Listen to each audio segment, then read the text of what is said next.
So now people I got notified. I was gonna cancel because no one was appearing on the stream. Yeah, please like the stream.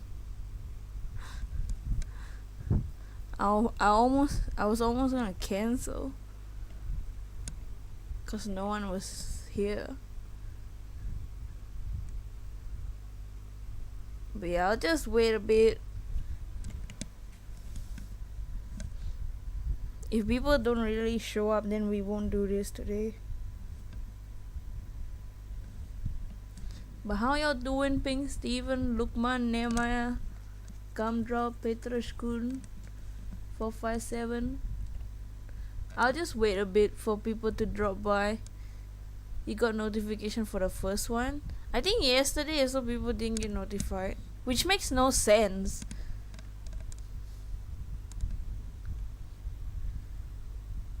But yeah, if people are leaving and not many people are here, then we probably won't do this today.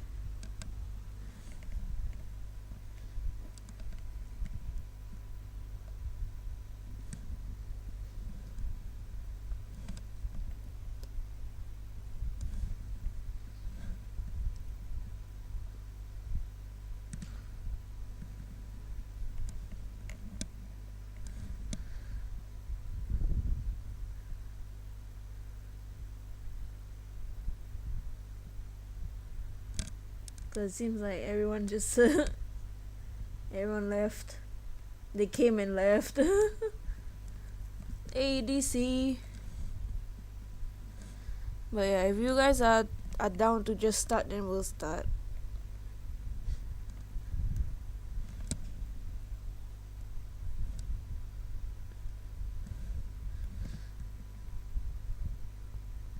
Someone's people.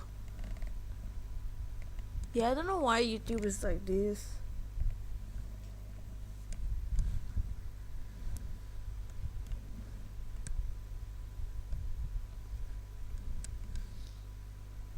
You didn't get notification on the schedule. Yeah, I scheduled a stream to start 20 minutes ago. And I started 20 minutes ago. But then no one came by. Literally only Petras and 457 were here. So I was gonna cancel. So I ended that stream and started a new stream. And then which is this link. And now people are here. But it looks like no one's staying around, so I don't know if we should even do this today. You just got the notification. YouTube is so dumb. They're literally making my life a little bit worse.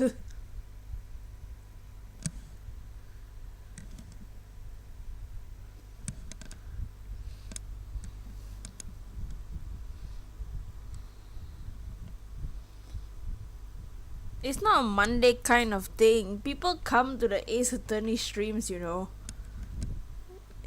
It's just yesterday and today. Hey, meows. Yesterday no one really came by either to the Marib stream. Like, if you compare the analytics wise, yesterday's stream was bad. It was fun. We had fun conversations, but analytics wise it was bad. We didn't even hit 20 likes, which is extremely low compared to the recent statistics. Nehemiah, that's literally the opposite of what I'm saying. It's not a Monday curse thing. We we stream this game every Monday and people still come by. But anyways, if it no, it's okay. Everyone missed the Marib stream because I don't think anyone got notified from it. But yeah, last week. Should we even do this today? Now I don't know if I want. I don't know if we should do this today. I think we'll just do this.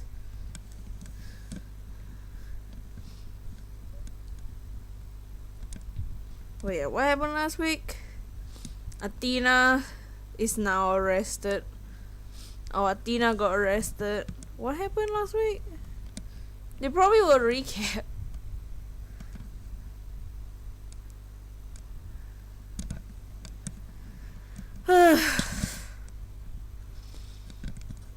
To make me smack.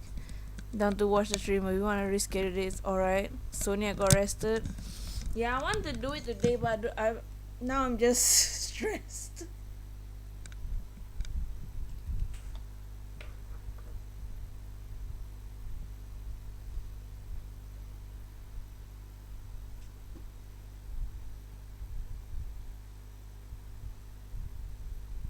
I'll do it today if you guys are sticking around.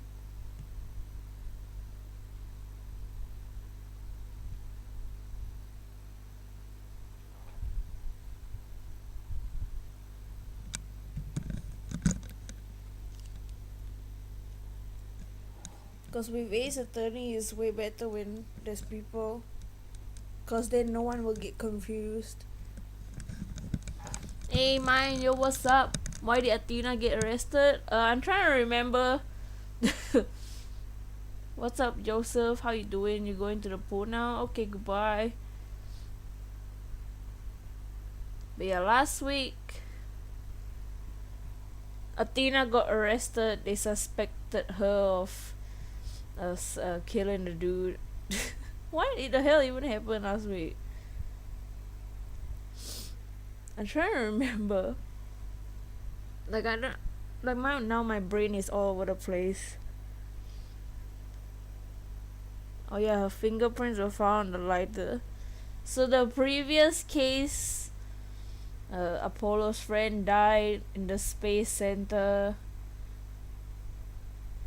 At first at first our client was Solomon, but we got him not guilty. But then now they arrested Athena because her fingerprints were found on the lighter. They'll probably recap it for us at some point. Give her a sunburn and an ear infection. I don't know what happened. Well, yeah, you guys are down to start the case and continue the trial day. Oh yeah, Edgeworth is back. Aura. Oh my god. Yeah, at the end of last week, Aura, which is Simon Blackquill. Also, Simon Blackquill's about to be executed, like the next day, and his sister, basically kidnapped a bunch of people, including Phoenix's daughter, and asked us to be the lawyer, and she's pointing to Athena for killing her own mother from a case 7 years ago, which Simon Blackquill was arrested for killing the researcher, which is Athena's mother. Yeah, I hope everything's resolved soon. But yeah, sorry, my brain's just scattered now. Athena's mother is a researcher there who was killed by someone.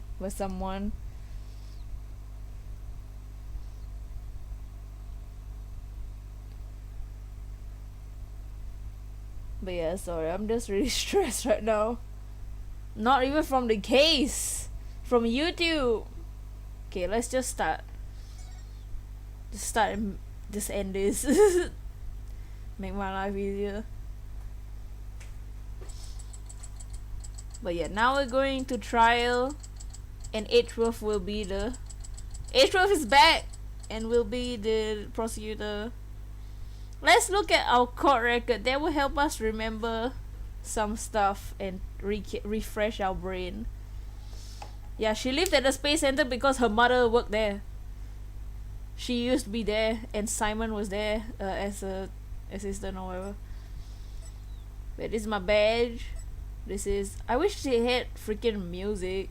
I hate when the game has no music. It's so awkward. Space Center diagram. So we found the guy's body in the lounge. So Clay Terrance's body was in the lounge. And he was killed in the lounge, I think. We have the knife. Space tech. We have a pamphlet of the boarding lounge. Cool. Oh wait, there's 3 pages? Oh, right. 9 a.m. to 7 p.m. the museum is open. Another person kicked the bucket. Yeah, that's just the previous case. A replica. Okay, cool. This is a capsule that has some moon rocks inside. This is the Head 1 exhibit. Head 1 was the case 7 years ago.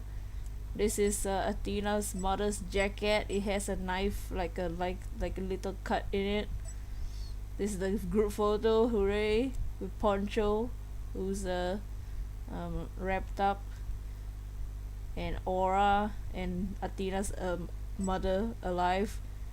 This is the room, the research lab. There's a mask, there's a sword, there's a rock, there's a scroll. This is the probe. A 7-year-old video. We don't have anything about it. Blackwell's the only one to pass through the CCTV camera. A knife. I mean a blade. Nice. Heck yeah. Oh, so these are the evidence from the case 7 years ago, cause that's what we're doing now. The case from 7 years ago. A photo of the crime. A Blackwell holding a sword. Great. Nice job, Blackwell. Oh, this is Tina's dead mother. A paper on the floor and all that. This is the autopsy report. She died. Stab wound to the heart. 1 to 3 p.m. on October 7. It's robots with a thing. They were making robots called the Poncho series. It's basically like Athena and Athena's earring made from real moon rocks. Okay, that's all the court record. Let's just do the case.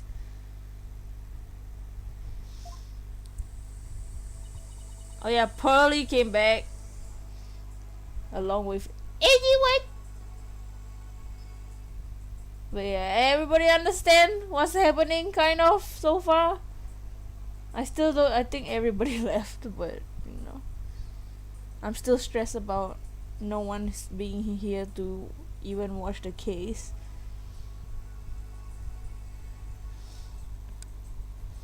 Which makes me stressed, cause it'll be way more fun if people are here.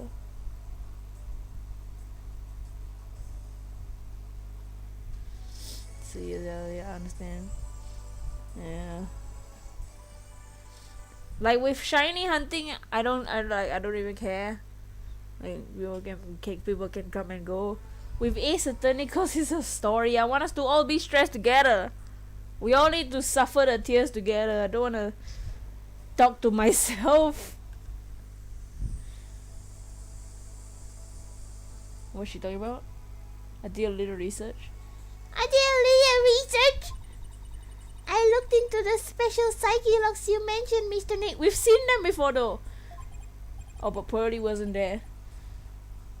Oh yeah, Athena had black psyche locks because Aura is blaming her for killing her own mother, and she's like, oh my god, did I kill my own ma'am? And she got like 5 black psyche locks which you cannot break.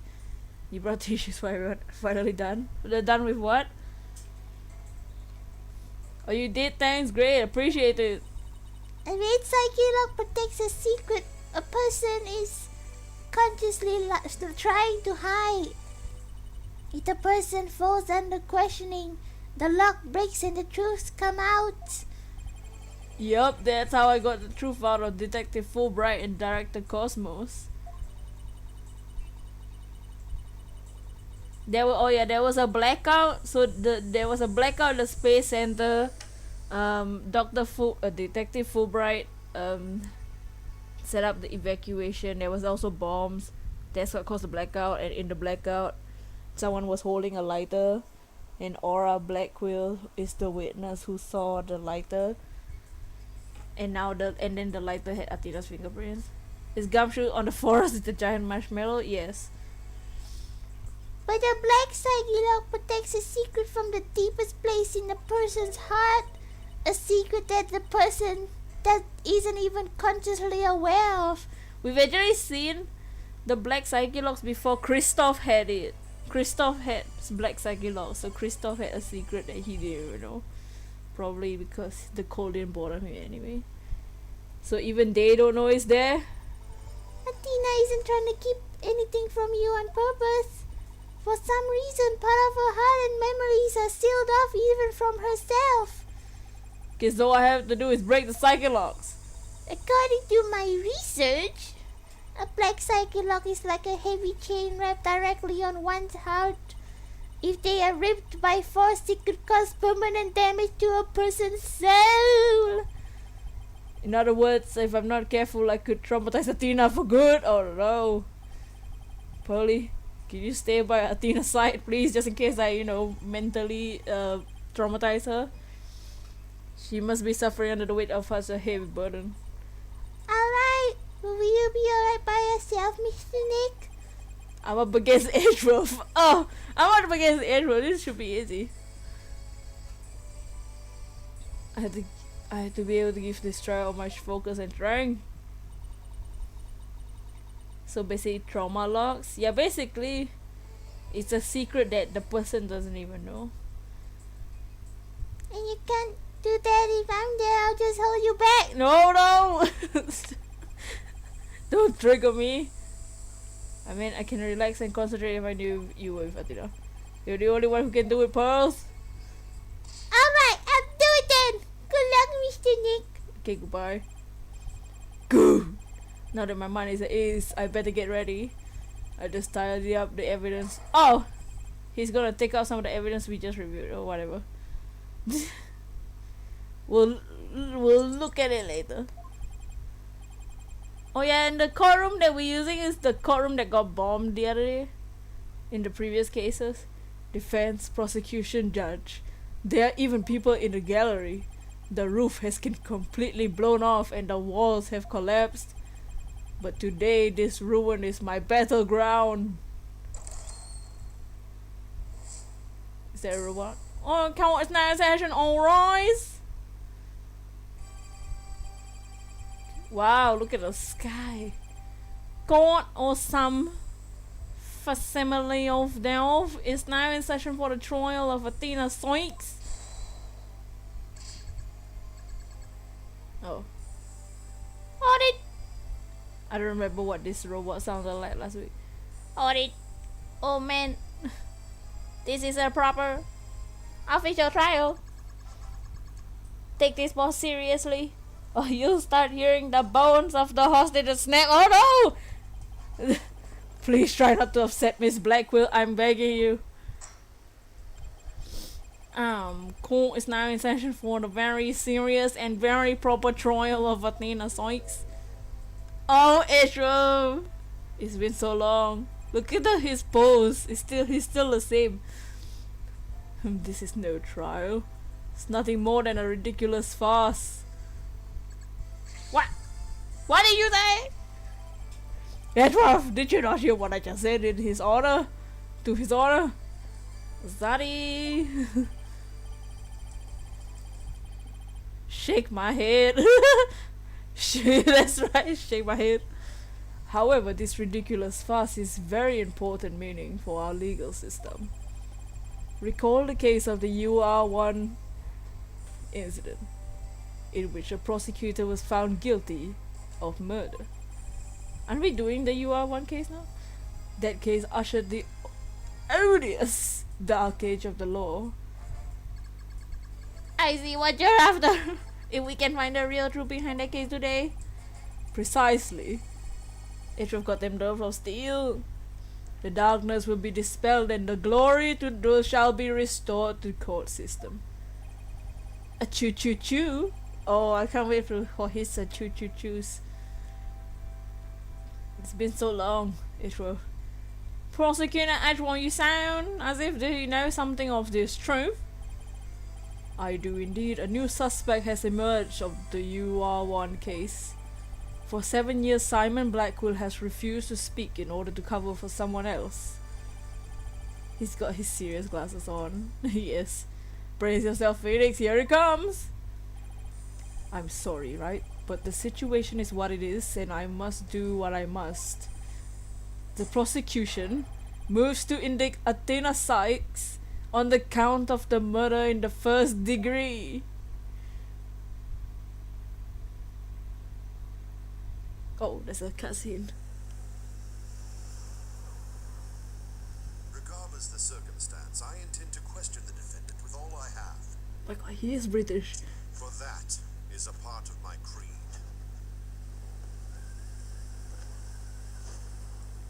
Then you better bring it. If the two of you are ready. Court is now in session for the trial of Athena Sykes. Your Honor, the defense was born ready. Yeah! The prosecution is also ready. Choo choo choo. He's British! We were right the whole time! He does have a British accent. The judge totally has a British accent too. Our voices are completely accurate, 100%. They see this immense tension between us. Just like the old days! It's my duty to clear Prosecutor Blackwell of false accusations and end this insanity. But I have no intention of losing Miss Sykes. She's a very promising young lawyer. Deep breath. Back to the good old times. Let's do this. Yes, Zadis intensifies. Edgeworth taking off his glasses make me feel them jiggles. I know without a doubt that Athena is innocent. But I don't think Prosecutor Blackwell did it either. So do you have any clue who he was responsible for the sabotage? At least I know it wasn't Simon Blackwell. I don't know enough to identify the true culprit, but what is the person? To put it simply, a spy. The true culprit is a spy. It's going to be hard to convince anyone that when I barely believe it myself. But I don't have a choice if I want to save Athena and Blackwell and expose the spy. Now then, Chief Prosecutor Edgeworth. Oh yeah, he is not wearing his glasses anymore. No need for the Chief Prosecutor bit, Your Honor. I'm here as a simple prosecutor. I no longer have my glasses, so I'm just like the old days. Very well, your opening statement please, Prosecutor Edgeworth. I thought they only one better. One jiggle? Wait, wait. I've been known of late to give an expressive opening statement myself. In all the trials I've seen, only the prosecution gives an opening statement. Of course, you're right. I was just joking, just having fun, yeah. This is a very serious trial. So he wasn't doing them just out of fear? Interesting. Let's start with a brief overview of the UR1 incident. The incident occurred at Cosmos Space Center 7 years ago, on October 7. The victim, psychologist MENACE Sykes, was killed in a robotics lab on the 4th floor. Athena's murder! Simon Blackwell, a young prosecutor at the time, was found guilty of the crime. There were two deciding factors that led to his guilty verdict. Personality jiggles except somewhere else, like butt jiggles, and one, Blackwell was the only person in the corridor to the lab at the time of the murder, and two, this photo which captured the moment of the crime. Very incriminating evidence indeed. He's literally holding a sword with blood on it. It would appear the only conclusion is that Prosecutor Blackwell did indeed. Audit! Are you kidding me? I'm not accepting that any conclusion of that kind. This opening statement is over. Now hurry up and call the witness. Excuse me, Miss Blackwell, but we must follow proper procedure for this thing, so now you dumb it. Or perhaps we should heed her wishes, Your Honor. She is the trial sponsor, after all. Besides, the courtroom is chilly and sitting for too long can't be good for your back. The sun is bright and open, dude. Are you going to show concern for the welfare of the elderly? As skilled as ever for playing the court puppety, I see. The prosecution calls its first witness. A witness who decidedly bring forth new testimony after 7 long years. New testimony? And just who is this witness anyway? What the hell? He wasn't even around. Just call him old and grumpy. Bobby Fulbright is the name. In justice we trust. What are you doing here? I'm just here to speak for the hostage taker, Miss Aura Blackwell. I like how they know, they just like straight up just say her name, like what? She says she's too busy with all that confining and threatening the hostages and all. That doesn't seem to stop her from constantly chiming in through Cloncho. I'm nothing more than an observer in this. Do your best. I'm watching you. Believing her brother is innocent, Miss Blackwell has been conducting her own investigation. 457. Though her current actions are hardly lawful, I think we can at least hear her theory. I have here Miss Blackwell's notes on the investigation that she conducted. Poor Cloncho. And I'll be giving testimony based on these notes. Alright.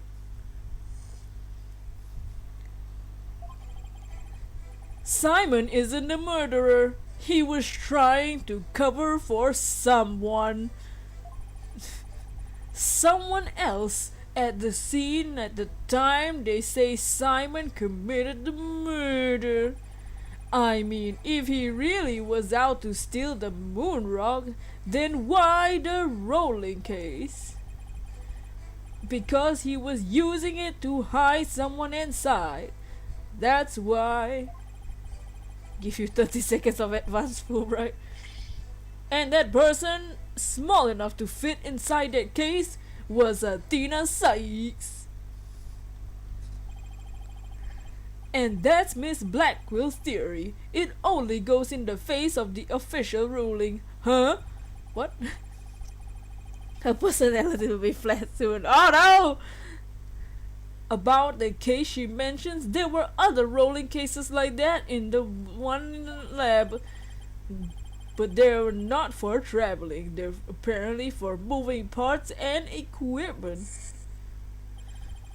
Vaguely remember seeing 3 cases, all different sizes. At the last trial, they thought that Prosecutor Blackwell used the case to steal the rock. And they had a perfectly good reason to think that too. You see, there's a security camera in the corridor that leads to the robotics lab. Don't they have a camera in the robotics lab? Shouldn't they have a camera? They never have a camera at a crime scene. And that camera captured footage of Blackwell leaving the scene with this case. Wow, he's literally dragging your whole case. Oh my god, he didn't have long hair. I can see why the footage helped to bring this trial to a quick end. It's very convincing, that's for sure. Okay, we updated the video and have the picture now of him dragging like a travel bag. That case, by the way, was later discovered on the outside of the Space Center grounds. Speaking of after the incident, where was the defendant Athena Sykes found? She was found on the 5th floor of the Space Center in the Sykes family residence. Prosecutor Blackquill was most likely brought her there after the incident. In addition, it's unknown where Miss Sykes was at the estimated time of death.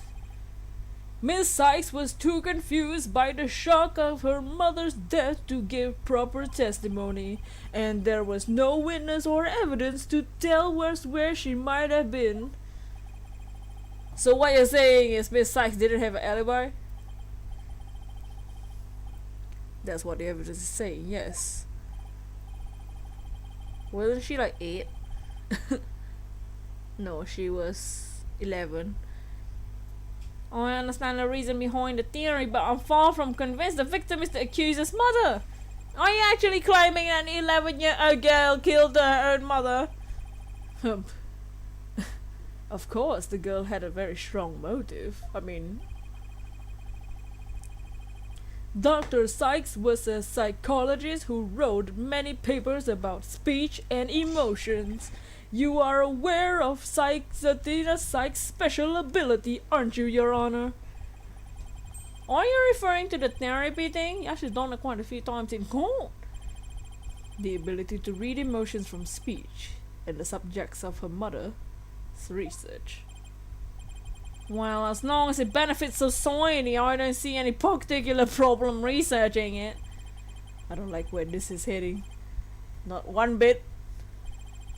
Dr. Sykes was so intent on her research, she forced her daughter to undergo experiments. Prosecutor Edgeware! Are you seriously suggesting? I've done my best to be delicate, but even you can't deny it to be true, Mr. Wright. You just keep the trend. No longer able to withstand the anguish of the experiments, Miss Sykes felt her only choice was to kill her own mother.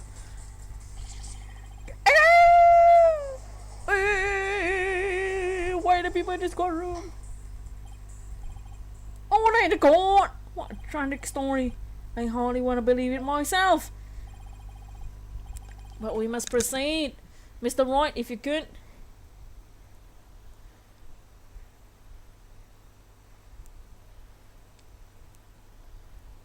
Please refer to the notes. Wait, what is it? Please refer to my notes.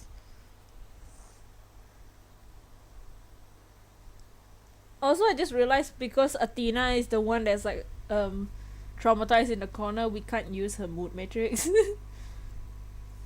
What did he tell me to use my notes? Refer to my notes. I don't have my notes right now. Yeah, I don't. Simon isn't aware he's covering for someone else.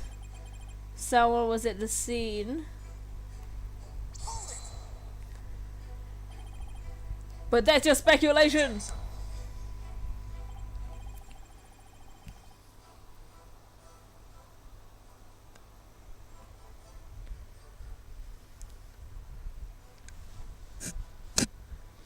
No, Miss Blackquill has proper grounds for her claims.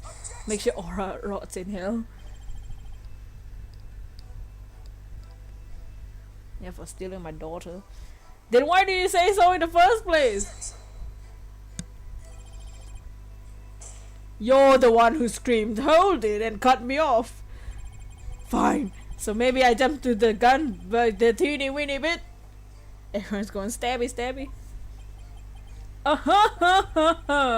Now I know what they mean. Close enough to argue. Moving on. What?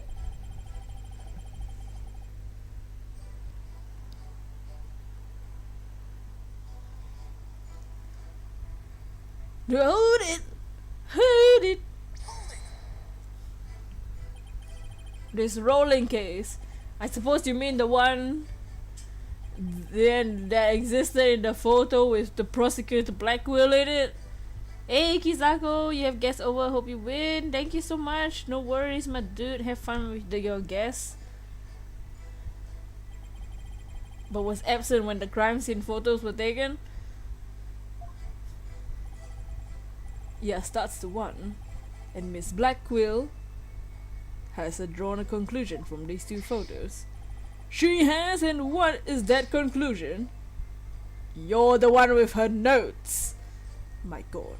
Where's Gumshoe when you need him? Does the umbrella have a sharp top?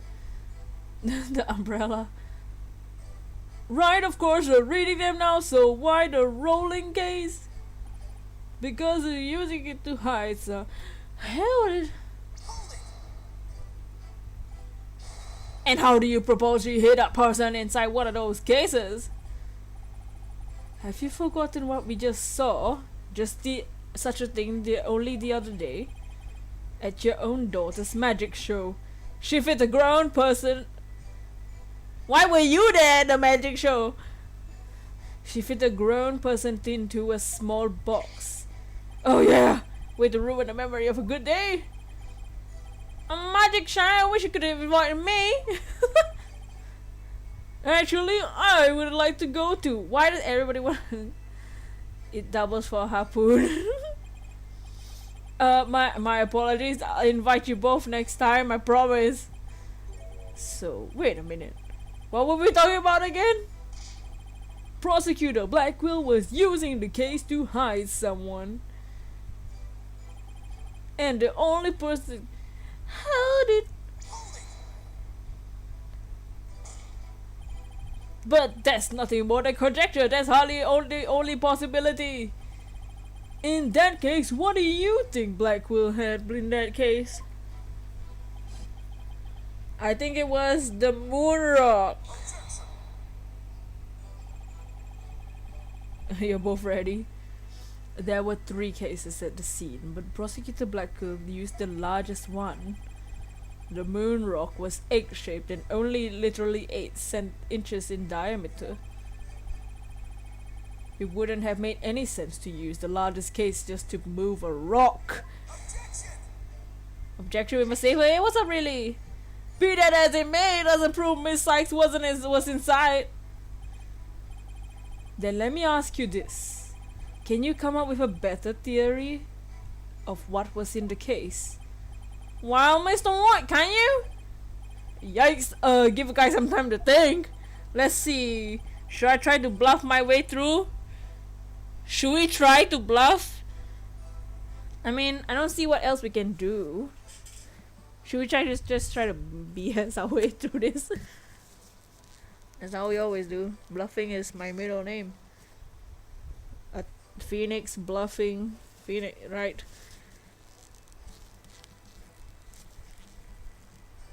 You wanna save those hostages? Yeah, we need to save my daughter. My daughter Trucy. My girl.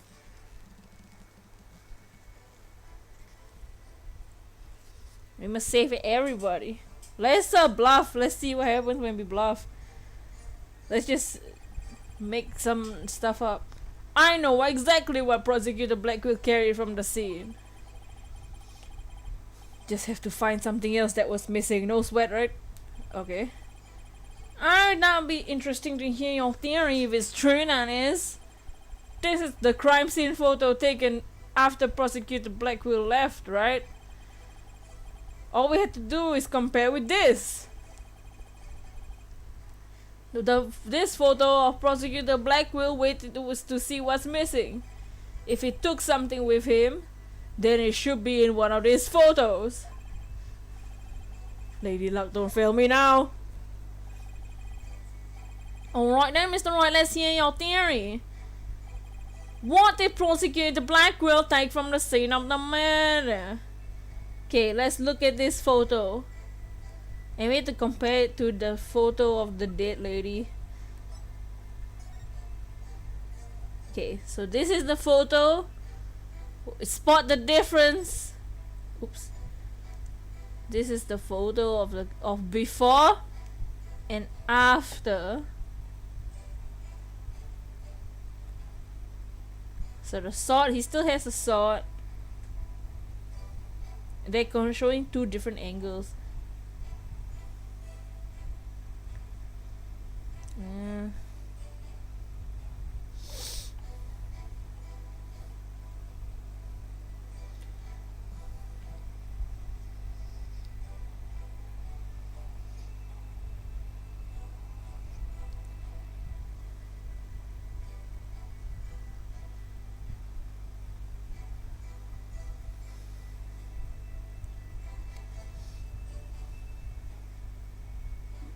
Bro, my guy has a katana in his hand, yeah. The bandage thing. Oh, on the table, on the cart. Yeah, the cart. Oh yeah, there a thing on the table is missing.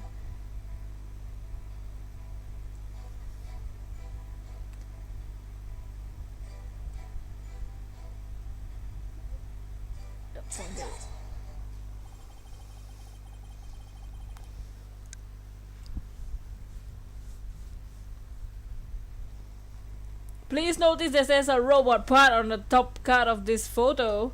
What's the thing next to the box? Which thing? Oh yeah, this thing? I don't know. The robot. I think it looks like a Poncho's hand. However, in this photo taken after the crime, the robot part is gone. In other words, this part is something that was taken from the scene of the crime. You appear to be right. I don't see in the second picture. Is there a hand in a cast? Yeah, it looks like bandages. It's wrapped in like bandages thingy. But it's just a piece of junk. How important can it really be? Is it really just an insignificant robot part? Speaking of which, what are you looking at? I'm gonna start charging for each glance. Yeah, it looks like their hands, Poncho and Cloncho's hands. Stingy. What happened to the age of free previews? Your Honor, about this robot part, doesn't it look like it could be an arm of the robot there? Well, now that you mention it does, doesn't it? But the case is still too big to be practical for just a mere rock and a broken arm. Maybe the whole robot's inside? I don't know. What type of FNAF things are going on? Oh no, the scoopers! But was it really just the one arm that was in there? If it wasn't Latina in the case, then maybe. I believe there was another robot at the scene that looks just like the one here. Your Honor, is the defense assertion that this was this other robot that was in the case Poncho?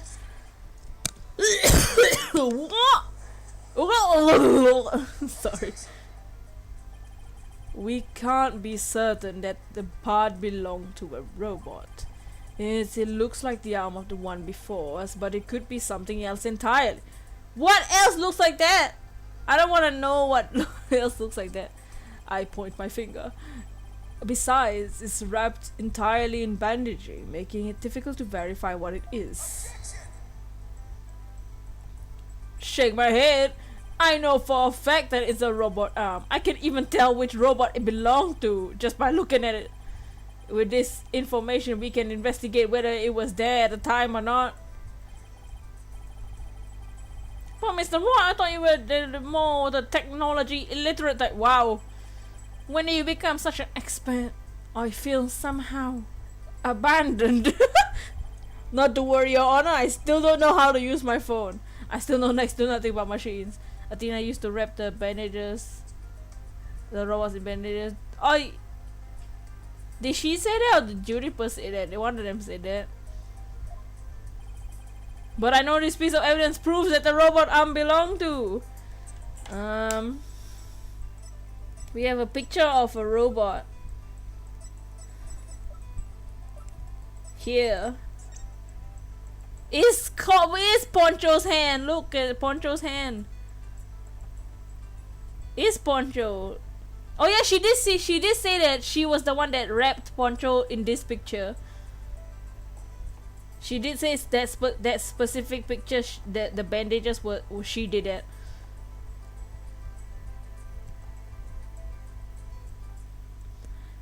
I take that. The robot in this picture is named Poncho. The face. That's how I imagine the cat face, cat mouth face sounds like. Take a look at Poncho's arm. It was Miss Sykes who bandaged it up like that. I'm a robot and remembering stuff. She must have thought that machines heal the sign white people knew. Yeah, that's what she said. What an adorable naive mistake. It reminds me of my own grandchild. Oh my god, she used to be so cute. The robot arm at the crime scene had the same bandaging. It also has blood on it. Is there blood on it? We're losing health. What? Well, though our health is completely normal. Had some bandaging wrapped around it. In other words, this robot arm could belong to none other than Poncho. Yes, music. Order in the court ISI! Prosecutor Edgeworth, what do you have to say in this? I concede that the robot is about the same size as a child. The judge is a grandpa, he is. But it cannot grab its knees or curl itself up into a ball. Even if it was just the largest of cases, the robot couldn't have possibly fit in there. The case does come up to about mid-20 on Prosecutor Blackwell. Oh, I see a point. The robot is much taller than that. The robot is also standing in a box. You got me there. So then did Prosecutor Blackwell make Poncho fit into the case by dismantling her or compacting her? Dismantling her. I mean, the hand is out. Why not dismantle the whole thing? Of course Poncho would fit. All Prosecutor Blackwell had to do was dismantle her. Once taken apart, the robot could easily fit inside the rolling case.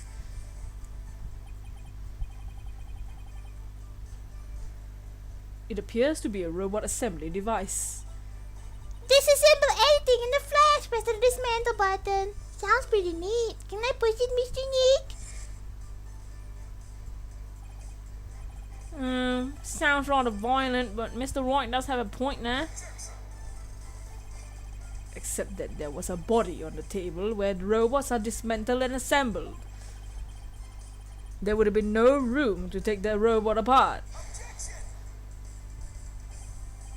But what if it wasn't done on the table? What if the katana was used instead? You mean the sword?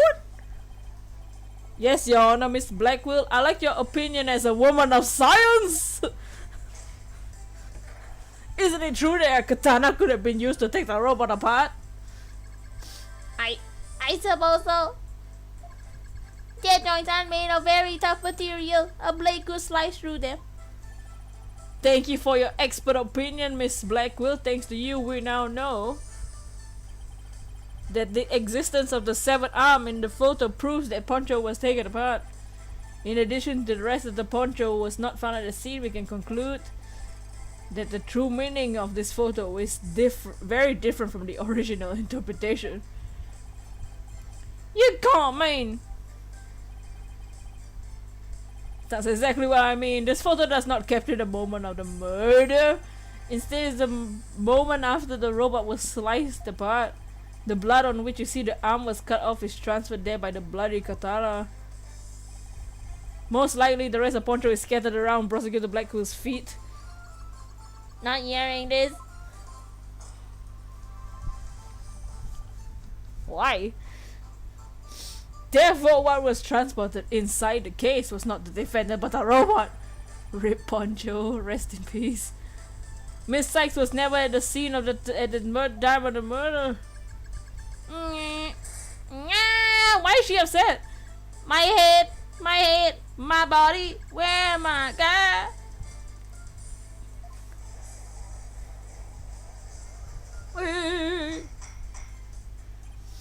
Hold on the goat, I tell you. Oh my god. It's true that Poncho was found in pieces after the murder, and I'll admit I repaired her myself afterwards. Oh, nice. Yes, I'm finally making some progress. Hopefully, I've gotten at least one step closer to proving both Athena and Prosecutor Blackwell innocent. Achoo, achoo, achoo. In 3D. Well played, Mr. Wright. You've made your point abundantly clear. I concede that it wasn't the defendant inside the rolling case, but the robot. Poncho is fine. Yeah, Poncho's fine. Could that be why Poncho's memory is hazy? I think the hazy memory...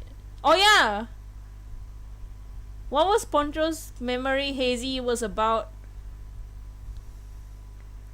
one specific thing that we asked and they couldn't give an answer. Oh, about the day of the crime, right? Or something?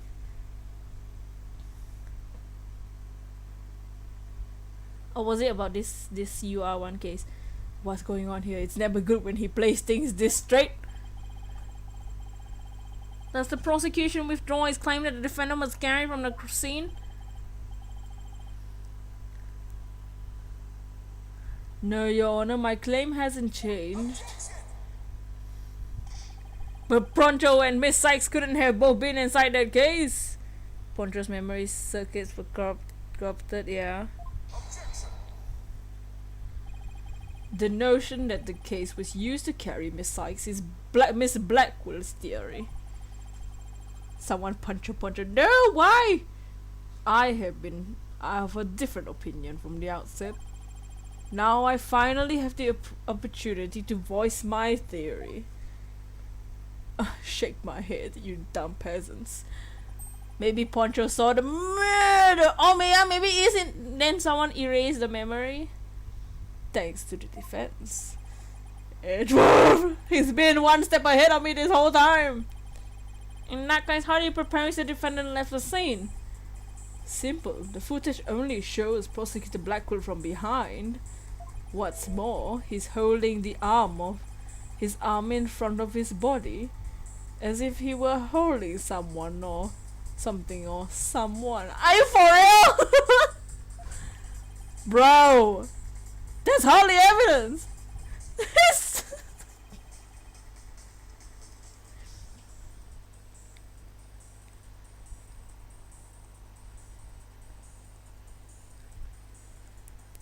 So he's saying Athena's walking in front of him and the camera just didn't see Athena?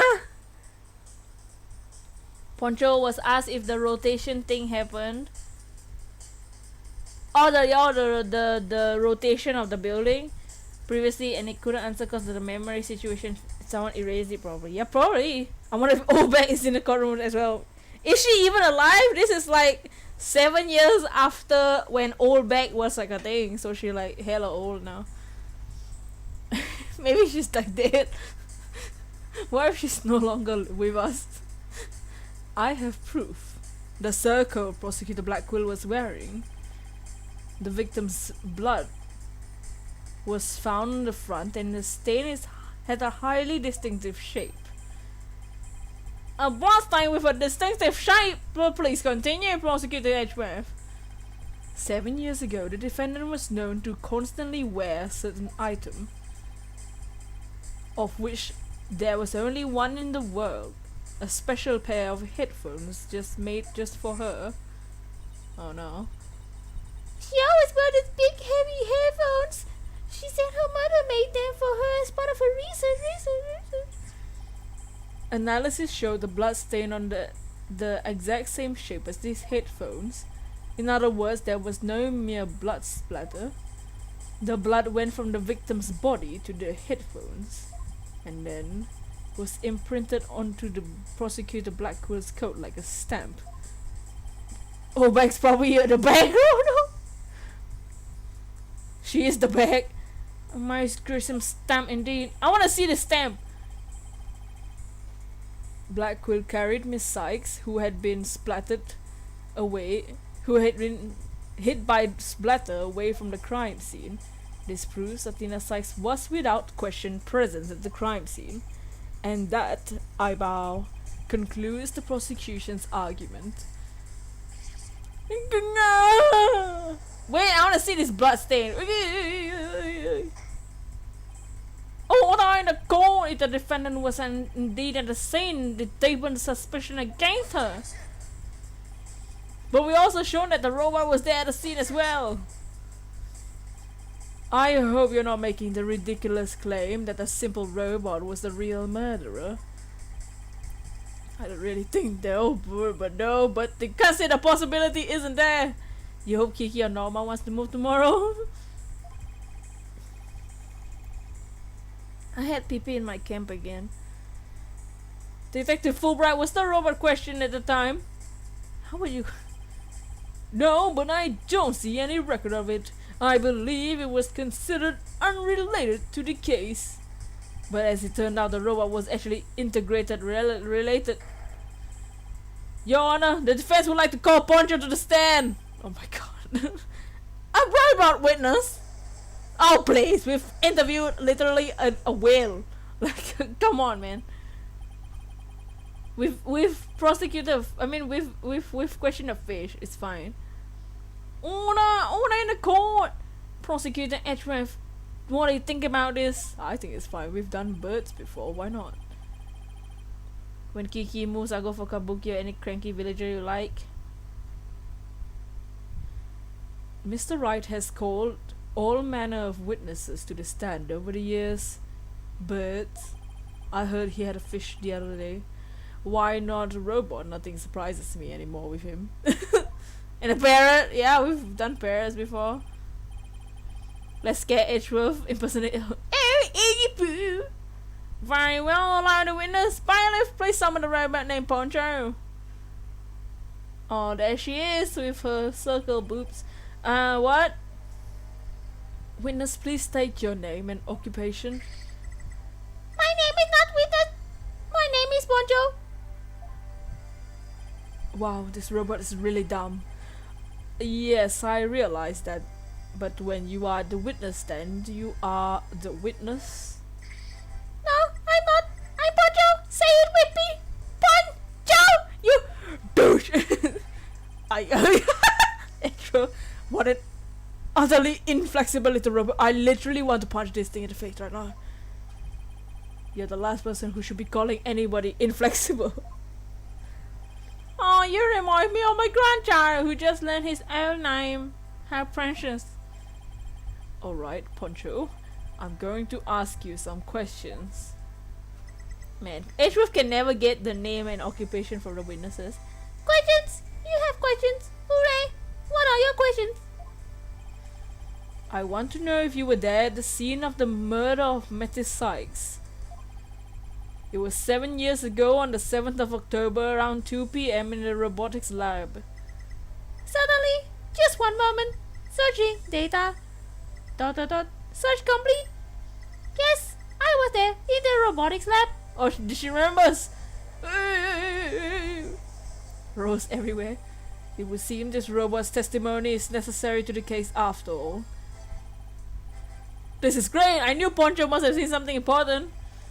A murder committed right in front of this poor little girl's eyes. It's inexcusable. The judge seems ready to adopt Poncho as another grandchild. You realize Athena was a child as well. A little girl. Literal one. Sorry, little Poncho. Do you think you can give us your testimony today? Oh, nice. We are cross-examining the robot. I went to the robotics lab at about 2 p.m. for my regular recharge.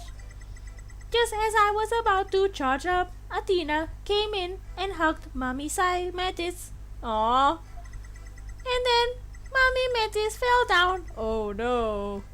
After that, I was recharging, so I don't know anything. After I charged up, I was cleaning the room and Mr. Simon came in. Mr. Simon? Then an error occurred. There was no data after that point. He got smacked. Well, sounds like the defendant was without question at the scene. However, it doesn't appear that the witness actually saw the moment of the murder. I disagree. This testimony shows that the defendant did indeed commit the crime. Hey, Mayflower, how you doing, May? What? At the end of the day, we mustn't forget that the witness is still a machine. Being a robot, its understanding and capacity to express itself are limited. So, what are you suggesting? The witness statements need to be interpreted. For example, the terms hugged and then later fell down. Adults don't usually fall down after being hugged by a child. They don't, but yes, what these witness statements are telling us is, aggressively, that the defendant stabbed the victim with the murder weapon during this moment. What?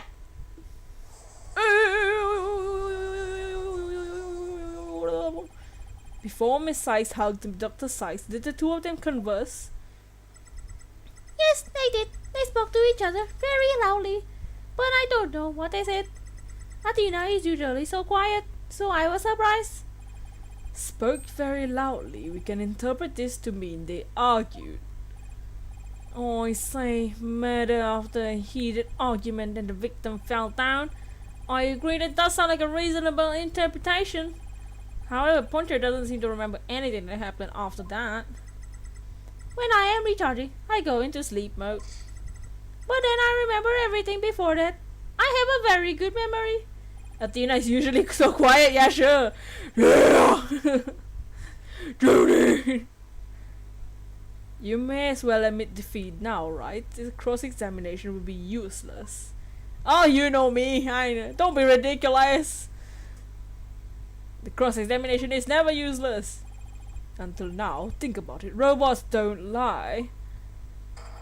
This robot is both an important witness and a valuable evidence at the same time. Nevertheless, I will have my cross-examination. Animals don't lie either. I see you haven't changed. You never were to one, but worry about wasting time. Hey, shut your mouth! We may like you now, but shut your mouth. Very well. Even if it's a waste of time, you may proceed, Mr. Wright. Oh my god. I'll show you wasteful time.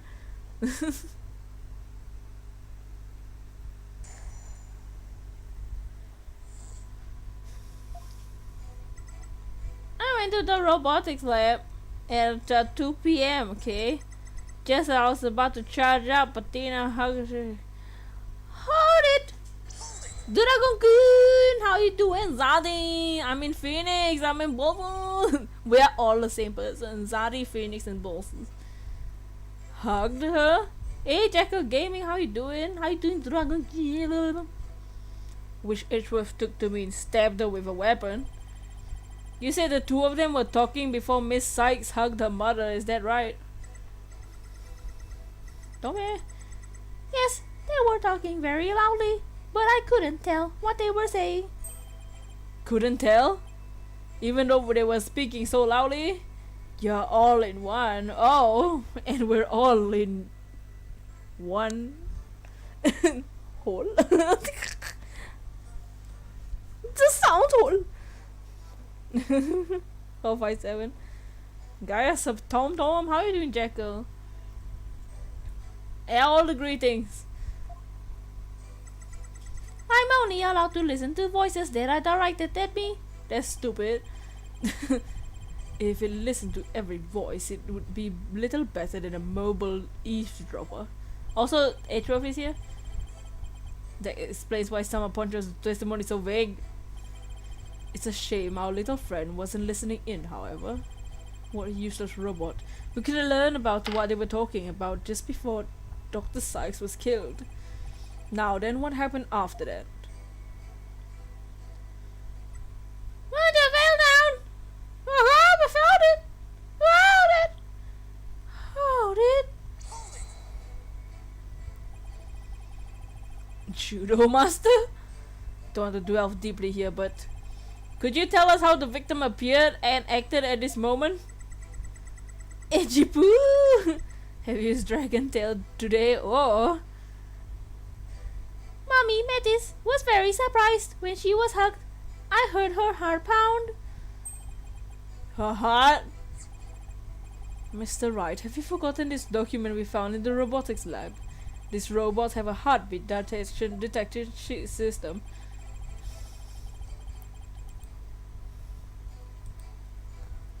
Tonight?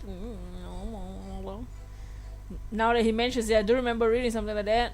Can determine they detect the presence of people by the sound of their heartbeats. But wait a minute. That means that if Dr. Sykes really died at this moment, Poncho, who was Dr. Sykes after she fell down? Could you still hear the sound of her heartbeat? Let's see. The moment she fell, her heart was pounding. After that, I don't know. I started recharging. You literally useless. Of all the unlucky timing, you dumb robot. If only you heard anything after that. You could have possibly proved that the hug wasn't actually the moment of the murder. I'm very sorry. I'm afraid I don't know. I'm very sorry. The robot is designed to go into sleep mode automatically, so it can't be helped. Shake my head. It does appear that it detected an increased heart rate at the moment of the stabbing. After Mommy Metis' heart started pounding in surprise, she fell by the window. What? It was the round window on the workbench on the side of the room. The workbench? Poncho must be talking about Wright. That's not even at the table. The robot is serious. Table to the right where the giant robot is now. That's completely opposite side of the room. Is there something critical in Poncho's statement just now? Yes, there is something. The brother is at a completely different side. Hey, furry Pokemon, what's going on? We are playing Ace Attorney and we are in the final case of this game. The final part. We're gonna end it today. Your Honor, I believe this statement is critical. I like to add it to her testimony. But how are you doing, furry Pokemon? Very well. Poncho, could you please add that statement to your testimony? That's a good little girl. I'm not creepy at all, I swear. Mommy Metis fell down near the round window on the... Should we present the picture of the dead body? Because she's at the completely opposite side of the room. Objection. Objection. What game are you playing? Ace Attorney? Do Destinies? We're on the final case of the stream. Of this game. So we are in the last part, which is this last trial. Poncho, your statement may have just inspired a breakthrough. I was helpful. Who's a good little girl? Hooray! I'm so happy. I mean, you can clearly tell it's a girl because of something on her roundings. Just to be sure, let's go over it again, okay? The victim fell near the window on the workbench side of the room. However,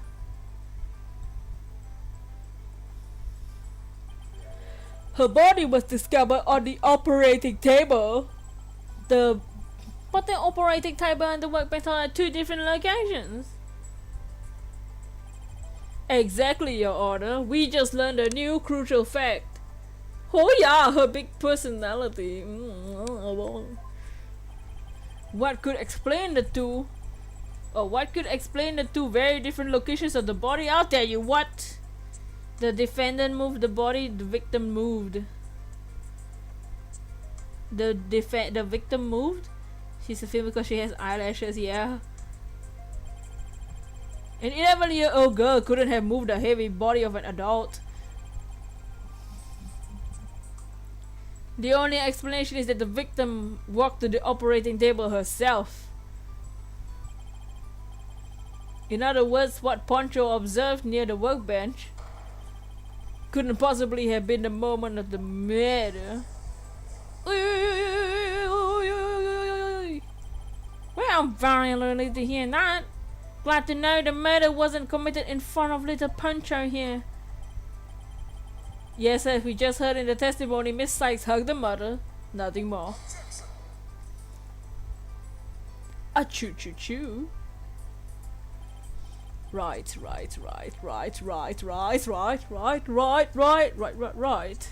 It's been 8 years and you're still really dumb. Dumb?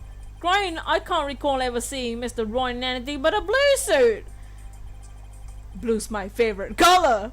Now we know. What can I say? If the defendant it's like pink, his favorite color. The defendant couldn't move the body herself. She couldn't have it moved for her. But Miss Sykes and Dr. Sykes were the only ones there.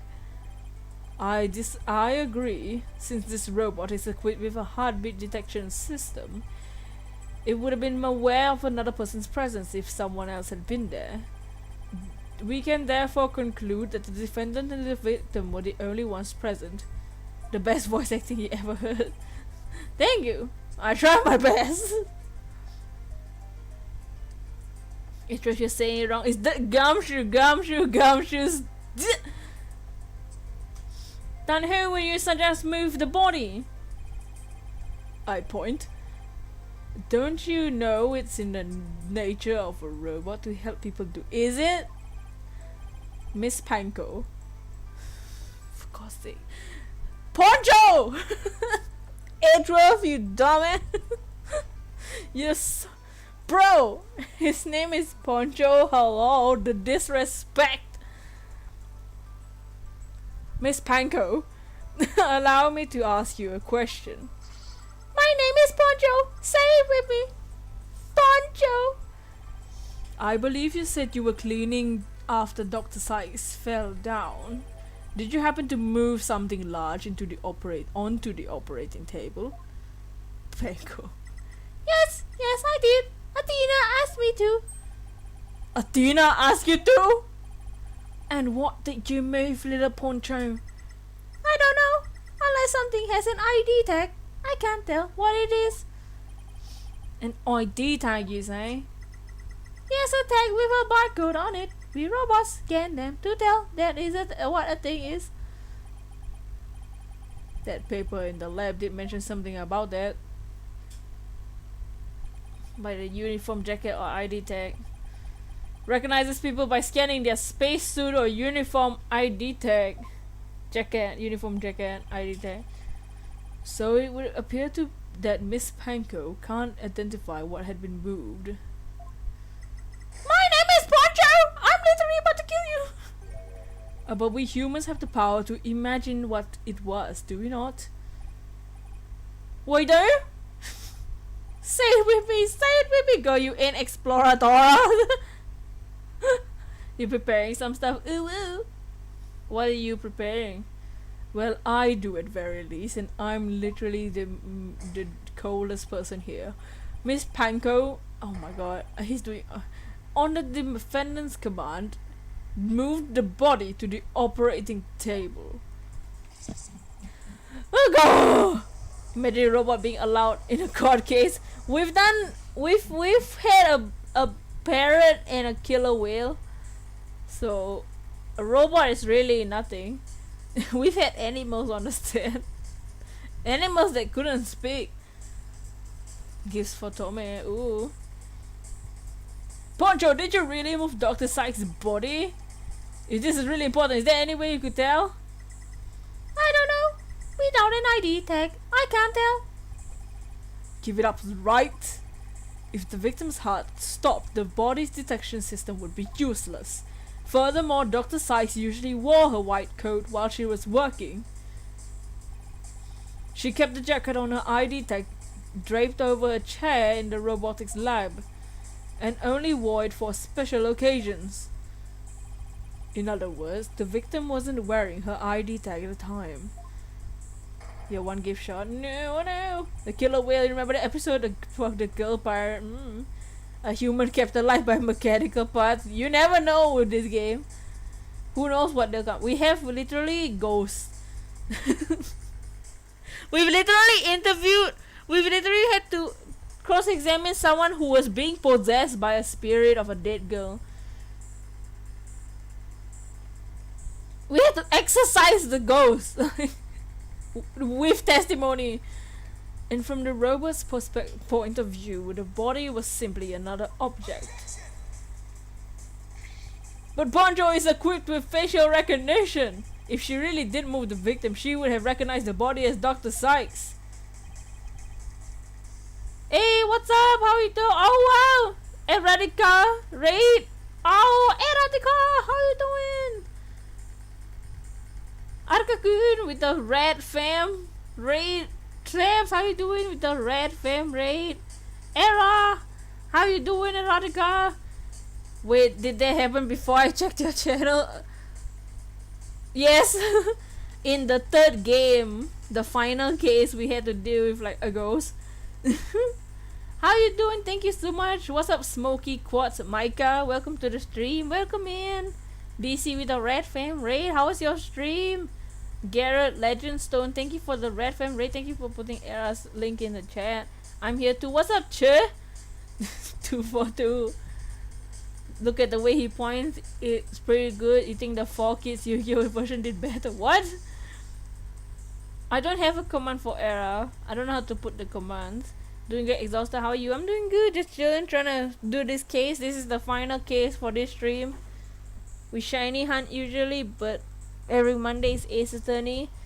And today is finale day for Ace Attorney Dual Destinies. But welcome in everyone. Thank you for the raid. Make sure to like the stream if you can. We do funny voices for the characters. A face can easily be covered by with a piece of cloth. A mask or anything will settle for that matter. Okay. But how y'all doing? We have a bunch of zaddies right now. You have to watch Yu-Gi-Oh to understand the reference. I watched the original Yu-Gi-Oh. I don't watch any of the new ones. Bold of you to assume that I've never seen Yu-Gi-Oh. With her facial features hidden, the robot wouldn't be able to tell it was Dr. Sykes. You remember the ghost? Yeah. He's right.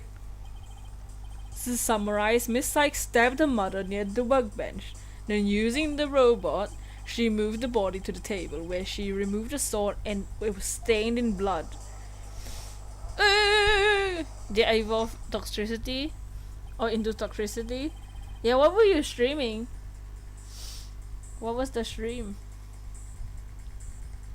Alright, that's the case, then I have a question. Why did the defendant move the body to the operating table in the first place? You want a reason? Very well.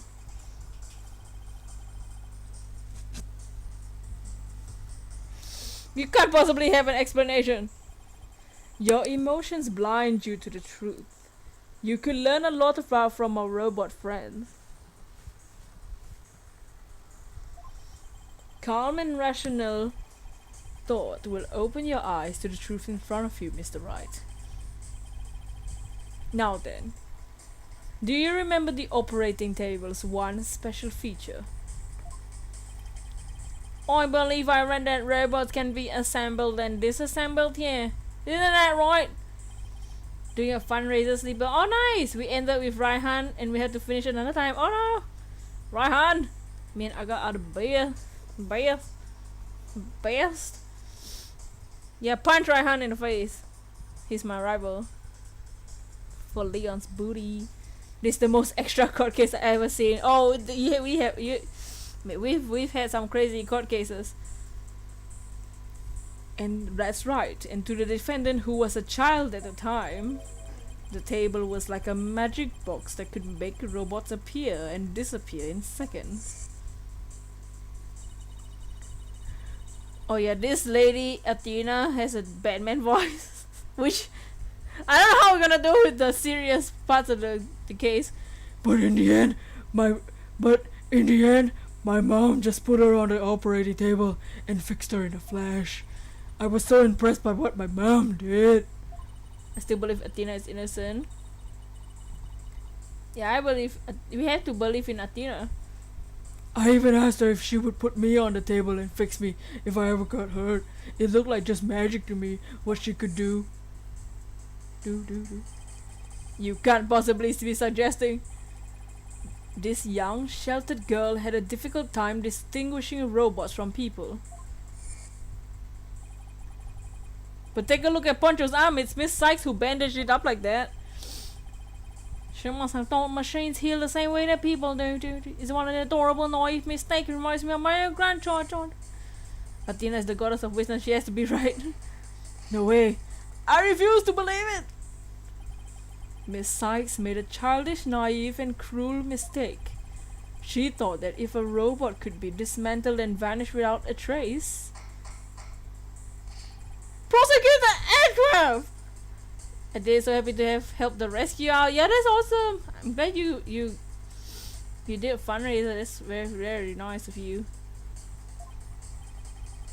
If you all want to climb what I think you are, I demand that you wear it as delicately as you can. With all due respect, Your Honor, all I can do is present the truth as it stands. The reason the defendant moved the victim's body to the operating table No! Don't say another word! Just stop! Table slam was to dismantle the evidence so that she could get away with her crime. What the hell? That can't be true! Oh, what the hell, really? Oh my god, what? Ew, that's horrifying. Over there in the courtroom, oh my god, all that I say. Edgeworth, she was just a little kid. How can you say such a horrible thing? You had a gun and you didn't shoot your father. Why are you blaming her? No. Horrible? Like I said, you're just as green as ever. Or blue, whatever. I came here today as a prosecutor to seek only the truth, no more, no less. Breakdown of myself. So many twists you can't keep up. My theory is simple. Simply the result of rational consideration of every possibility. Shut your mouth! Shut your friendly mouth! But dismantling isn't the only table's function, it can make repairs as well. It's conceivable that Miss Sykes moved her mother to the table in order to fix her. I suppose there could be another way of interpreting it. But dismantle or repair, it doesn't matter either way. What do you mean? After murdering her mother, Miss Sykes may have come to her senses. Perhaps she did want to make it appear as if it had never happened. And that's why she tried to repair her mother. There's one possible explanation.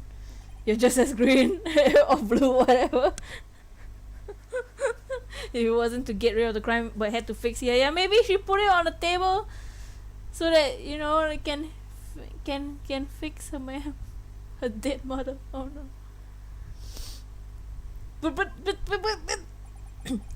But we mustn't forget the facts of this case.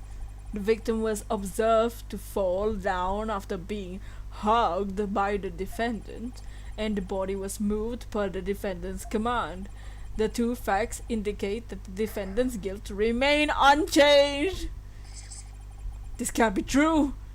What if Athena was already stabbed before hugging Athena? Yeah, maybe. Tears. Mr. Wright, do you have any evidence to refute the prosecution claim? Evidence? Alright, let's see, I can't think of anything. I'm afraid I don't have any evidence. Since becoming chief prosecutor, I learned that the truth isn't always pretty. I mean, now accept the truth, Mr. Wright. Your subordinate murdered her own mother! Slam table.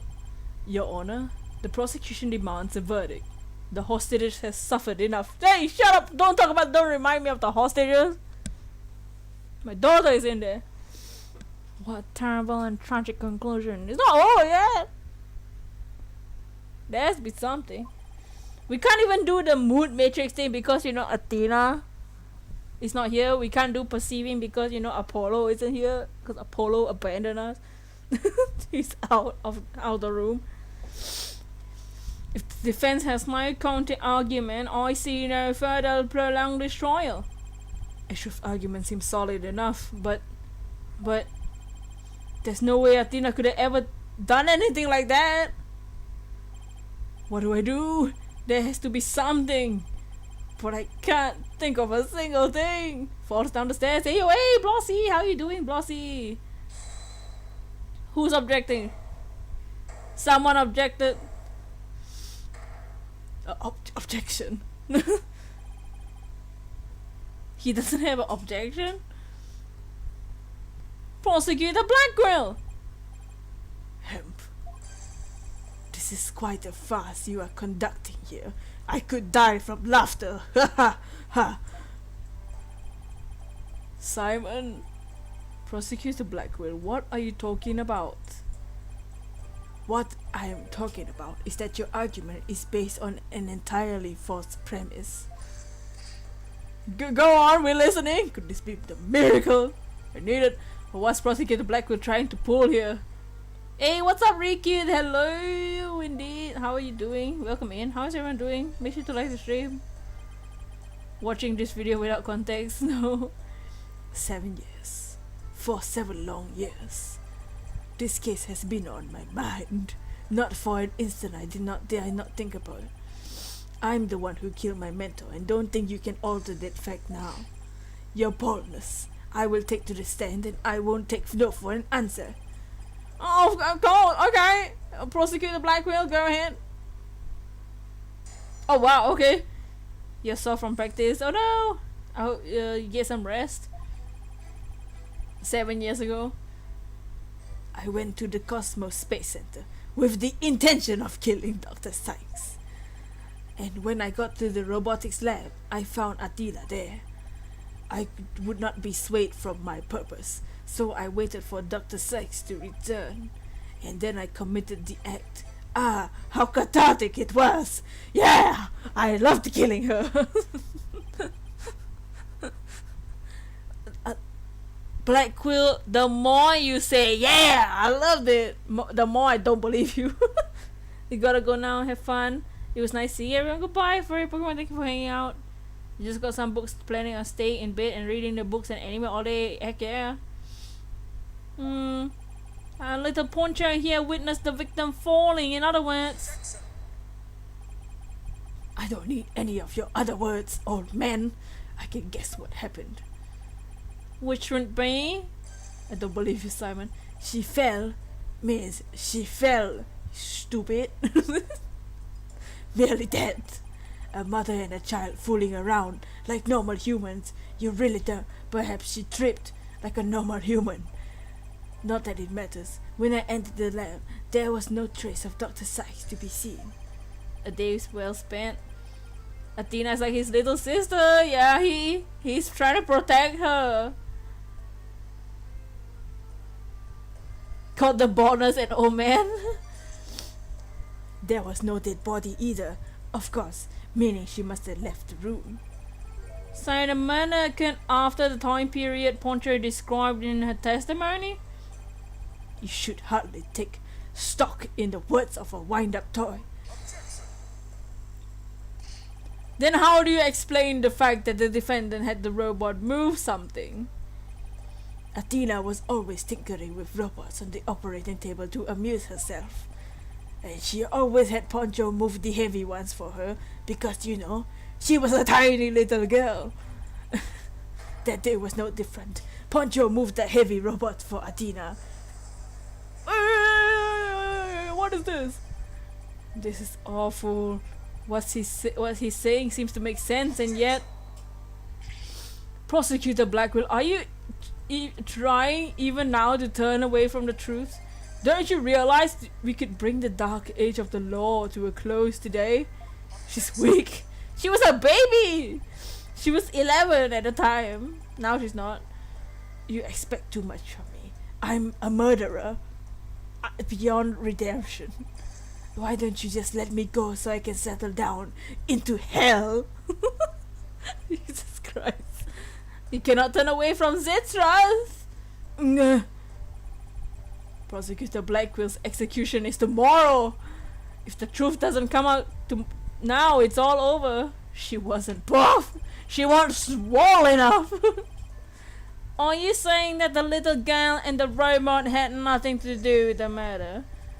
That's right. So let's hear your verdict. If we don't hurry, I might miss the ferry across the stakes. Don't you dare, Judge. Don't forget, I have hostages here. Simon, I don't want you to die, shush. And Simon, how long are you going to cover for her? Miss Blackwell. Forgive me, Aura. I never wanted you to do anything like this for me. But you agreed to this trial. If you have counter-argument, then present your evidence. That's the rule of the courtroom. Isn't that right, Chief Prosecutor? Blackwell, you selfish! I no vulgar in the courtroom. To be frank, I don't like this, but it's my duty to make a decision. If no one has a counter argument, I will announce my verdict. Is this really happening? Is it really going to just end like this 7 years ago? Hope there's a way to prove both are innocent. I wanted it so bad. Even now, I want to fly out and go save him, God, no, I can't tell her. How can I lie to Athena? She's in the courtroom today. If I can't prove Prosecutor Blackwell's innocence in this trial, I don't think Athena will forgive me. Forgive me. I can't let this happen. But I just don't have the evidence to counter Prosecutor Blackwell's testimony.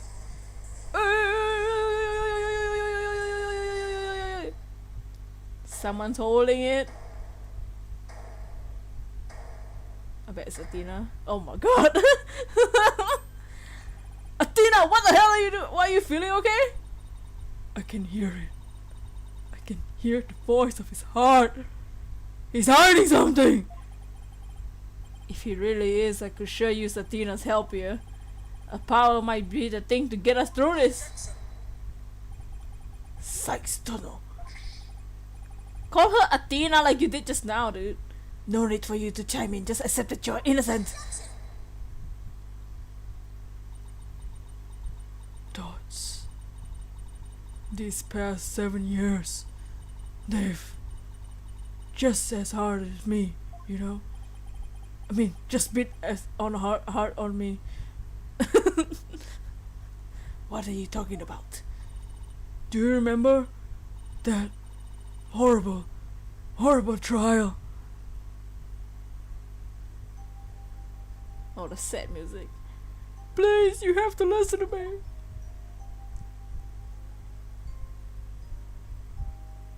He didn't kill her. His heart is screaming that he didn't kill her. This is what 11-year-old Athena sounds like also.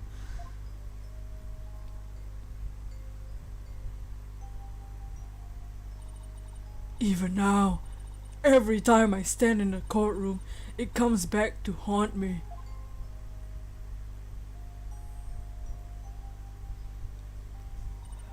Not being heard, no matter how hard you try, feeling so helpless. No.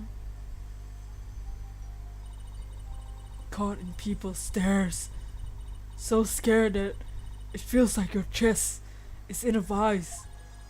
I'm terrified of courtrooms. I want to run out that door even now. Gonna cry. And yet you found a way to keep your fears at bay and become a lawyer. Thanks, Dan. That's because one day I came to realize that I had to fight. I couldn't give up. Yeah, I exercised hard and I studied hard. Wanted to become the strongest lawyer I could be. Blossy. This day has finally come. The day I've been looking forward to with all my heart. This is why I became a lawyer. This is why I studied psychology. It was to save you from this false conviction. But Miss Sykes, do you realize what it would mean? Tina, stop chopping onions. You are the accused after all. If you prove Prosecutor Blackwell innocent, then... The only thing that matters is the truth. It's my duty to find out what the truth is. I'm so proud of you, Athena, man. Simon, please give me this chance. The chance to shake off this fear that's been with me for 7 years and to face the truth. Athena's being so brave confronting her past like this. This might be the chance to save them both. The last chance. Prosecutor Blackwell, please testify one more time about the incident 7 years ago. Thoughts. Hope. Fine. But your efforts will surely be in vain. For I am not a man who can be cut down easily. Here we go, Simon. Let me hear the voice in your heart. Who's cutting onions? Please stop. Make sure to get all your tissues. All the last cases have been also said. Oh, I went to the space with the intention of killing Dr. He's angry. But when I got to the robotics lab, I found Athena and he's happy. Oh, okay? Oh wow, nice pose. I would not be swayed. So he's still happy? Oh wow. And then I committed my acts. It's how He's happy, okay. What? His emotions are very guarded, and his defenses are way up. He steeled his will, as if he'll never let his secrets be known. I don't know how about that, but I got a couple strong wills on our side too. Prosecutor Blackwood isn't the killer, and we're going to prove it. But what was he trying to do that day? If we approach it from that angle, we bet we can find an emotion that just doesn't add up. He looked mad when he saw Athena. That's true. We'll try that. We'll try pinpointing that.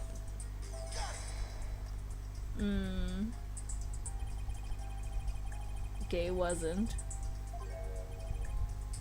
That wasn't entertaining. Yeah, it wasn't that. Let's go look. Okay. So he's angry and he's happy, and then he's just happy, and then he stops being angry. I will not be swayed. He's very happy killing her. Yeah, great. He was angry at first. Should we? We'll try pinpointing the angry at this one. Dang it. It was not. Okay.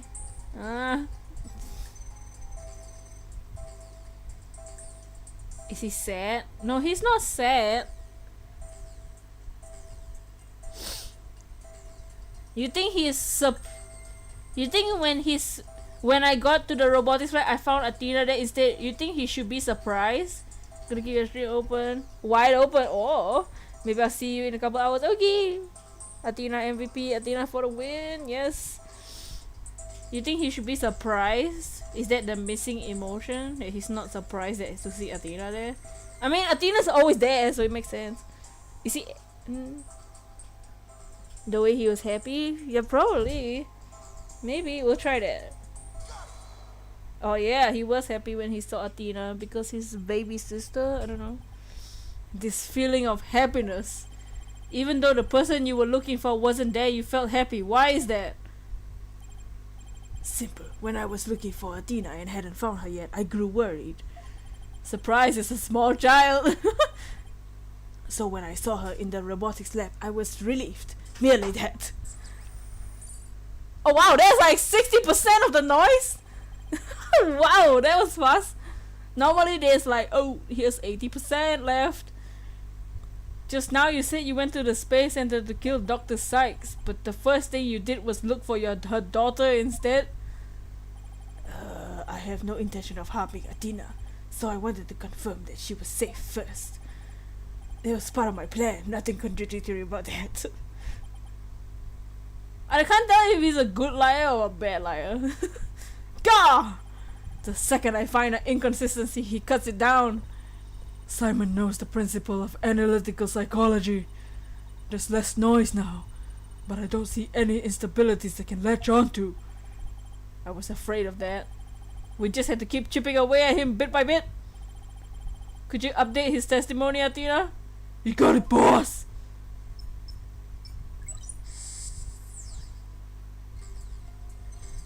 I went to the cosmos there. I don't believe you, Simon. Shake my head.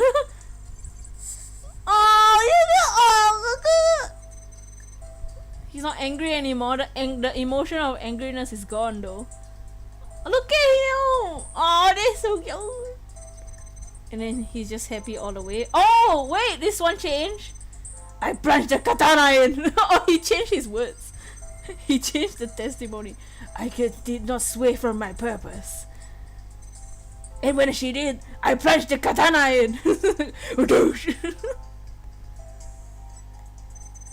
Look at this small child. He's super sad. Look at how he's very sad. I chucked it into her soul.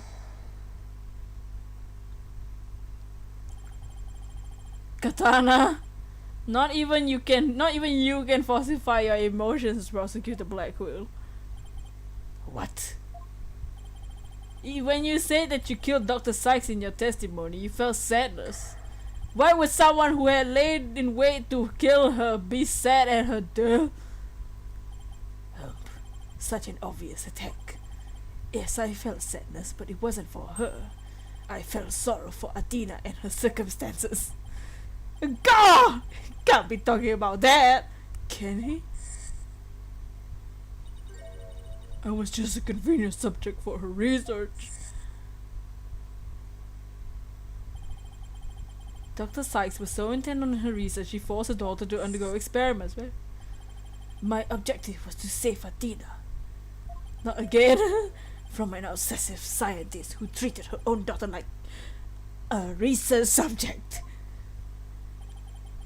Wait, what? I went to psychology lab first. That's where I usually find Athena playing. But that day was different. I heard something crying. I heard someone crying in the robotics lab next door. Was Athena being subjected to yet another experiment, I thought, as I went to see. Conveniently, Athena had cried herself to sleep. All I had to do was wait and kill. Jesus Christ. So that's why he was relieved when he saw Athena. Well, why would Athena be crying in the first place? But is this story really true? I'm not sure how much to believe. Mr. Wright, How are you doing, Athena? Still hanging in there? I'm a lot stronger than I look, boss. Wait and meh. Take a look at this. The noise level actually increased. Oh, what? That's no. God damn. It went up. I never seen it do that before. Prosecutor Blackwell's lying somewhere in his testimony. As a matter of fact, he's been piling on lie on top of lie in an attempt to make his claims sound more believable. He's trying harder to suppress his true feelings. That's what calling the law is louder, shush. How in the world should I approach this? I can either use the evidence-based approach or find if I can find a contradiction. Otherwise, I look for a consistency in his emotions. Hemp. There are no flaws in my testimony, and his boldness is prepared to give his verdict. Give up on this lost cause, and let the law free me of the chains. Shut your mouth, Simon. I don't think so, not while I'm around. Now, contradictory testimony or inconsistency emotions. Ooh! Should we try some evidence, or should we try the emotions first? You think we should look at emotions first? Or try see if there's like evidence for it. See what he says, I don't know. These are our options. His testimony or his emotions. Which one should we go for first? Emotion? Okay, we'll do emotion. Okay, let's look for the inconsistent emotions. Got it, boss. If you want to try looking for a contradictory statement instead, just let me know. Okay. And then we can switch over. Okay, so we can switch over anytime. I heard crying from the next door. I was worried. He's surprised and sad. Okay. Oh, the update. You hurried over and opened the lab. But before I could lead Athena out, curse my luck, Dr. Sykes came in. I refused to hand Athena over. I had no choice but to kill my mentor. It could be the sadness still. Before I could lead Athena out. Okay. I opened the door. Is it him being shocked about this? He was super shocked going into the lab. How odd! Why would you register surprise at opening a door to the lab? Big contradiction. Yeah, maybe we'll get a chance to see the testimony later. Alright, fine, I'll explain. What surprised me was Poncho. That toy figure attacked me. Dr. Sykes knew full well of my plan to rescue Athena. What? He's just making all this stuff up on the spot. She couldn't stand guard over her daughter 24 hours a day. So Dr. Sykes let Poncho do it? That's right. She ordered Poncho to forcibly remove me on sight. So I slashed Poncho up with the katana there in the lab. That rickety old puppet wasn't worthy of the fine blade. Mr. Wright, it's happening again. There's even more noise. Oh my god. What the hell? Ah! It's 100% now? What's going on here? Whenever we find an opening, he covers it up with lies. We'll never get rid of the noise at this rate. It's pretty hard to keep telling coherent lies like that. His mind and will are really as sharp as strong as a katana. Alright, what should I do? Let's try the testimony now that we are at 100% noise. I think there might be an inconsistency in his testimony. Let's give it a thorough check then. Oh, this one has health. Oh, it doesn't have health? Never mind. With a feeling of dread, I opened the jaw. Okay. Poncho attacked me. I retaliated by cutting it into pieces. But before I could lead Athena out there, cause my luck, Dr. Sykes came in. I refused to hand her over. There's really nothing.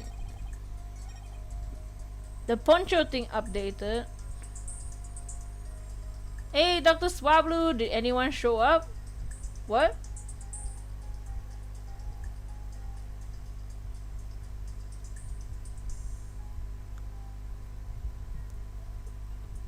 Is anyone?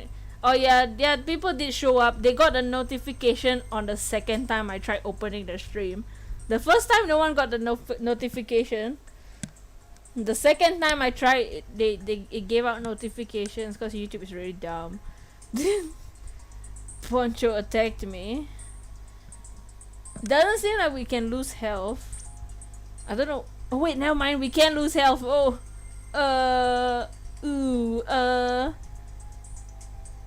if Poncho was out, was cut, they couldn't transport. Oh, that's true. Yeah, they couldn't transport the body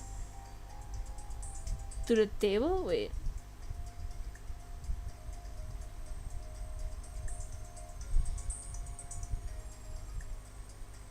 You mean that it couldn't transport the body to the table? But then Simon could just carry the body. Oh, I don't know. This one has health. This one has health. It doesn't. None of our evidence really relates to anything. Try our best to make good content. YouTube goes brrr, yeah.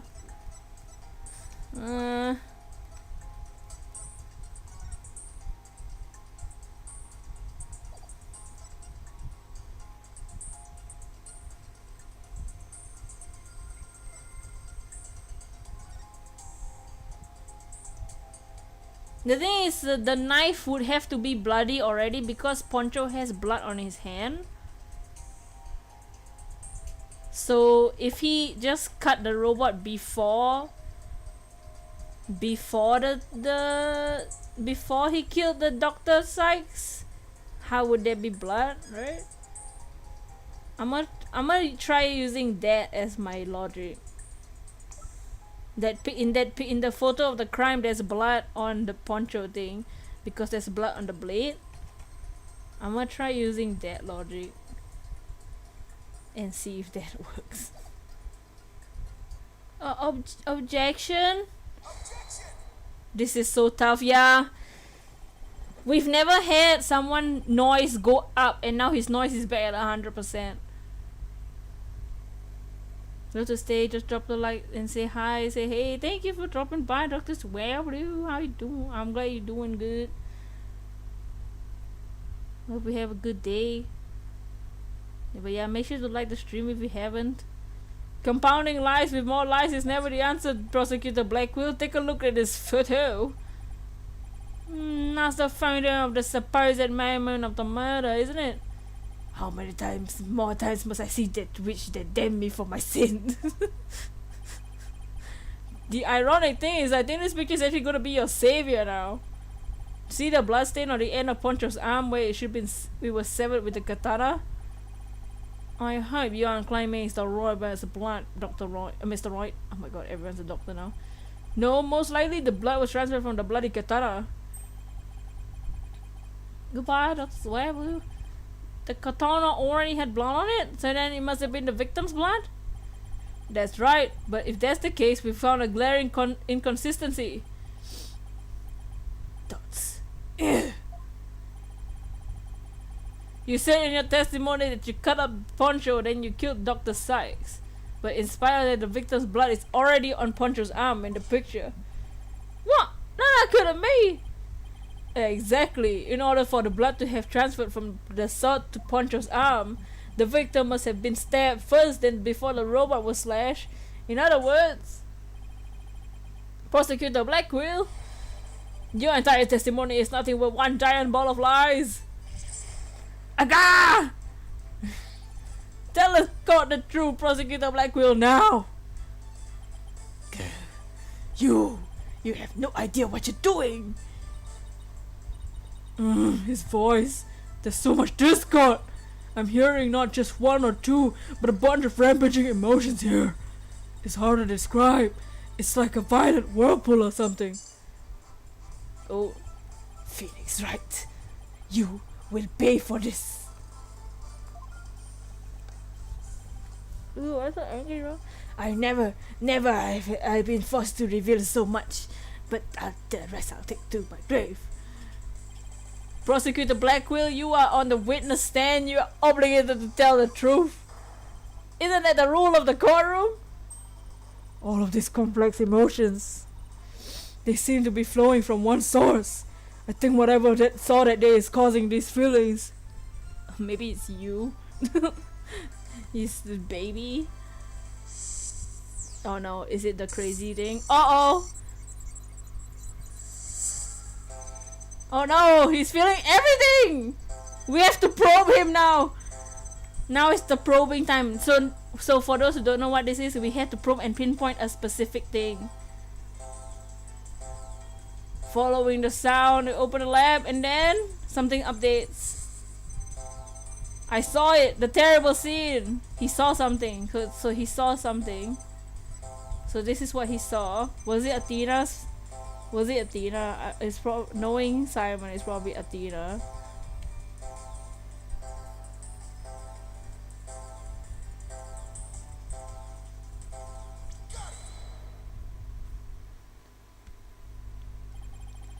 When you opened the door and saw Athena, you became overwhelmed by your emotions.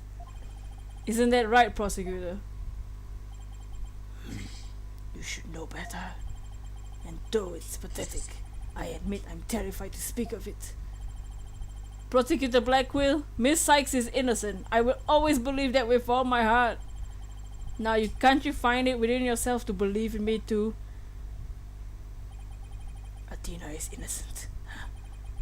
Can you honestly say you believe that to be true? Right, Dono? I give you my word. Now tell me what you saw when you opened that door. He's sweating. Curse you, Phoenix Wright! Oh no.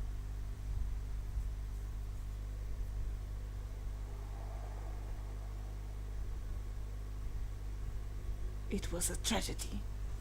One I'll never forget. When I arrived at the lab, Dr. Sykes was already dead. She was lying on the operating table, while bloody katana lay on the floor. And standing between the two, Oh, okay. covered in blood, was Athena.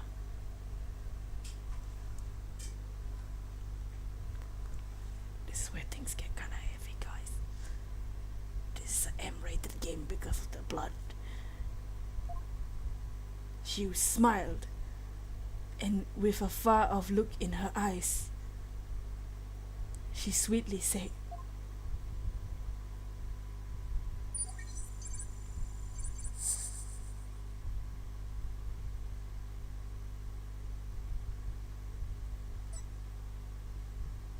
"Something's wrong with Mom, so I'm taking her apart to fix her."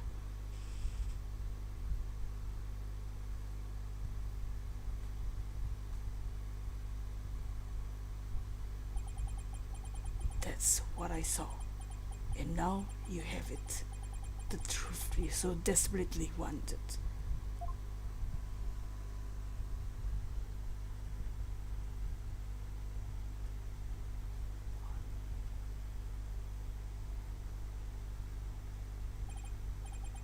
No.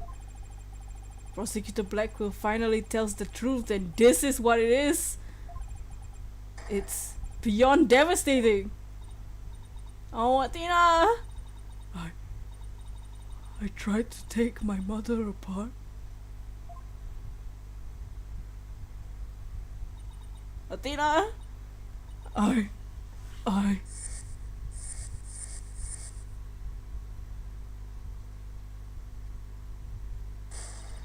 No! No!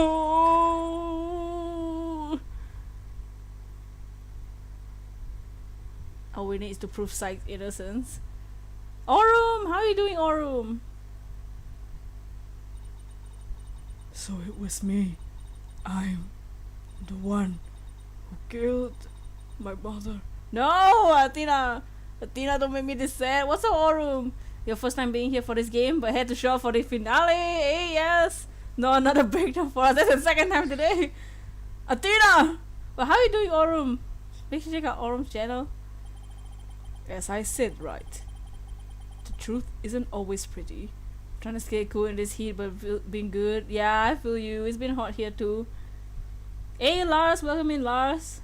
We just had a pretty heavy scene now, so... Murder, disassembly on the operating table. A scientist using her daughter as a guinea pig.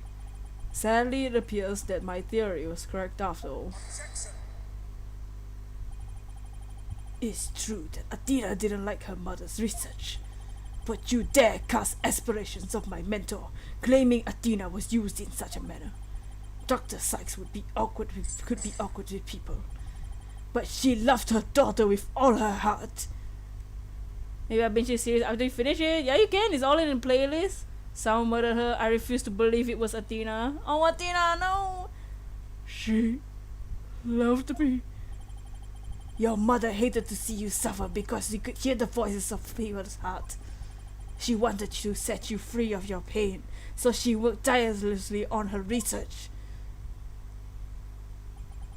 Do you remember those headphones you hated so much? No. You're getting more cheese. Cheese? Yes, my head hurt every time I wore them. No, Athena, it's just the opposite. Hey, Lemon Boy, what happened to God? Oh, it exploded a few cases ago, and now we're dealing with some pretty heavy backstory. Love the artwork, by the way. For the game, yeah, the game's art really nice. They emitted sound waves to nullify emotional input from the voices of people around you. Your power was much stronger than it is now. Then those headphones were what enabled you to carry on with everyday life. You blew up what? Yeah, we had a bomb in the courtroom at one point. No, it can't be true. And why? Why would I have done something like that to somebody who loved me so much? Her love for you was real, that I can guarantee. That's why I knew that what happened had to be some kind of mistake. I couldn't let you be punished for it. So you took the blame yourself, and you and your mentor are more alike than you know. F for the god. Poncho was a witness, so I put it in the case, held Athena close, and vacated the lab. I threw Poncho away in the boarding lounge trash chute, and I hid the case on the Space Center grounds. It would seem that we now have all the facts of this case. No, not yet! You can't act like this! Do not disgrace yourself, Mr. Wright. The truth has finally been revealed. Or are you the type of man to turn your back on things that disagree with you? I'm not. But this... I can't give up now. I have to say something, even if it's a bluff. I always manage to pull through it that way in the past. I have to make it work. The defense is prepared to present evidence. Mr. Wright, No, Athena, no! Yes, Athena? it's okay. You can stop now. No! I don't want you or anyone else to suffer any longer for my sake. Athena, what are you saying? I killed my mother. That's the truth. It's just like Prosecutor Edgeworth said. We have to face it, no matter how much it hurts. No. I admit my guilt. No, Athena, don't do that! Go, don't do that! What you doing? You made my heart go, oh, no. But could I please be granted just one chance to tell everyone what I recall? Huh. It appears Miss Sykes is much braver than you, Mr. Wright. Is what you say, Your Honor. In light of her courage, will the court give Miss Sykes the opportunity to confess? No! It's at these moments I miss Mia. Where is she? Very well. Then if you would please take to the stand, Miss Sykes. Mia, help! Can you talk to Dr. Sykes for me, please, Mia? No, Athena, what are you doing? Thank you for letting me do this, Prosecutor Edgeworth. Athena, stop! And thank you, Mr. Wright and Prosecutor Blackwell, for letting the truth be known. Now we can finally move forward, and everyone's suffering can come to an end. Mia! Mia, help! Athena! Prosecutor Blackwell will be cleared and the docket of the law can come to an end. Is that what this is about, Edgeworth? Yes, admit your guilt and bring everything. Shut up, Edgeworth! I'ma chuck those tissue papers on your neck and in your throat, dude. I killed my mother. My memory is still a little hazy, but there's no question I remember it. I remember the weight of the weapon in my hands and feeling of stabbing deep. Are you sure? I remember the warmth of her blood flowed onto my handle, on the handle onto my finger. Are you sure? Are you just putting those memories into yourself just because they said that you did it, dude? I'm about to fight that man. Your Honor, please find me guilty. Don't! I dare say these are all memories no one but the murderer would have. Don't describe it! Edgeworth, just shut up. I'm about to stick that finger somewhere you don't want, Edgeworth. I see. Thank you for your confession. I believe this trial has gone on long enough. But before we conclude, does anyone have a counter argument? Get the evidence. I don't have anything! Objection! Yes, Phoenix! Object, please! Thoughts? I do, Your Honor. Mr. Wright! But, Mr. Wright, why? Because there's no way! I killed her, remember it now. No, you don't! That is called BS! Any kind of argument now is pointless. Objection! I'll object every day, girl! Don't tell me you've forgotten one basic tenet of lawyering. Always believe in the client to the bitter end. Athena, you are not a murderer.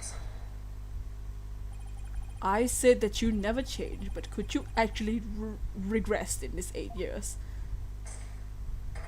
I won't stand for your childish emotionalism getting in the way of the truth. Shut up, Edward! Emotionalism? Don't let your me on the matters of the heart, Edgeworth. Stop in the name of the law. Because I can see straight into a person's soul. Oh, her psyche locks! Her black psyche. Oh no! But I did a little research. her psyche locks are still there. So her psyche locks was not about her killing her mother. Her psyche locks are something else. The psychology you mentioned, Athena isn't trying to keep anything from you on purpose.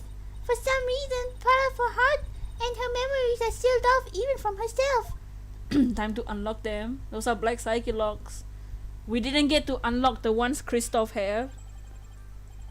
Kristoff psyche locks were never broken. That's the only thing that bothered me about the end of the game. We never got to break those psyche locks. We just broke him down. There's still a chance somewhere deep in Athena's heart there might be some memory that she does not know about yet. It might be looking for a grain of sand in the cosmos, but still, if the locks are still there, there's still something behind the truth. That memory might contain a new fact that could prove her innocence. I hope everyone say that you're not bluffing, Mr. Wright. Now then, is there a problem with Mr. Smith Sykes' confession? My memory is still hazy, but there's no question I remember it. I remember the weight of the weapon in my hand. Remember the warmth of her blood flowed in my hand. Now! There's definitely something wrong with her memory of the event. I can just tell. If there's a problem with her confession, please prove to this court. Oh my god, we have to present something. Okay, let me save. Let me just save real quick. Okay, let's see. If there's a problem with her confession, so she confessed about... She remembers the weight of the weapon and the blood flowing to the handle onto her hand. I don't think the weapon has blood on the handle. Only found on the blade. The victim's blood was only found on the blade. The handle did not have any blood. So how could she feel blood on the handle onto her fingers? You know what I mean? And I don't think a tiny little girl can hold a real katana. And katana's really heavy.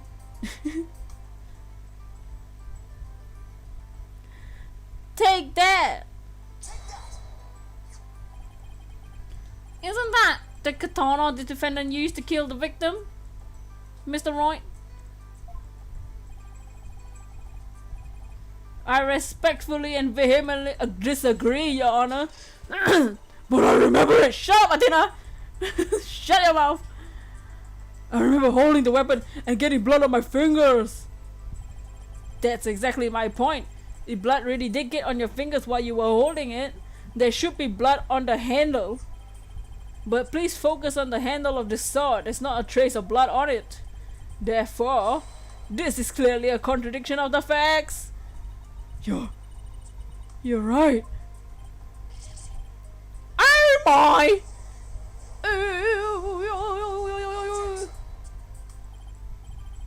The defendant must simply reconfuse the portion of her memories.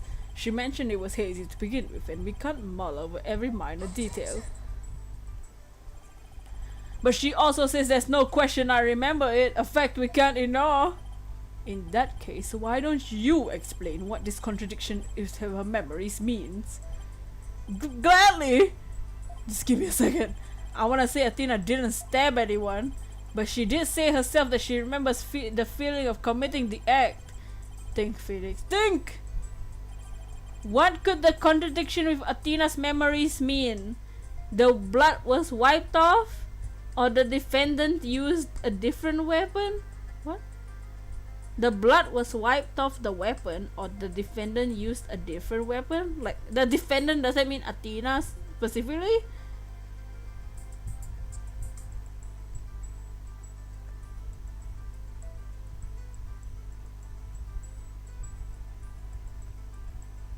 What could be the contradiction? The blood was wiped off the weapon, which is not. If not, they could tell. The defendant used a different weapon. Does that mean the option says the defendant used the? Are they specifically talking about Athena or like the real killer? I'ma save. I'ma just save it every option. I'll try the defendant. I don't know if they mean Athena. Miss Sykes said blood flowed down the handle, but the katana's handle is spotless. So doesn't it follow that the defendant must have used a different weapon other than the katana? What are you up to this time? I have no idea, Edward. This is it. Different weapon? Yeah, I don't know what other weapon there is. This time I found a thing to end Athena's nightmare for good. The weapon that took Dr. Sykes' life was the katana, that's for sure. So if I can show a possibility that Athena didn't use the katana, that could help me prove her innocent. What? A different weapon, you say? What weapon would not be exactly? Alright, of course he would ask that. I can see you're floundering, Mr. Wright. Shut up! Do you speak without thinking again, as always? As always, man. How did he do that? I can't back that down. Not here, not now. Is it in the picture? That's right, I did. Because it's so obvious, it doesn't require any thought. What did you say?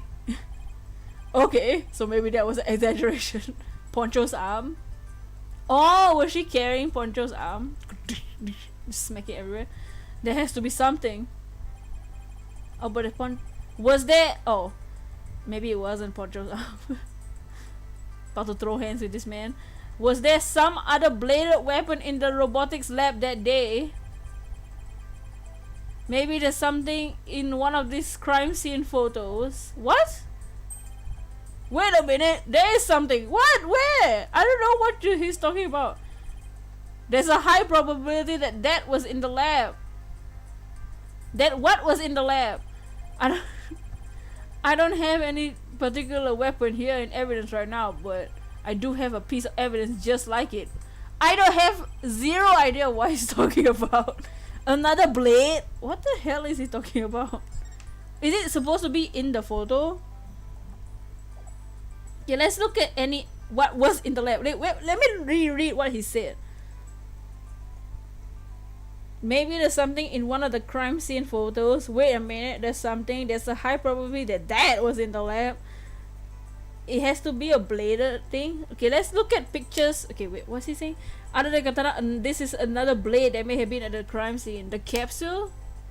He says a blade, though. Other than the katana, this is another blade that may have been at the crime scene. So let's look at all our pictures that has the crime scene inside. Yeah, the knife. The knife is a blade. But this is a completely different knife. But it is also in the from a set of utility tools. The knife is from the current case, not the old case. It might be the knife, I don't know. Okay, let's look at the crime scene. There's only one blade.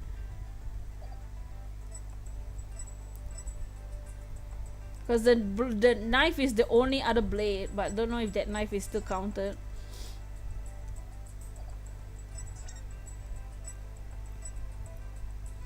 What was this? It was what is this box? A toolkit on the floor. Maybe it is the knife. What the hell was she using a knife for? Maybe it was a knife. I mean, from the kit on the floor. We'll try that. A utility knife from a set used by Space Center techs. And there's a toolkit, open toolkit on the floor.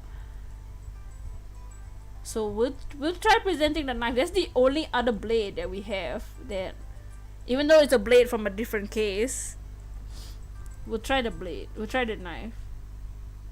I take that. But Master made a weapon in the Clay Terran case. Yes, this is a knife that took Mr. Terran's life. But there must have been a knife just like this at the scene 7 years ago as well. A stabber. Stab, stab. Toolkits containing utility knives like this are issued to the Space Center employees, and the robotics lab especially would naturally have one of these lying around. Achoo choo choo. But beside the katana, no other bladed weapon was found at the site. It was in the investigation report, if you didn't know. Oh, of course I knew that. Only you told me just now. Once you told me just now. Then here's something else you already knew. There was a toolkit at the scene, but it didn't contain any blades. There's a photo of its contents. Oh well, duh, if it doesn't have any blades, then this is the blade that we have. You want to see any kind of bladed object? Maybe because they brought it. Fine, that is fine, but isn't there something odd about the design of the handles? Therefore, there was no other bladed weapon in the room. I disagree. This toolkit contained a knife. What proof do you have of that? Don't tell me your eye for art is failing to you too, Mr. Edgeworth. You're the last person who should be criticizing my aesthetic sense. There's an empty spot. Oh, I didn't read what the judge said. Oops. Yes, obviously something's missing there. Now he's simply watching out for your ocular health. Notice that the handles of each tool have sort of a design on them. Oh, I see they do, but what significance does that have? It's clear that one of the tools is missing from this kit, a die. If we arrange the tools into a specific pattern, we might be able to tell which part of the overall design is missing. Is that theory of your pitiful sense of aesthetics helped you come up with? Wow. Edgeworth, just shut up! Show the court, if you will, what pattern or design would we see if we rearrange the tools? The logo of the company? What evidence shows the company? Oh, we'll show the album with the thing because it has the company logo on it, the Gyaksa. And what design is this supposed to represent? The Gyaksa logo? I don't know if it's pronounced. I don't know if I'm supposed to say Giyksa. Am I supposed to say Gyaksa or Gyaksa? Oh, Edgeworth, looks like even you became chief prosecutor, you're still green! Oh, no! Throw the flames on him. Check the still samurai in his face. Chuck him in the elevator! Just shake him real hard. I bet he'll be triggered. The Gyaksa logo, Your Honor, it's on the Space Center's documents and pamphlets. As you're aware, the Gyaksa is the program that runs the Cosmos Space Center. Look how brightly the Gyaksa logo shines in the sun. Really dig the stars and the rocket. The Gyaksa is the new name for the Federal R&D program, bro. Oh, I think I see it now, but yes, with just the tools shown in this photo. Wow, the middle is missing. The red A from the logo is missing. If you wanna be fancy, smack him with the white glove. This is where the murder weapon from the Rand case comes into play. If we were to place the utility knife in the open spot, hell yeah, we can look at pictures. It will complete the Gyaksa logo. Sorry, what that means? Admit it, Mr. Edgeworth.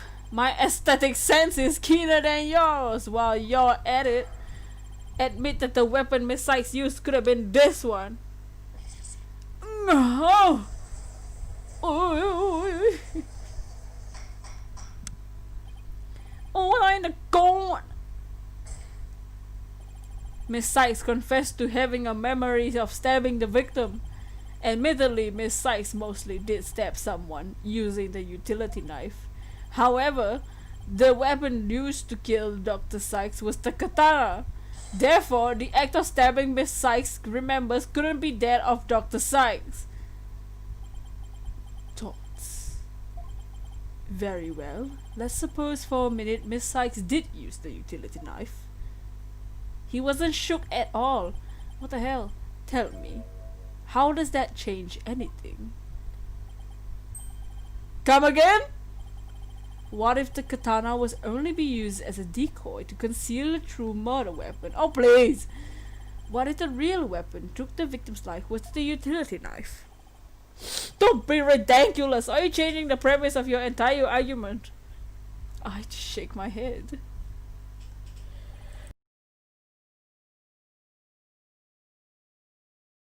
Sorry, I had to sneeze. There's dramatic music. I'm merely offering a hypothetical situation derived from your logic. A chichi foolish fool. Oh, I miss Francisca. I wish they brought Francisca back. Miss Sykes could have put her blood on the katana to make it look like the murder weapon, then concealed the knife on her personage until Blackquill carried her away. That now clear up a contradiction between Miss Sykes' memories and the evidence. If in fact the murder weapon is the utility knife, the fate has dealt you a cruel hand. For you have just proved the knife's existence for the rest of us with your logic.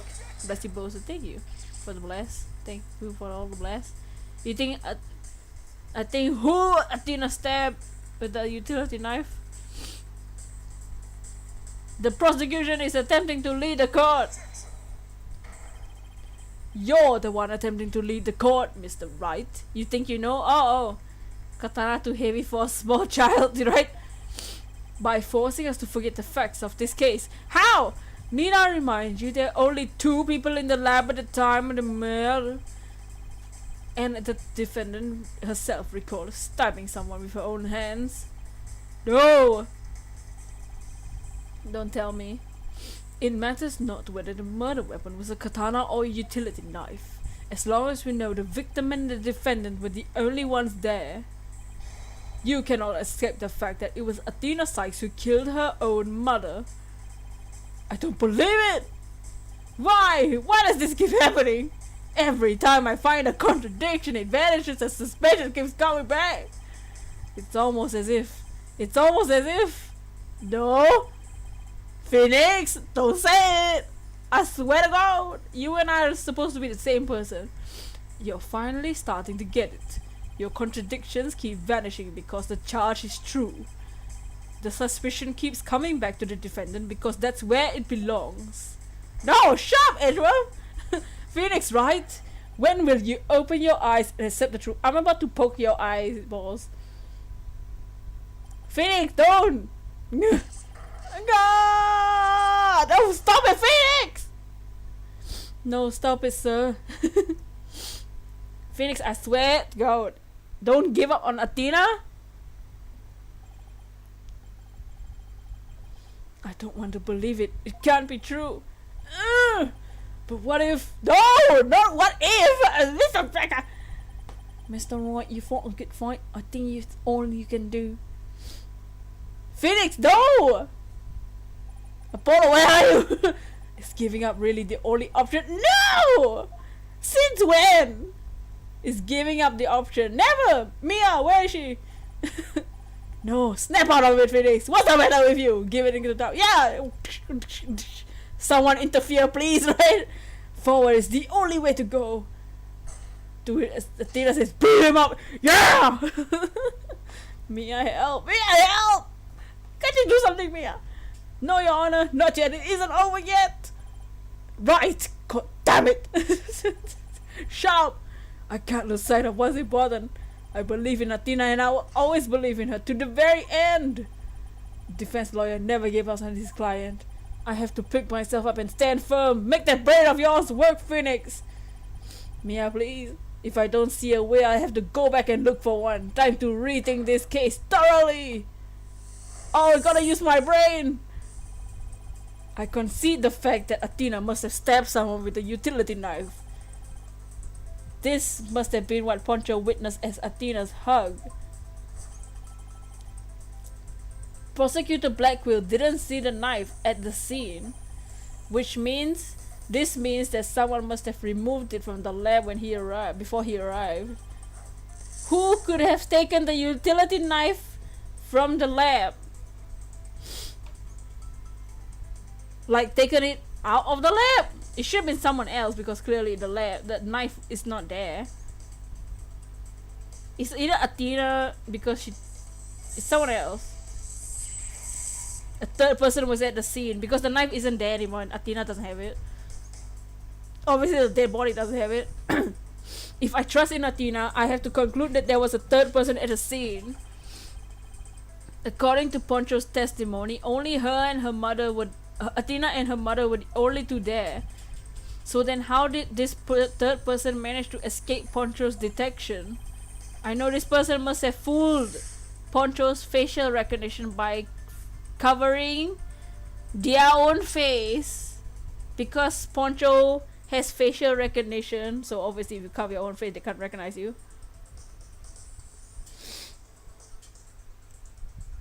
Looks at the witness.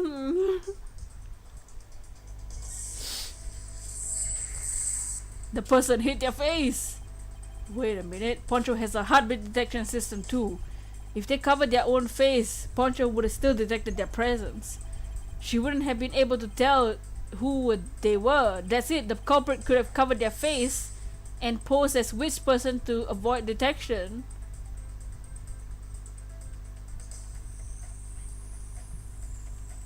It wasn't as Simon, if not. Only Poncho keeps saying that only Athena and her mother were there, so the person posed as the victim. It couldn't be Simon because Simon came afterwards. If culprit posed as the victim, they would explain why Poncho only thought only she and Athena were there. Metis. All they had to do was take advantage of Poncho's basic facial recognition features. The culprit used this to pose as the victim, a recording of her voice, her jacket, or a katana. Poncho did because robots got evil. It's not recording, that's like out of nowhere. It's not the blade, it's a jacket, right? Oh, the jacket has the ID. It's the jacket that has the ID, right? The barcode. They wore a jacket. Jesus Christ. The hell is this woman doing? It's a jacket. The victim's jacket. Oh my god, there's still more. The culprit could have posed as the victim by wearing her jacket with the ID tag on it. But that still leaves the heartbeat detection. Oh yeah, how did the culprit get around that? It wouldn't have worked if Poncho could detect the real Dr. Sykes' heartbeat too. Does that mean that the real Dr. Sykes was already dead by that time? If that's the case... Oh. So Dr. Sykes was already dead, and then the person wore her jacket to pretend to be the mother for the robots, just in case the robot was a witness. If that's the case, who did Athena stab? The defendant? Wouldn't that be herself? The victim, the real culprit, the real culprit!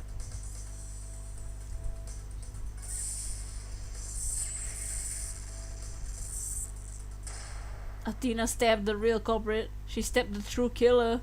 No, Athena, she stabbed the real culprit. That's it.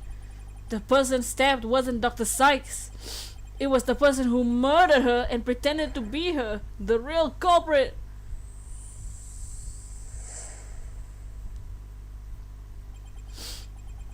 Dots. Now that Mr. Wright has finally finished thinking, let us bring this to the sweet. I'm about to slap you, bro. Please give us your verdict, Your Honor, so we can move on to the hostage negotiation. Shut your mouth! Alright, Trucy. I hereby... absolutely right, Ashmeth. I hereby... Shut up, everybody! I didn't say I was finished, Edgeworth. I was only pausing for a second. Not like by a second, I mean a couple minutes. Grabs white glove.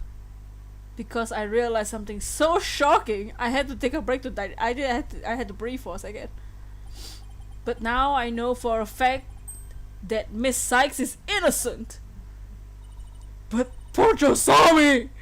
She witnessed the... Oh, I didn't read. She witnessed the moment of the crime. No, she didn't. Poncho is dumb.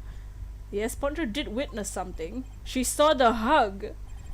In other words, the moment you used the utility knife. But the person you stabbed wasn't your mother. What are you saying, Mr. Wright? The answer is simple. The person Miss Sykes stabbed was a third person posing as Dr. Sykes. What?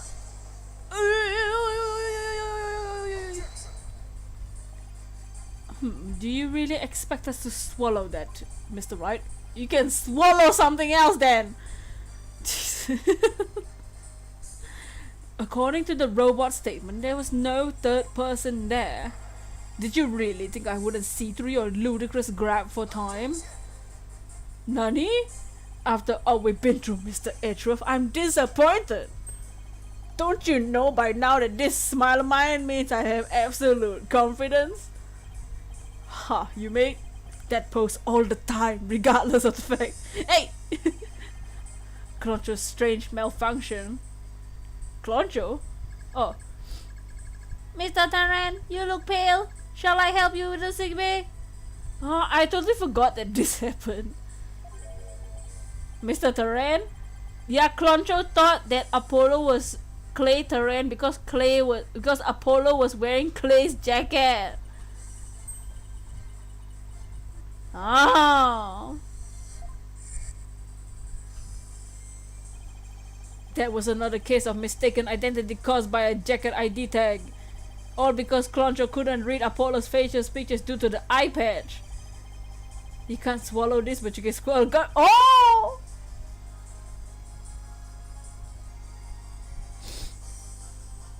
That's what they do in a car. Mr. Edgeworth said a mask could nullify the robot's facial recognition. And then all the person had to do is wear a jacket with the victim's ID tag and pose as her. 457. All of the ridiculous theories. What good would a silly disguise like that do? Have you forgotten that the robot also has a heartbeat detection system? If there was a third person at the scene, the robot would have detected them. I'm sorry, Mr. Edgeworth, but that doesn't count for much, I'm afraid. Because by that time, Dr. Sykes' heart had already stopped beating. What? So what I mean? Yes, Your Honor. The person Miss Sykes stabbed, this third person was posing as Dr. Sykes. Her mother is her mother's real killer. But that's... impossible!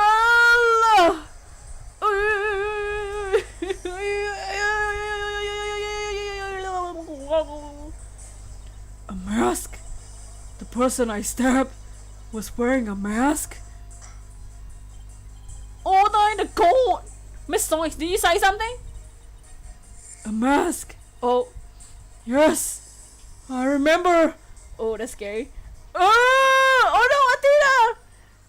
Take that Edgeworth. Yeah, we're triggering Athena right now. Athena, what is it? Don't turn your head against the truth with the eyeball. Yeah, dude, follow your own advice, Edgeworth. Don't turn your head against the truth. Oh no! Athena!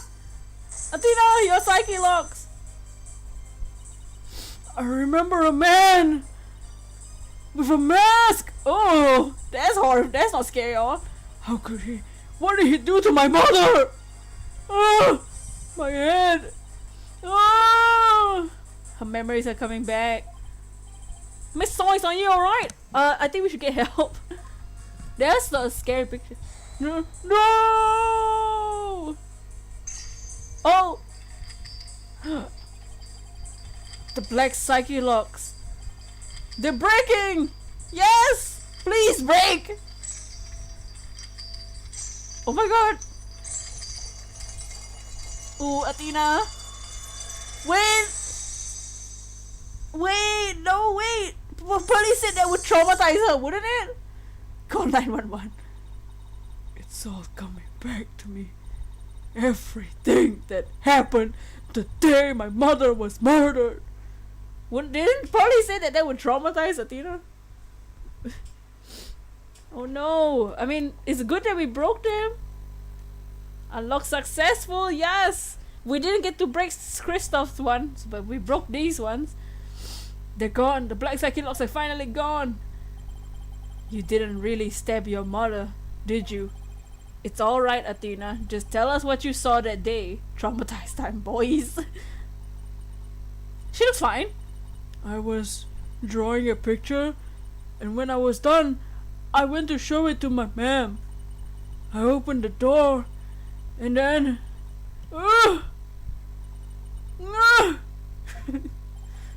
It's alright. I'm right here. You're safe, Athena. It's alright. We might be in a bomb location, but oh, the sad music. Oh, okay. She was on the floor by the workbench with a katana sticking out of her. There was a handkerchief over her face, but I knew it was her by her clothes. And there was a man there. A man? Quiet, Your Honor! Jesus Christ! Shut up! Traumatize her did at a younger. It's gonna traumatize her now. Go on, Athena. He tried to attack me. In a panic, I grabbed a knife that was there, and he dodged at first, so I only got his clothes. And I tried again. Oh, that's why the jacket has a like a cut in the outfit. This time you got him, didn't you? I did. I remember it clearly now. The knife went into the back of his hand. Oh wow. He kicked me and I passed out.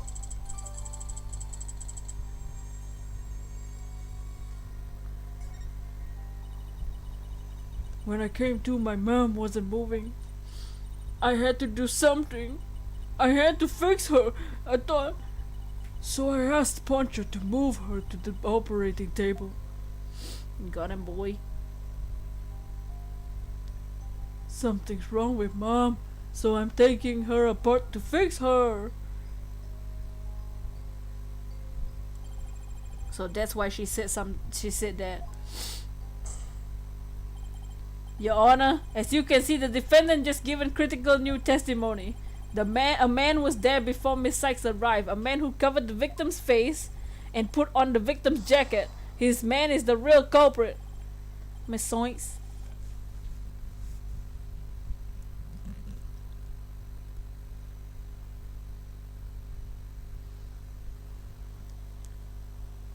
Do you have any idea who this man was? I swear if Simon says it was him, I'm actually gonna flip. No, I'm afraid I don't.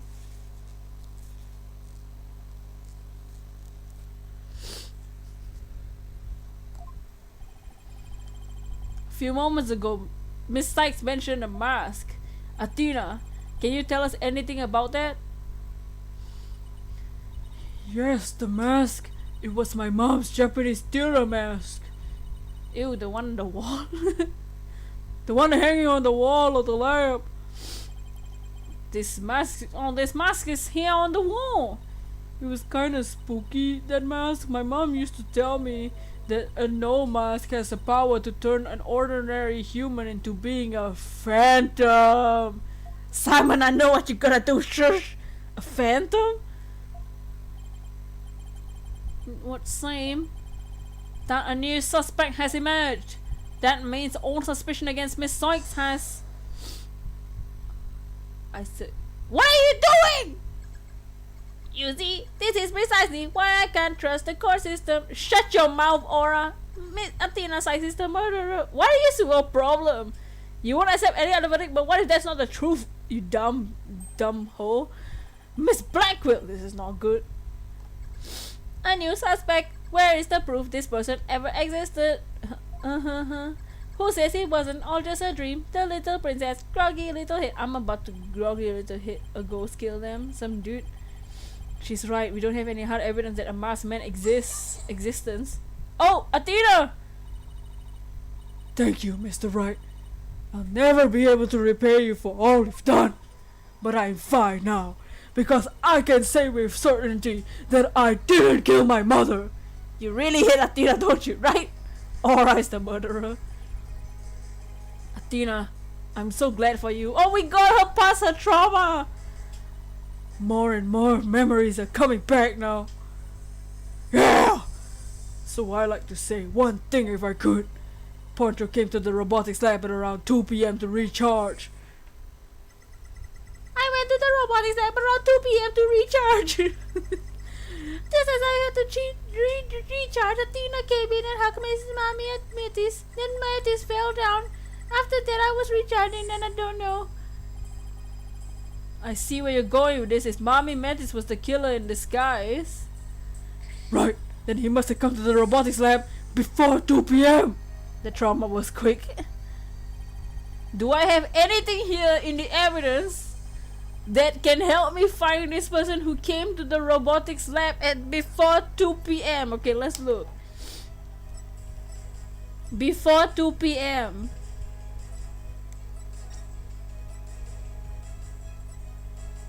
No, this one has nothing. This is the this is just the thing. This is just the security photo. Wait, what am I supposed to find? Something that can help me find this person before 2 p.m. Is there a clock here somewhere? No.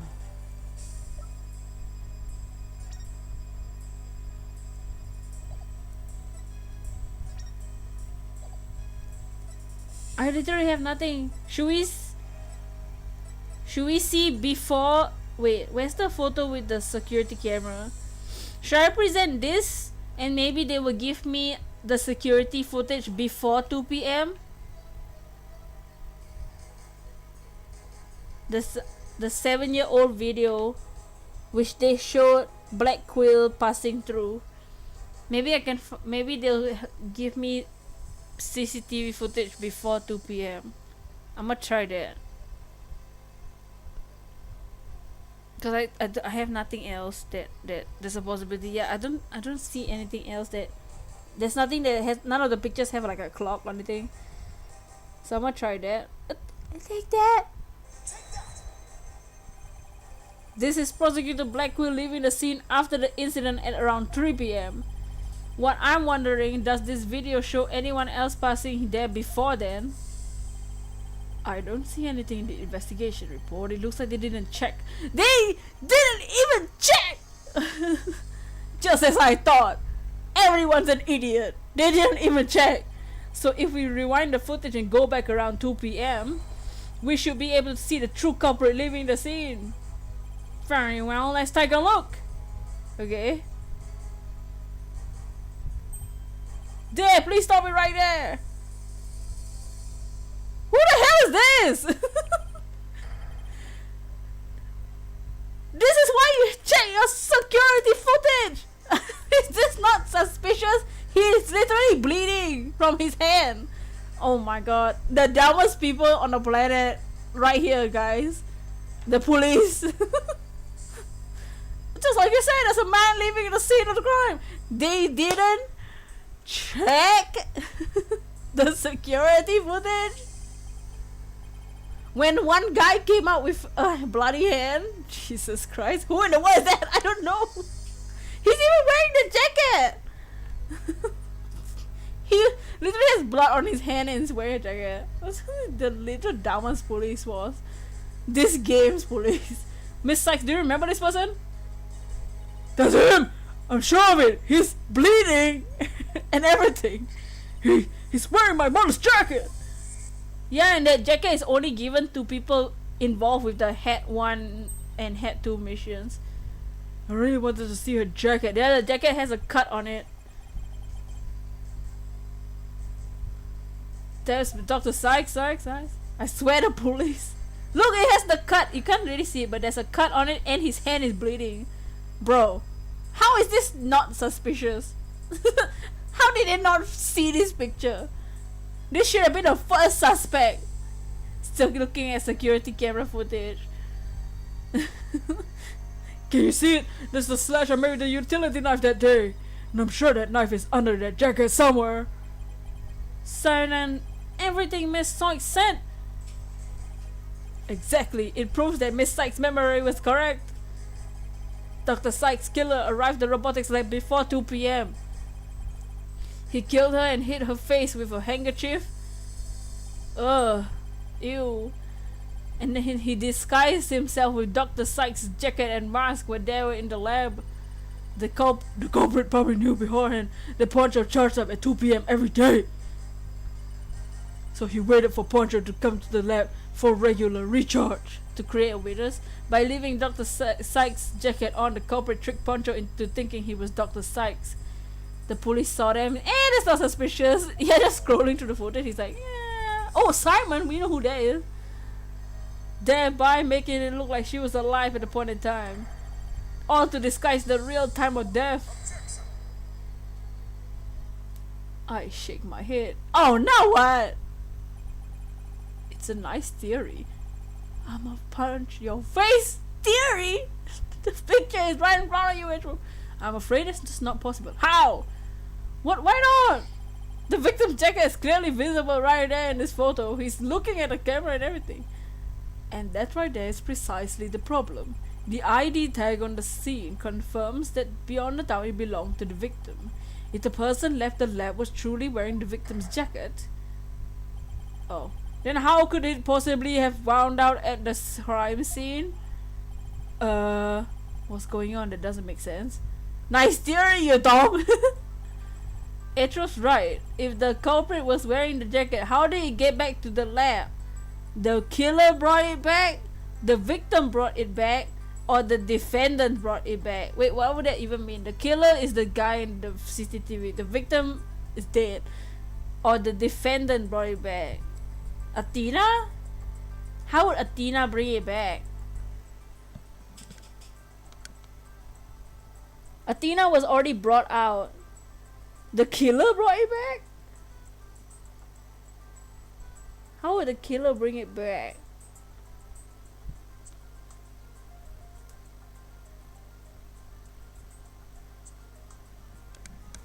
How would... I don't think Athena would bring it back. It has to be the killer, right?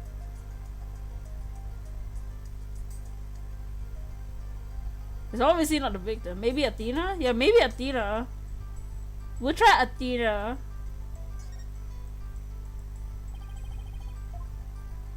Oh, never mind. No. I didn't mean that would make it her an accomplice, Edgeworth. Jesus Christ. Okay, maybe it was the killer.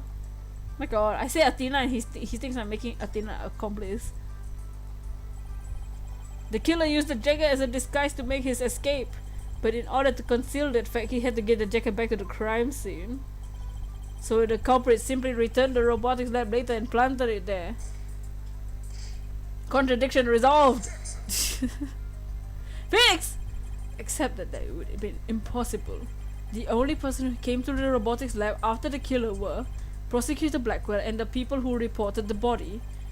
They claimed that the jacket was there when they arrived. Maybe one of the persons that reported the body was the guy, the same dude. When do you propose this mysterious man of yours had the chance to return the jacket? A puzzling question indeed. When did the culprit have the chance to bring the jacket back? When the body was found? When the body was found? He could have just chucked it on the floor! The only time the culprit could have returned the jacket was when the body was found.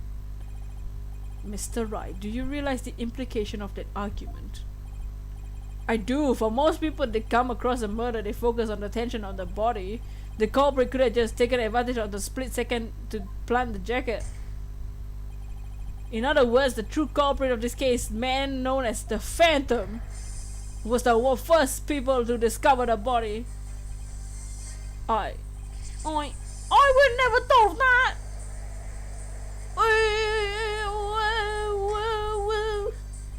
Oh, they in the court.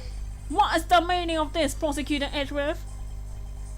Dots. The body was discovered and reported by a group of 3 people. They were there to collect the space probe's capsule in preparation for Hat-1 launch. One of those people had a special bag to transport the capsule in. Oh, you mean the shock-resistant bag? Correct. I suppose if the jacket was in that bag, it could have been returned to the scene of the crime without anyone noticing. I'll see to that you get the reports on those 3 people. Oh, thank you, Edgeworth. You will? You better hush. We should also check the facial recognition database for that robot. If this person felt the need to hide his face with the theater mask, it might mean that his facial data was once registered. Oh my god! Edgeworth, thank you. You're helpful sometimes. Prosecutor Edgeworth, does this mean? I have to admit, I believe Miss Sykes' memories to be credible. Oh my god, Edgeworth, thank you, please. You win, right? Not that this was an ever unofficial trial. Yeah, sure. Do more ears deceive me, prosecutor? Are you actually conceding?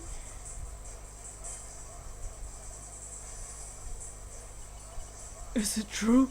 Boss, does this mean I'm... Thank you for being on our side for once. I can't believe it. It's over. I won. I proved Athena and Prosecutor Blackwell are innocent. Your Honor, I see no need to further prolong this trial. Hold on, Mr. Wright. Have you forgotten who's in charge for this trial? What? But I'm supposed to say I see no prolong this trial. Not you either, Your Honor. Now silence. No, but this dumb hoe just wants Athena arrested. That's The little princess who was truly beloved by Metis and repaid their love with death. All these years hating Athena was the only thing that kept me going. when I was false, bro. But what do I do now? Can anybody tell me? How am I supposed to go on? What's the problem, Miss Blackwell? Help. How unlike you, Aura. Metis was deeply passionate about her work, so she chose you as a partner. Is it shut up, Simon? You know how I felt about her. Her respect as a co-worker wasn't all that I wanted. I wanted her love. Then what did you want from her? Do you really just go there, Aura? Aura, there's something I wanted to say if you lend me an ear. I have in my possession a lead on who Metis' murderer is. You do? Then why the hell have you not been saying anything? Right, Dono. You asked me about to identify the phantom of 7 years past. That's right. The phantom. The person Blackwell has been looking for even from behind bars. 7 years ago, someone hatched a plan to sabotage the Het 1 rocket. Or our trials over? The spy. But he was no ordinary spy. We knew not about him, his background, his appearance. We came to refer to him as the Phantom. The time I was working with the police to hunt him down. And then one day a miracle occurred and I obtained a lead on him. Oh, how exciting! What was the lead? You sound very excited, Judge. A recording of the Phantom's voice! But the quality was too poor for proper analysis. Dang it! Yet I had hope. Aura's co-worker was a scientist who could analyze human emotion. So I asked her to evaluate the recording using analytical psychology. Wow. Grabs the water gun. The scientist was Dr. Sykes! Yes, a spy's greatest fear is to have his true identity discovered. In addition to Het 1, Dr. Sykes regulars and the recording was surely among his targets. But in search of the space center bore no fruit. He must have started to panic. So he cannot find them, but where could that have been? Who is to say? Wow, I bet he never let that out of his sight all these years. How in the world did you smuggle them into prison? Is that your concern? Oh, I have my ways. You don't have to know. But what's more is my partner is especially talented at that sort of thing. Hell yeah, the bird! The bird's on our side! I worked to lure the Phantom in by spreading rumors throughout the underworld. It was even granted permission to prosecute cases that attract the Phantom's attention. Just try to retrieve your identity, you bloody butcher, became my taunt. And what about the results Dr. Sykes drew up for you? Was there any useful information? I am telling you, but I have my ways, from Simon. Yeah, literally. Here, you can see for yourself. But take a good care of it. It's all I have left of my mentor. Oh, okay. I will. Better hold on to real tight. You're starting to like that bird just a little bit. Phantom Psych. The Phantom Psych. Okay, let's look at that. Let's take a look at. Are we taking a look at it now? Psychology profile classified. Emotional output of his voice extremely weak compared to typical voices. Subject deemed to have unique psychology makeup with almost no emotional fluctuation. Nice. So he has no emotional fluctuation, huh? Okay, it says the subject's emotions rarely fluctuate. He doesn't experience feelings like normal people do. So he's a sociopath.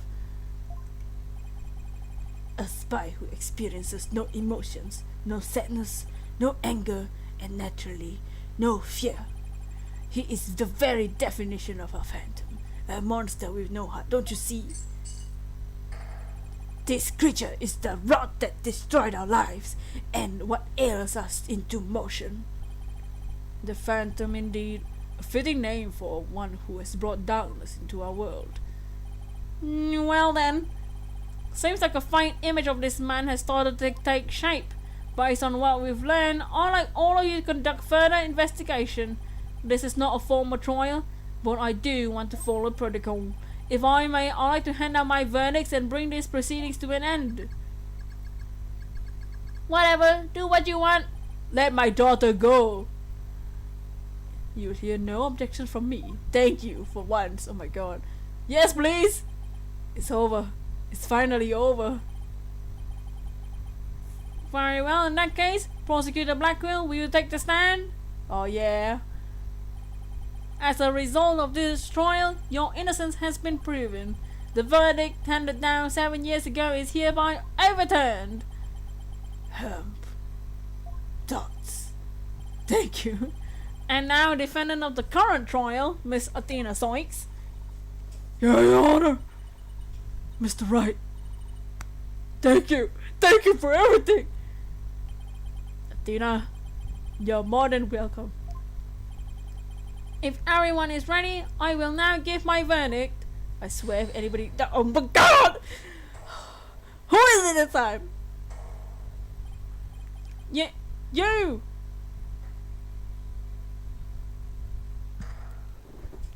I swear to god, Apollo. Apollo? I'ma make your other eye blind, dude. What the hell are you doing?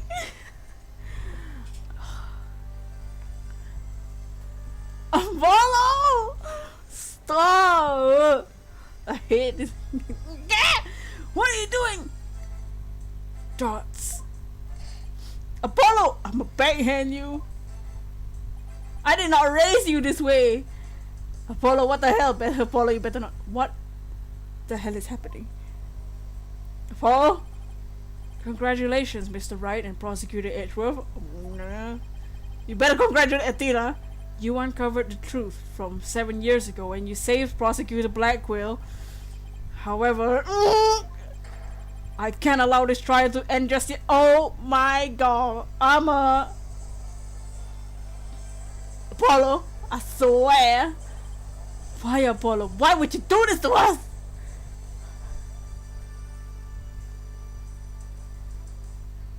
To be continued. Oh my god. No, we have to finish everything today. I'ma slap Apollo with my own fist. I'ma poke his eye. Dude, what are you doing? I'm about to pull your other eye out, dude, right?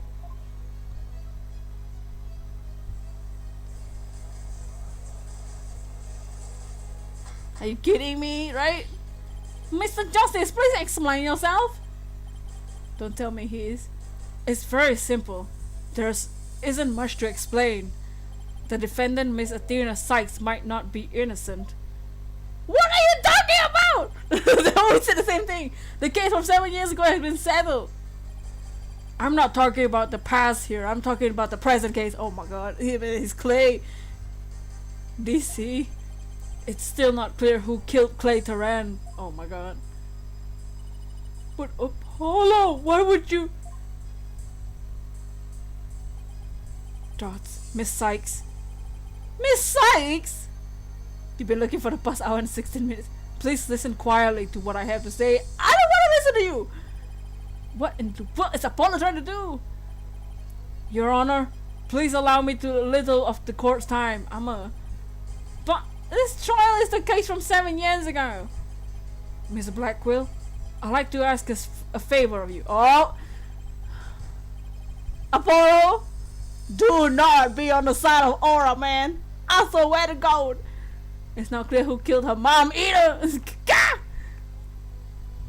Just as you lost someone close to you, I lost someone close again. Apollo, I'ma slap you, dude. I'm sure you want to know the real truth of what happened as much as I do. For Clay? I don't care. Apollo, you realize she has Trucy at gunpoint or something, right? Apollo! Don't trust that musty, crusty robot. Apollo! She has Trucy at by her blade, dude. That's your sister. What the hell are you doing? She has hostages! You know I'm all for the truth. Oh my god. Let's see you expose the princess's guilt. Why are you feeding her? What the? Permission? Very well. Is that alright with you, Prosecutor Edgeworth? Trucy, do some. Trucy is half dead because of Aura. The prosecution has no objections. Edgeworth, help! Let's hear Mr. Justice's testimony. I'll have the police investigation report brought immediately. Not you too, Edgeworth. Apollo, shut up. I really hope it's something because you have something up your sleeve. I'm very stressed. Your opening statement, please, Prosecutor Edgeworth. As you wish, let's review the case of the murder of Clay Terran. Okay, now we're doing Clay Terran's case. Now we're trying to now we switch cases. We've solved the UR1. Now we have to deal with this HEP 2 incident. She was harmed. She was threatened. Aura threatened to like snap her neck first. Cause she knows she's my daughter. Here we go again. It was made clear in the previous trial that Solomon Starbuck was not his killer. Therefore, the true culprit was someone else. On that day, the culprit waited for the astronauts in boarding lounge 1, and when the two men made their escape out of the space museum, the killer attacked Mr. Terran with the same type of knife that was used 7 years ago. Maybe it's the same knife from the guy, the Phantom,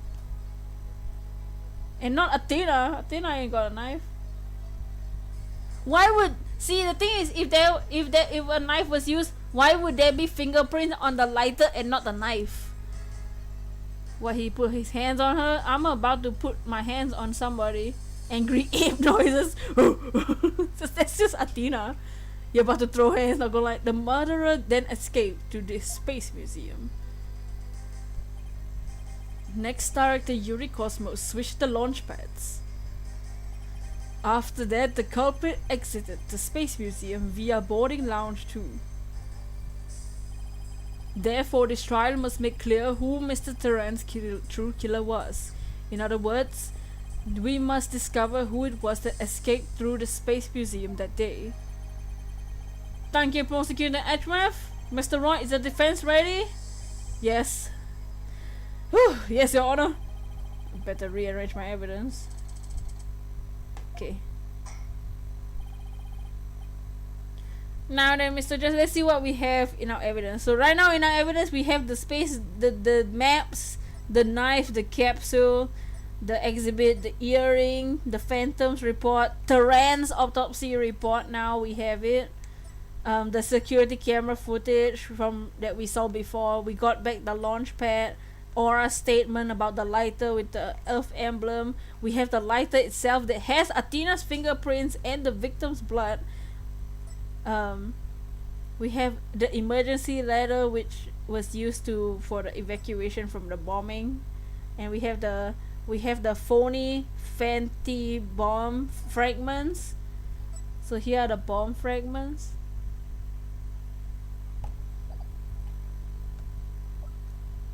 That's all. Okay, cool. That's our evidence. Apollo, I'ma cut off those horns of yours.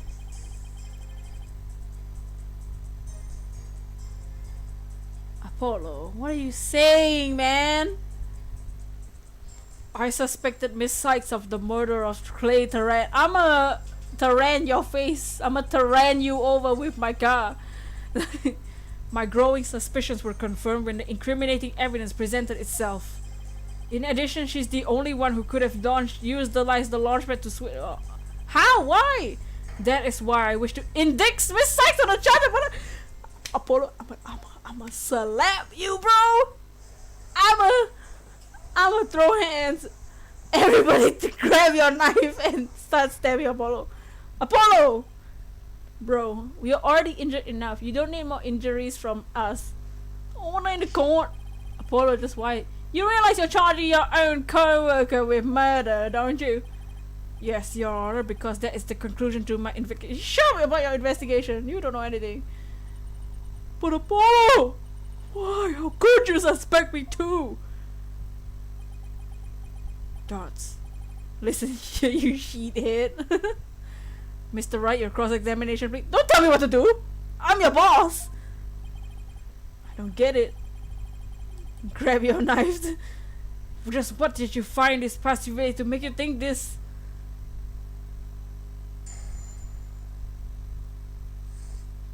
Makes disappoint. Okay, whatever. Yeah, okay. Hold it! That's the lighter that was found in the Space Museum with a fingerprints on it, right? The knife had no fingerprints though. How would it have no fingerprints? Even if it would seem decisive, there must have been the facts that we don't know about it yet. If that's so, go ahead and prove it then. Okay, calm down. Look, honestly, I don't want to believe it's true either. Then don't! Miss Sykes was the only one who was in the Space Museum at the time of the murder. How do you know? But Mr. Justice, Miss Sykes had absolutely no motive to kill Mr. Terran. 7 years ago, Miss Sykes lived at the Cosmos Space Museum. It wouldn't be strange if she had some kind of connection to it. What are you talking about? You were there! You were always there with him.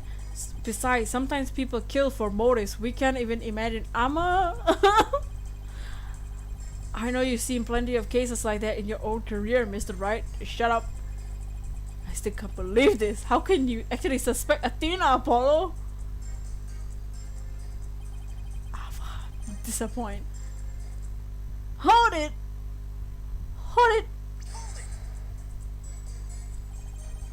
Isn't it possible that somebody else used the same escape route? Hush hush, boy. I'm afraid not, Mr. Wright. Why not? Recall there's a security camera in boarding lounge 1 aimed at the launchpad door. That's the camera that captured Mr. Terran and Mr. Starbuck. But there's also another security camera in boarding lounge 2. It recorded Mr. Terran's killer, or rather Miss Sykes, coming out of the Space Museum. Gah! A camera in boarding lounge 2? First I heard of it, but makes sense. Athena said she snuck into the Space Museum right before the incident. Then it was overcome and passed out until noon the next day. I was out at the loo the next day. Anyway, I didn't know about the explosions. When I came to, nobody was around, so I went to boarding lounge too. Wasn't she unconscious? Yeah, she said she was unconscious. She didn't even know the explosion happened. That must have been when the camera captured her. That's what made Apollo suspect her even more. But wait a minute. In that case, it likely recorded the true culprit as well. That's a negative on that one too, Mr. Wright. In footage taken after the incident, Miss Sykes is the only one who appears. Ah! What? Why? Everyone start making ape noises. For real. Oh, they're in the courtroom. This can't be. That is incredibly incriminating. Wasn't it you who proved in the previous trial the way that a culprit escaped? Via the Space Museum after the pads had been switched. A fact that you previously proved turned on its ear, leaving your client high and dry. I must say that is a vintage Phoenix Wright. You all best shut your mouth. Don't roast me at the same time. That is why I wish to. How could you say that, Apollo? I don't even want to hold it. It's the gorilla holding the chocolate. Apollo, why can't we have a happy ending for once, please? Dude, we're trying to help you, Apollo. Believing in your client is the end to the basic principle of good defense. Shouldn't you extend that to the same principle to your own co-worker? You're probably right. Maybe I'm not even fit to be a lawyer. What are you talking about? However, I don't care. What? This case is special to me. Just because your boyfriend is dead? Okay, we'll get it, okay? Clay was my friend. Your boyfriend. Your first one. That's why I have to know the truth. Then don't just blame Athena, bro. Apollo suspected his trusted co-worker for killing his friend. To dispel his doubt, he investigated on his own, but that led to only more doubts. Apollo must have been really struggling with this. Apollo may have doubts, but I'll say it again. Athena Sykes isn't the murderer. Then I have only one thing to say. Evidence is everything. In the I hate Apollo so much right now. I don't. How could you say that to me? I'm your boss, Mr. Wright. Then you have the concrete proof to knock I have the concrete on the floor, the rubble to knock you down physically. His points of contention are the fingerprints on the lighter and the escape route. Apollo knows how I operate, so I can't use my usual tactics on him. It looks like I pressed for more info. Oh my god. Didn't I press everything? Yeah. Oh, hold it. What first made you suspicious of Miss Sykes? It all started when Miss Sykes and I were investigating the crime scene. When she saw the weapon that killed Mr. Taran, my bracelet reacted. What? I didn't know about this. Oh, because we weren't there. We didn't experience that part. She said she had never seen the knife before, but my bracelet told me otherwise because she used the knife to stab the Phantom. You know that now. I'm gonna fire you on the spot, dude. I'm gonna fire him, dude. Do you have any idea where Trucy is? Your sister's in danger, you idiot. You're allowing Aura to use you, dingless. And he's saying, oh, she never seen a knife before, but my bracelet reacted. Now you know why it reacted, you idiot. It's because that knife is the same type of knife that she used to stab the Phantom, which you clearly saw she was traumatized about. And then every time after that, my bracelet would react when she talked about the case. My god. Poor Apollo must have been beside. Poor Apollo, get out of here. You know why now, you idiot, right? I didn't know what to do or think. I couldn't even sleep. Well, now you know. In that condition, I knew I wouldn't be in good court. So I decided to wear an eye patch. Are you for real? That's why the eye patch is there? So I wouldn't be able to perceive any of her tells. Why? So that's why Apollo was acting strange. But the reason Miss Sykes unconsciously reacted to the knife is because she stabbed her mother's murderer with the identical knife sent 7 years ago. Yeets, Apollo. But that knife was also the murder weapon to use to kill Clay Turan. My bracelet could have reacted to her because she knew she was his killer too. Oh my god. I guess here's the point. My bracelet wasn't the only reason I became suspicious of her. Your arguments have been very clear, Mr. Justice, and your facts appear to be indisputable. Well, Mr. Wright, what do you think of my theory? I'm about to show you my theory with my fist. Your bracelet. I'ma use that bracelet and strangle you via neck. Dots. It looks like it's not even you can deny it. Shut up! Miss Sykes was the only one who could use the possible escape route. Under these circumstances, there can be no other suspect but the defendant. Unless you think there was an alternative escape route. Is that what you think, Mr. Wright? Your theory is stupid. Your bracelet. Oh my god. You're supposed to be helping us, Apollo. This is called betrayal. Is not what you think, Mr. Wright? Is that what you think, Phoenix? Was there an alternative escape route?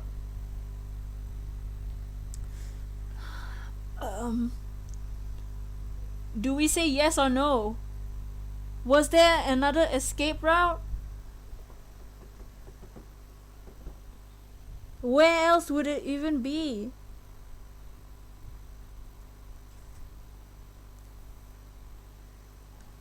We have to say that there was, right? Apollo, I'm your boss. And yeah, we're his boss and he's supposed to be on our side. When to investigate on his own. I'ma take a leave of absence. I'ma fire him, dude. Wait, do we say yes or no? Was there an escape route? Oh my god, I don't know. Yes? With question marks? Can that be an option? The options are literally of course and no way. There has to be another route. Maybe. Of course. Yes, of course there must have been. Just don't ask me what. Girl, you're bluffing again, aren't you? Just shut up! Me? Bluff? No way! Huh? I say yes. It's fine, Mr. Wright. Even a bluff would suit me just fine. What is he talking about? This case is a mess. As long as you can. Apollo, clear this doubt inside me. Oh, he doesn't want to. Oh, okay now. Okay, now he's not as bad. He said a lot of trashy things. He wants us to find a way because he can't. He wants us to find a way to make sure it's not Athena because he can't do it. Because he knows he's a trash bag. Clear up this doubt inside me. Wait! So is that what it's all about? Make me stressed for no reason? I want to believe in Athena. I really do.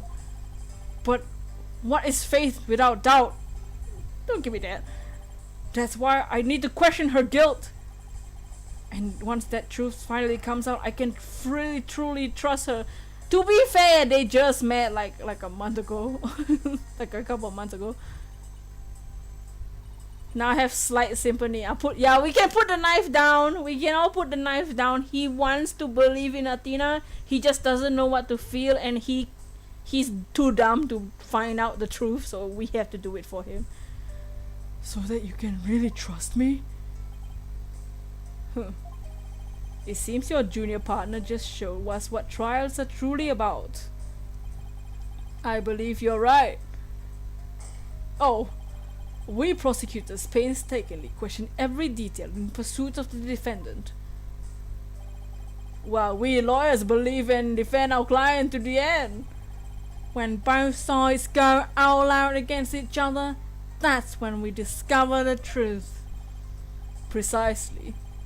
And when the battle is over, we will understand the true meaning of trust.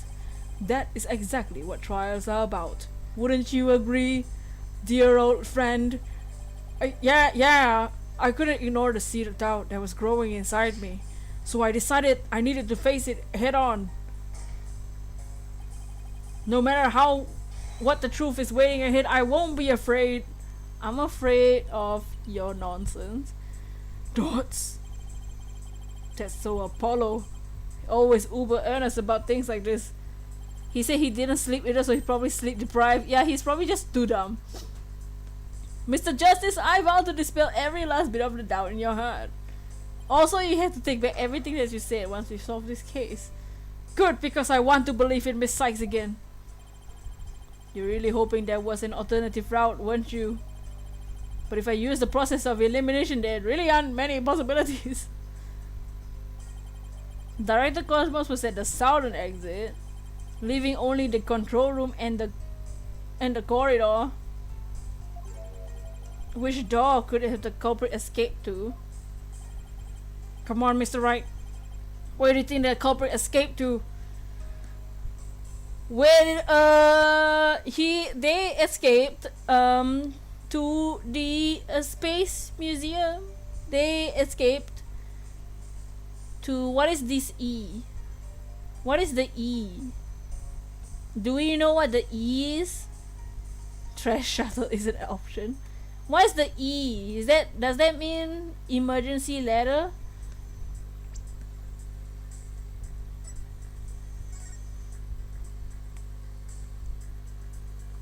Do I have more pictures?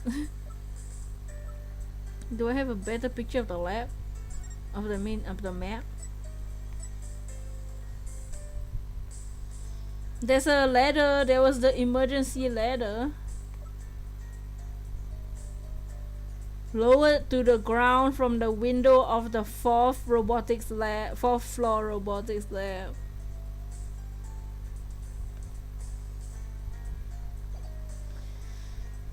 I'm guessing it's either the E, I don't know what the E means. E is E. Or the space corridor. Let me save.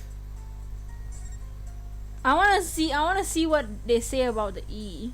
Because I don't know what the E is. Does that just mean elevators?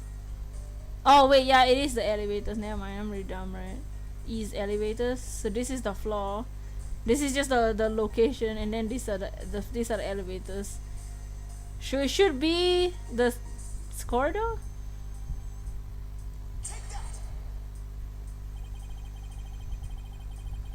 They really only could have escaped through the corridor of the Space Museum. All they had to do is use the unconscious Mr. Starbucks prince to get through the door. It appears that all you're trying to establish is Miss Sykes' guilt. If the culprit used that route, the only exit would be into boarding lounge 2.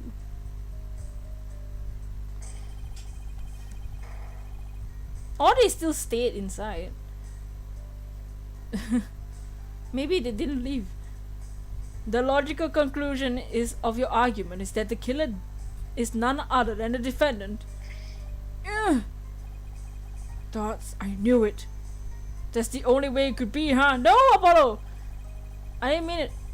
If the culprit escaped through the corridor that leads to the Space Museum, then I guess it's true. The only exit would be into boarding lounge 2. But Miss Sykes was the only person captured by the boarding lounge 2 security camera. I investigated the crime scene thoroughly. But the only place the culprit could have escaped to was the Space Museum corridor. There weren't any other secret corridors or anything. Apollo, I need you to stop. So that leaves us with no other conclusion than Athena Sykes was the culprit. What could the answer be? Was there really no other escape route? Dots, but hold on a second. What if...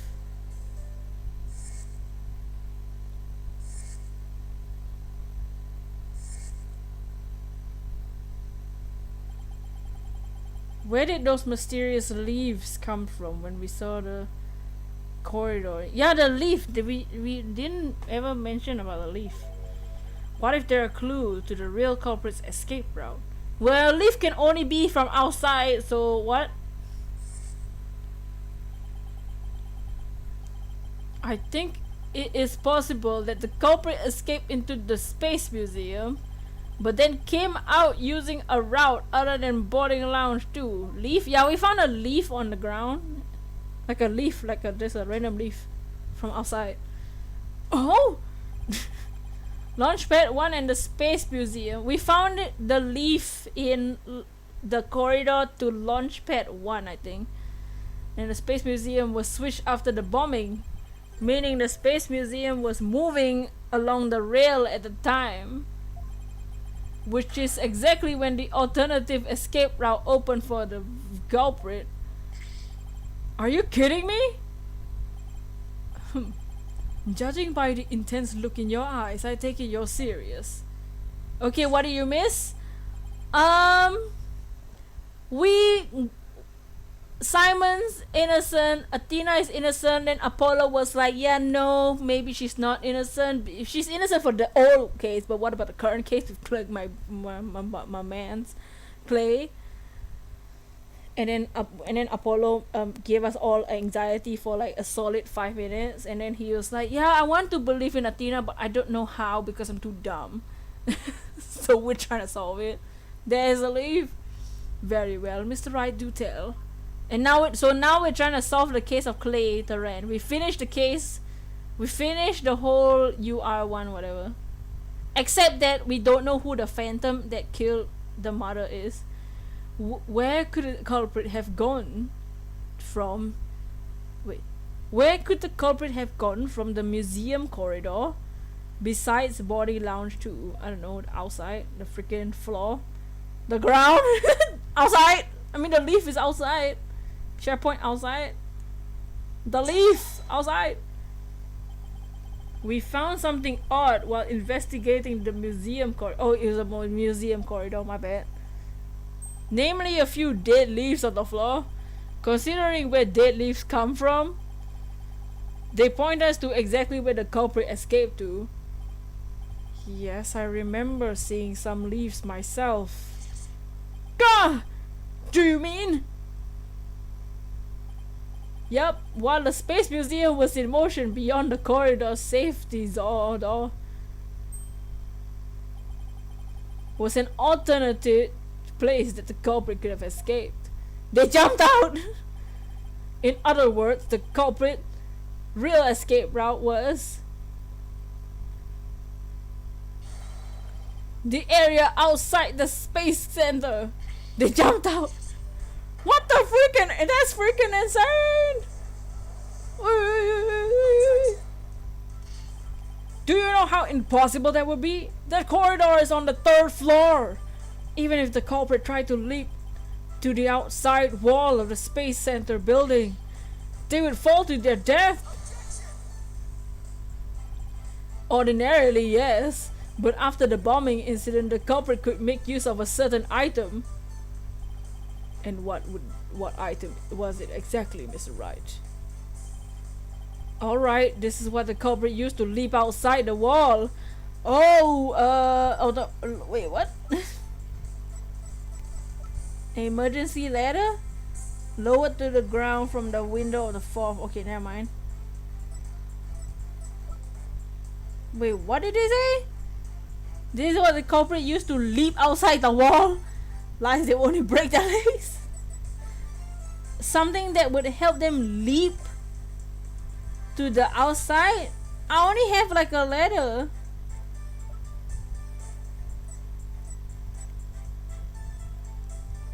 A ladder? An emergency ladder? There was an emergency ladder at the 4th floor robotics lab. It was used the day after the explosions helped evacuate the people. Man, whoever jumped out that freaking building is one athletic person. Miss Blackwell herself used the ladder to escape to the ground floor. The ladder was outside. Recall the launch pads were switched after the ladder was lowered. So he jumped to the ladder? How would he even know the ladder would be there? The corridor was past the ladder while the pads were being switched. That's when the culprit yeeted outside. Man, that's one strong killer. And leapt onto the ladder. What? Who would have imagined? Over there in the courtroom! He's Spider-Man. It is. Well, an alternative escape route seems to have emerged. Which means someone other than Miss Sykes could have been the culprit, right? You need to calm down. Making things up on the fly in an attempt to sway the court again. Are we, Miss Wright? I need you to shut your mouth. Your theory says so many holes, it puts Swiss cheese to shame. Shut up! Alright, then name one. I have here a detailed information about the Space Center. According to this, the distance between the museum corridor and the main building during this movement is a full 20 feet. Oh, nice! That 20 feet? You're pulling my leg, right? Cheese holes? No. Sound holes? Yeah, that's the only hole, me. In addition, the corridor is 3 floors from the ground, roughly 50 feet. What's more, the culprit would be leaping to a precarious place, an unstable ladder. Ugh. Getting the knife out for Edward. Humans feel fear in dangerous situations. It's a basic survival instinct. An ordinary person would certainly hesitate before jumping. Or even freeze in fear and not jump at all. But the culprit had just murdered someone. They weren't in ordinary state of mind. Nevertheless, why would they have taken that kind of risk? They could have waited for the switch to be complete and escaped the boarding lounge too. But then they would be caught by camera. Because there was a security camera in the boarding lounge too. The culprit knew they would be recorded if they left the Space Museum that way. In that case, the culprit could have hidden in the museum until things settled down, and then blended in with the other people after the museum was opened. That's a good point! Fix! But you claim that despite all this, the culprit took a 20 feet death-defying leap? In all brief moment, the corridor ladder past each other. That's also a good point. They would have need a running start while the corridor was moving to make the jump. Their timing was off, or they couldn't jump far enough. It could mean instant death. What kind of person would attempt something like that? Stop bringing up good points, Edward. The culprit didn't. This true culprit of yours is nothing but a figment of your imagination. Why do you always have to point out every flaw? Mr. Edwards right. That does sound pretty insane. The culprit would have had to be someone who feels no fear, like a stuntman. But everyone feels fear on some level, right? Except the guy, the dude. We have to think, I got this time. I can prove there's someone who could have used this alternative escape route. Oh, can you now? This proves the possibility of a person. The dude, the psychopath, the phantom. That's right, exactly, Blossy. He's not able to feel emotions like that. Yeah, the phantom. We have the phantom psych profile, which Simon gave us, and it says that he's basically a sociopath. He doesn't feel anything. He doesn't feel anger. He doesn't feel sadness, happiness, or nothing. What's that, Mr. Wright? Oh, were you not here for it, Apollo? Oh my god. There's a certain person. This is a certain person's very interesting psych profile. The subject doesn't experience feelings like normal people do. In other words, this person doesn't feel happiness, sadness, or fear. Doesn't feel fear. Dots. Right! You can't be serious without the constraint of fear. He could easily do an ordinary person wouldn't dare. just as you or I could do a broad jump on the ground with the slightest fear. See, big brain, this subject could make a 20 feet leap 50 feet up in the air. Welcome back, Lemon Boy. He could choose this extreme way of escaping without hesitation. So you're saying that a person without fear, the alternative route would be quicker and eliminate the chance that they would be spotted? That's a pretty extreme.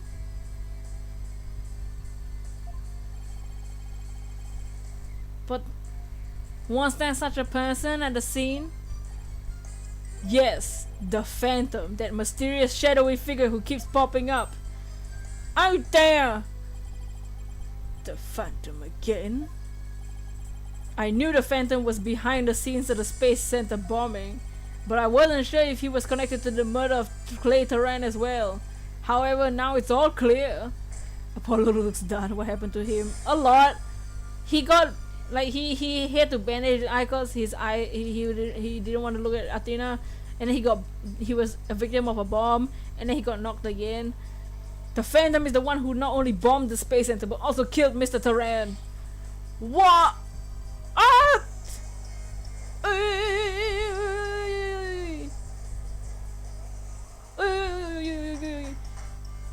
I need order in the courtroom, I say. Mr. Wright, please continue. There were just too many similarities between this case and the one from 7 years ago. But why, you may ask? It can only be because both incidents were the work of the same Phantom. So then this Phantom is the one who killed Clay? But who is he? I don't know. This Phantom has been haunting this case, pulling the strings in the background.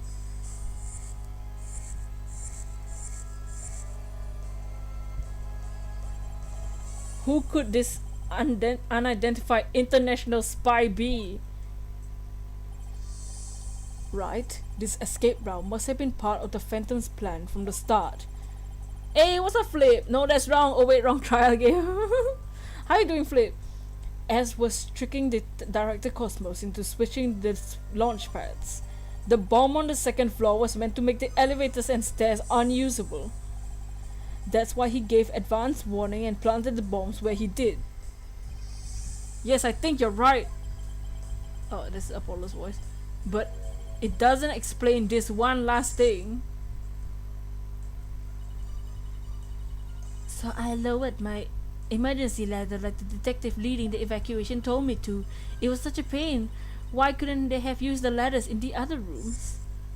Looks at Aura, I know the robot doesn't look like it, but the robotics lab wasn't the only room with an emergency ladder, but he couldn't have made that leap unless he was certain which one it would be.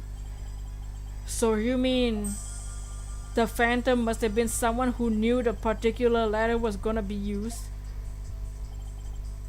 That's right. Where's Athena? You know, in the courtroom we saved her. She's fine. Who could it be? Wait a minute. So I lowered my emergency ladder like the detective leading the evacuation told me to.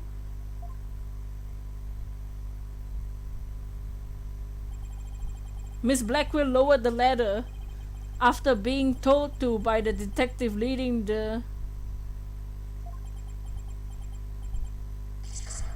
Oh no!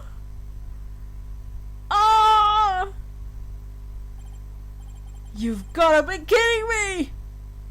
Uh-oh.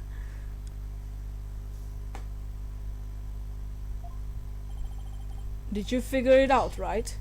Do you know who the Phantom is? Fulbright? Oh no. Yes, I do. Who is it? Who killed Clay? Oh, spaghetti. Our mystery spy known as the Phantom is none other than... Detective Fulbright is the one that led the whole... He was there in the first place for no reason. He was there for oh no. By the detective, he led the evacuation effort. Even says in the profile, he led the evacuation effort in the space center after the bombing. So what they're saying is that detective specifically told Aura to lower her emergency ladder because he knew he wanted to jump there. If all the ladders were open, he didn't know which one to jump to. Oh my god, it hurts. Take that.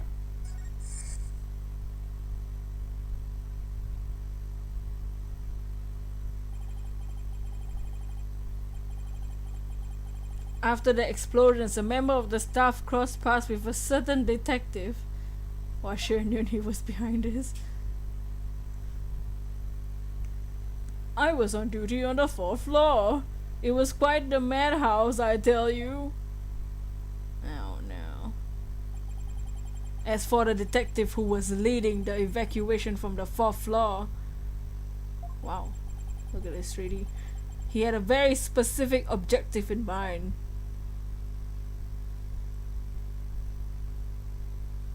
So I lowered my emergency ladder like the detective leading the evacuation told me to.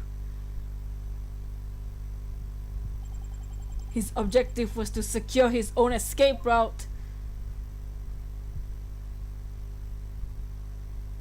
We lowered an emergency ladder from a 4th floor window and escaped that way. Once everyone got out safely, I made my way down too and headed to the shelter.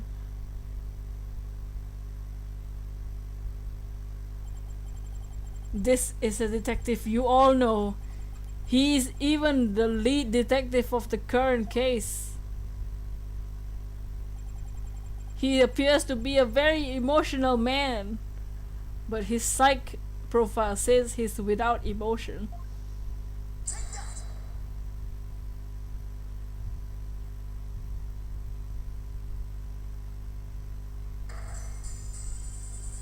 No. What are you saying? You mean that the detective always feel bright? Exactly. We were all taken by his fake persona. Detective Fulbright's real identity is the Phantom. Oh my god. All that in the court. What, Mr. Wright? How could this be? That's easy, Your Honor. Detective Fulbright was leading the 4th floor evacuation effort. Our first clue is he made no attempt to have any other ladder to put to use. The ladder in the robotics lab is the only one he ordered to be lowered. The second is he directed everybody to the basement via this shelter. Via this ladder. Verily. Since when do you ever say that? It was all part of his plan to an escape route. Create an escape route. Is that you have no sympathy for him? After Detective Fulbright saw to it that the ladder was lowered from the robotics lab, he went to the lounge where he killed Clay Terrell and escaped to the space museum. The museum started moving slowly, so he waited for the right time and got a running start. Jesus. God, just as the corridor was passed by, he leaped onto it. Grot. I don't believe it. That addle-pated detective did all that. Was it really him? I mean, all this time I thought...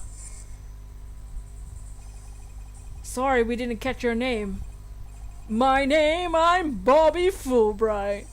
The heroic detective who defends our good citizens from evil. The champion of justice who comes running whenever you need. And my catchphrase is in justice we trust. Then his concern for Simon was all one big act. I swore to reform the prosecutor Blackwell to make him a valued member of society again.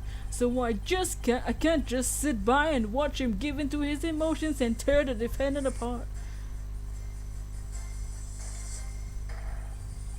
That monster killed Clay? He had me completely fooled. That's why he's Fulbright. Oh, that's Athena. Come to think of it, he's the one who brought the bloodstained lighter to court too. That scumbag even made me turn on Athena. Damn it! How the hell did I fall for all that? Cause you're an idiot, dude. For him to have wormed his way into the police department as well. Ugh. Now that I think all his emotions sounded fake. Yeah, he's like trying hard to be good. Oh my god. Your Honor, the defense demands Detective Bobby Fulbright. I agree that we need to hear from him right away. The court will now take a short recess and Detective Fulbright will take the stand.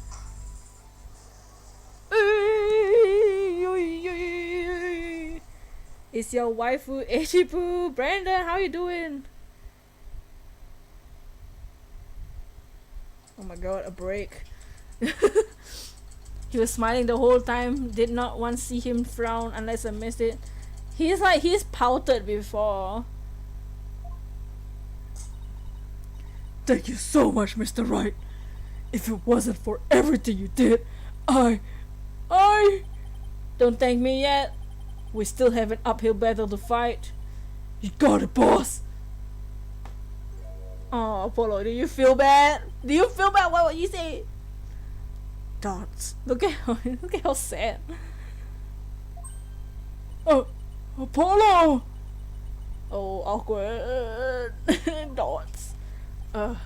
Well, this is awkward.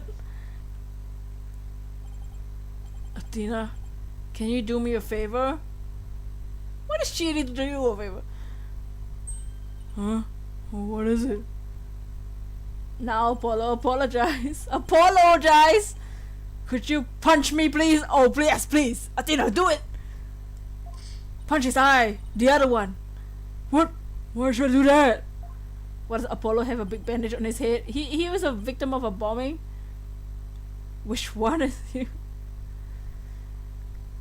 Because I should have believed in you. I let the seed of doubt inside me get the best of me. Do it, Athena. Do it. Do it. Oh my god, he got slapped! I'm really sorry that I didn't trust.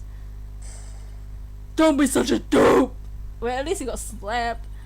I was really touched by what you did. Dots. Huh? What are you talking about?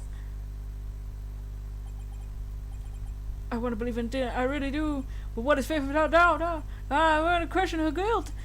Did I punch him in the eye? Do it! I fully trust her. You took the time and effort to genuinely think about who I am and what I'm made of. After all that, how could I punch a true friend like you? You just did. You didn't have any trouble slapping him a second ago. If you believe her now, take the bandage. Yeah, dude, take the bandage off. You don't need that anymore. You can perceive. You can maybe if you perceive, you can help us, brother. Thanks, Athena. Thanks for waking me up to realize again. Now take out the bandage and the jacket. Take it off too. I don't care if it's your dead friends. I don't care. Guess I know who to call whenever I'm sleeping in God. It looks like you have some promising young. Oh, it looks like you have promising young people working under you. Yeah. Edgeworth. Yeah, I think they're pretty great myself. And they're not afraid to keep me in line. You could punch Apollo 50 times. I think I punch him in the eye. Anyway, I have some very good news.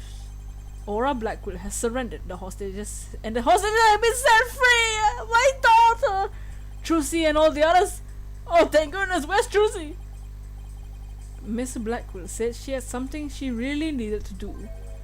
So I granted her special permission to do what she must. Wonder what it is. Oh my gosh, she's here! What you doing here? Bring my daughter back! Miss Blackwell! I didn't come to apologize, if that's what you're thinking. Oh, okay, fine. Alright, man. My actions are what allowed the truth to happen 7 years. Them to light. But I did come because I had something to say to all of you.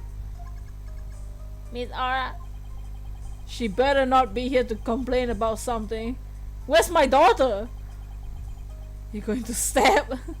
Miss Blackwell, I want to apologize to you. Don't apologize to her! The fact that you couldn't trust the court system is our fault. The true courts are filled with incompetent idiots still. I suppose I could let you handle the rest of the case for me. Where can you give me back my child? Time to deflate the personalities. Miss Blackwell's me, I know. Oh, Miss Aura, does this mean you're trying to trust the system again? No, of course not. Quiet, you hunk of junk. It's just, I wouldn't mind if you were the ones who took Matty's killer down. Okay, stop slapping the poor robot. Leave it to us, we'll get him. So I guess that means she's starting to trust us at least. Can she give back my child? Where's my child? Aura. Simon, I'm glad both you and the princess were clear of all. You were the one trying to pinpoint her. All thanks to me and my robots. You better be grateful. Shut up. And you think we'll let you get away with what you did? Hell, I never imagined you go that far. Though you were always extreme. I don't recall ever requesting your help. I like the robot, stop hitting it. As close as ever, I see. Now that you've been released, I guess it's my turn to go live in the slammer. Oh, she going to jail? Hell yeah. Wait, does he have his handcuff? Blackwell's name is Simon exposed. You probably give the death penalty. Why is he still wearing his shackles? You know me too well. I guess love can take on a variety of expressions, including standard in their case. That's but truly about to be executed tomorrow. Though because of you, it looks like I won't be crossing the sticks just yet.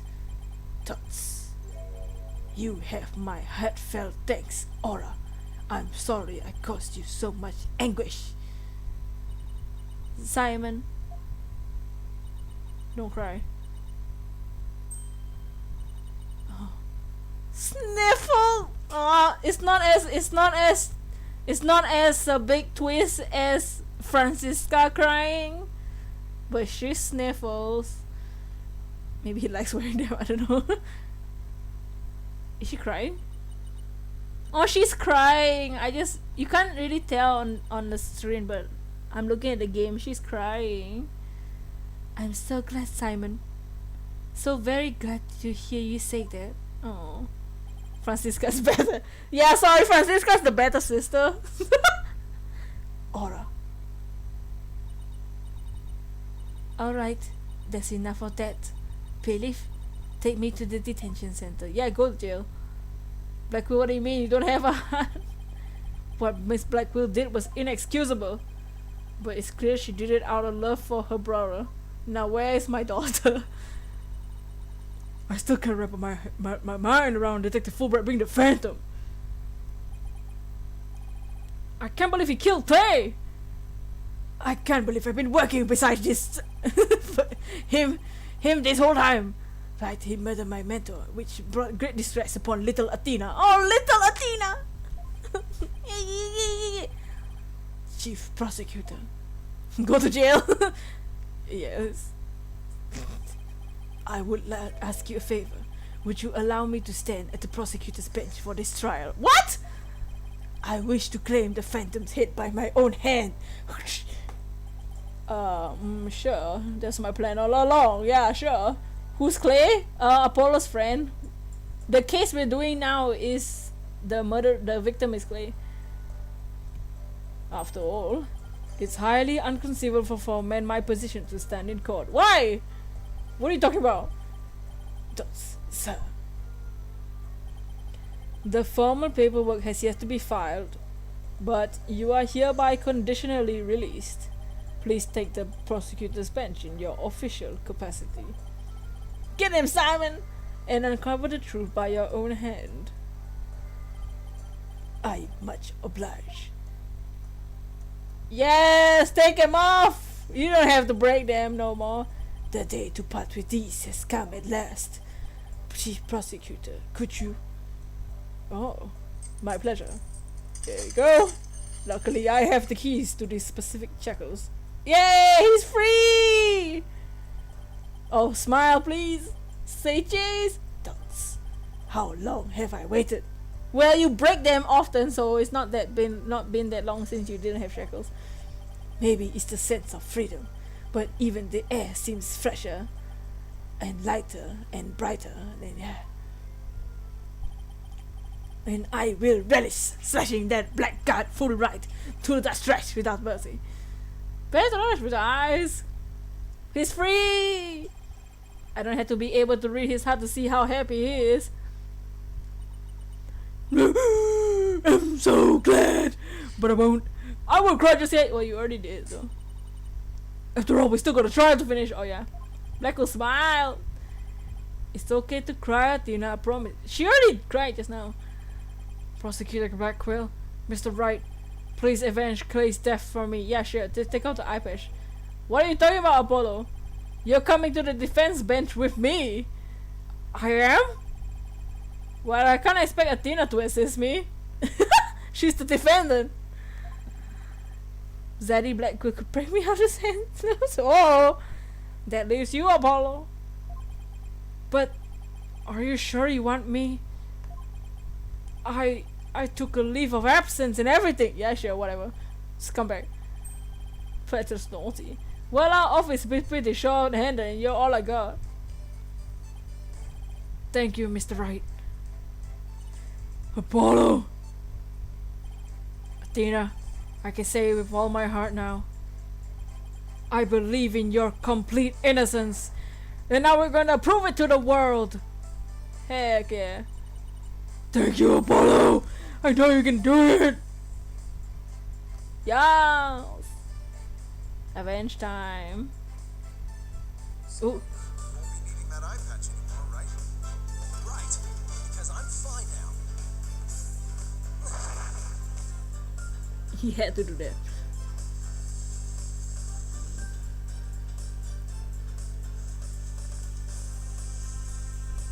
He's stripping in front of us. Just kidding. Yeah! That's the Apollo I know.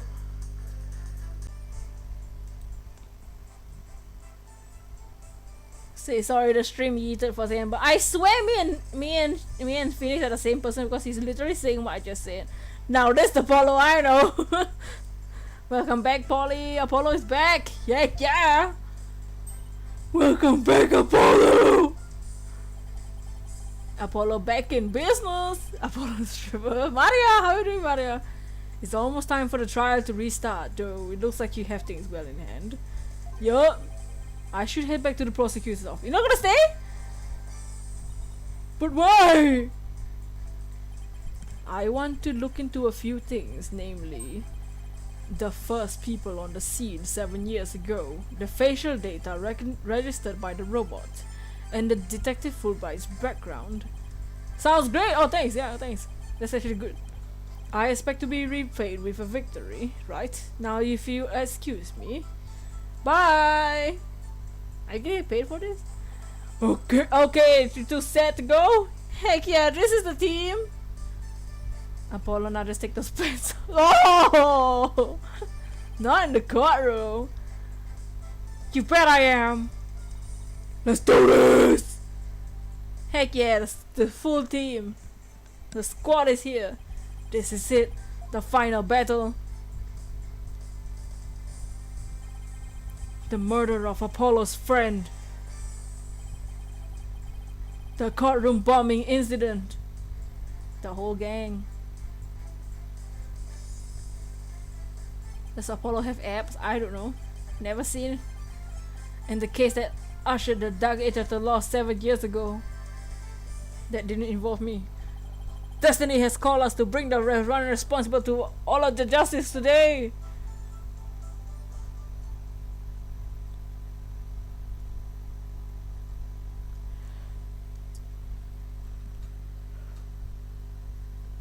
Oh, I was like, wait, what happened?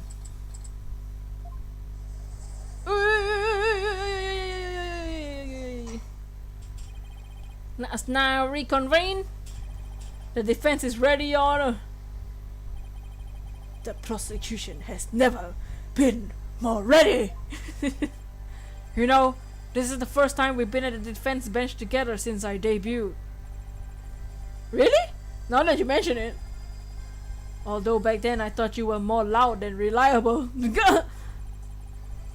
You've come a long way since then, Apollo. You've grown a lot. Fulbright always used gloves, right? That's true. That means if he takes off the gloves, he probably should have a scar on his hand. Is this the final Ace Attorney game? There's one more. There's one more game. Well, there have been some hiccups, but I guess I've done pretty well. He's still got that ego of his though. Jesus. Prosecute the Black Quill. With the 7-year mistake now resolved, you can finally take your rightful place. Okay, yes, I guess we can keep the chit chat for later. But please bring the witness immediately. What happens if we finish the final Ace Attorney? We'll have another game. Unless they announce a new one. You know what, Fulbright, take off the glove, take off the glove. Even with those handcuffs off, Prosecutor Blackwell seems pretty much the same. Covering his scar, plus wouldn't leave fingerprints. Yeah, that's true. He wouldn't leave any fingerprints. 7 years. 7 years. Oh, grumpiness doesn't go away that easily, I guess. There you are, you little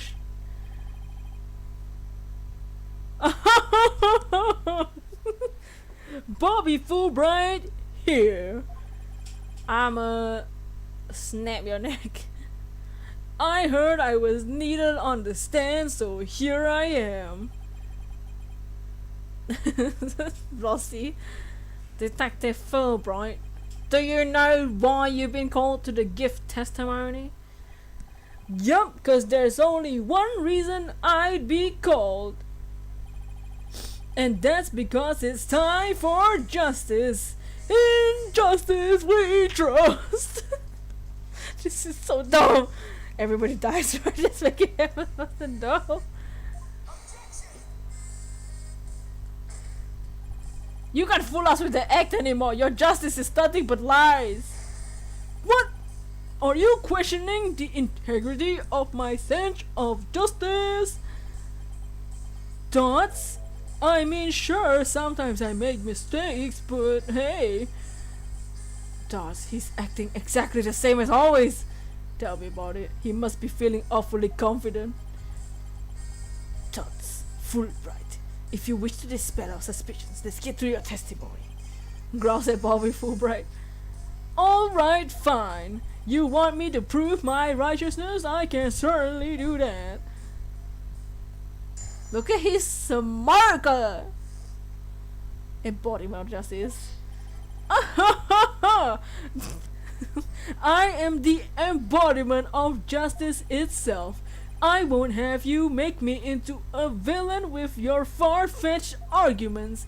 And this bit about the escape route is only a theory. A game theory. You don't have any proof.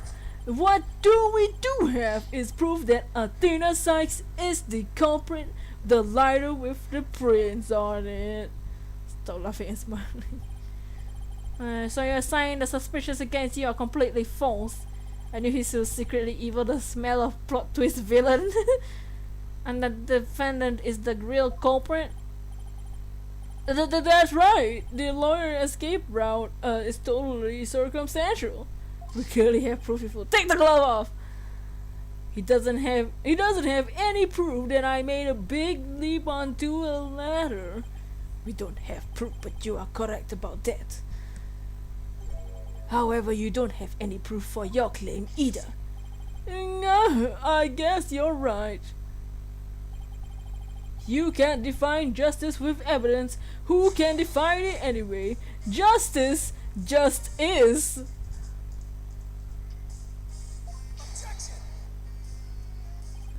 Don't make me break out a dictionary on you. No, please don't throw a book at me. Tell me about the fan. Tell me the Phantom didn't just set up a stupid pun for him. Hush. Let's try not to lose focus, alright? But my justice is crystal clear. What's not clear are your eyes. Wow! Hey! Wake up and smell the justice. No shackles this time.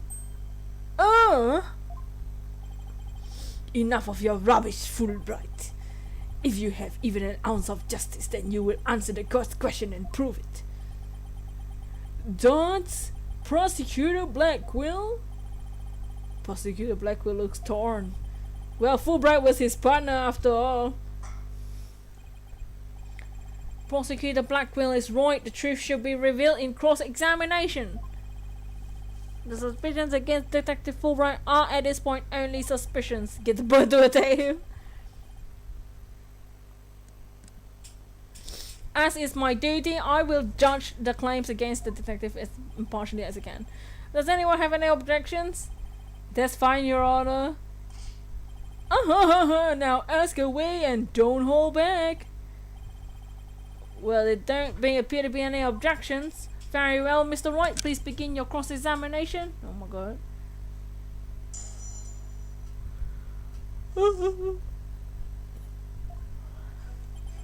I'm the embodiment of justice. Okay, whatever.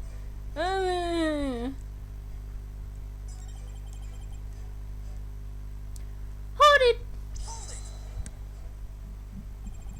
You mean the lighter that was found in the Space Museum, is that right?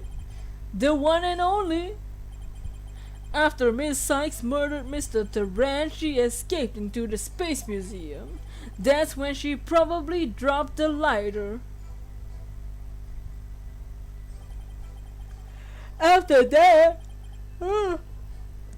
then after the launch pads were switched, she ran out of the Space Museum, where her image was caught by security camera. Without evidence, I should probably save this fight for another time. It looks like he's sticking with Athena as the culprit, and that doesn't help that he has the evidence. Let's press him on everything. Oh, okay, cool. Okay, cool.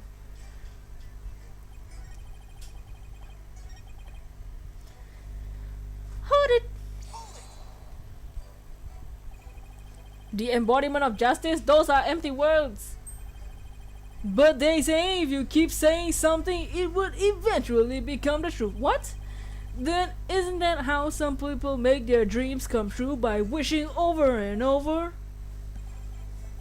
Alright, let's just move on. Hold it! Why Speedy usually try for murder? It's cause he's still suspicious, there's no evidence yet. My arguments are highly far-fetched. There's careful reasoning behind my theory. Yes, well, apparently there's reason behind even a tofu burger. Of course, what?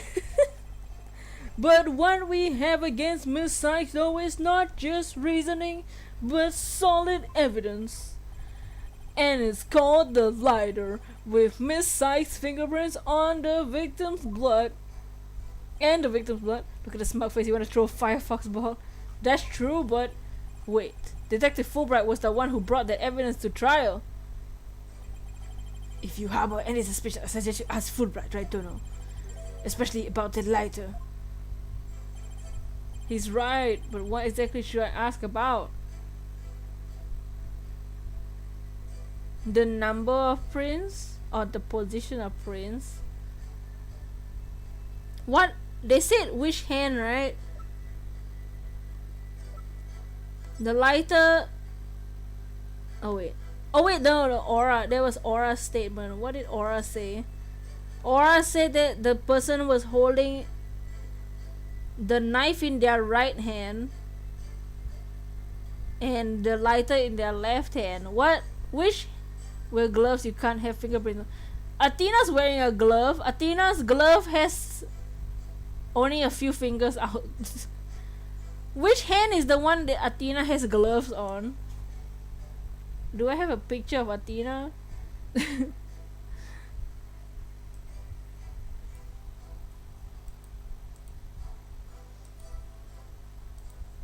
Oh wait, I can Google her. Athena Sykes. I just want to see her hands.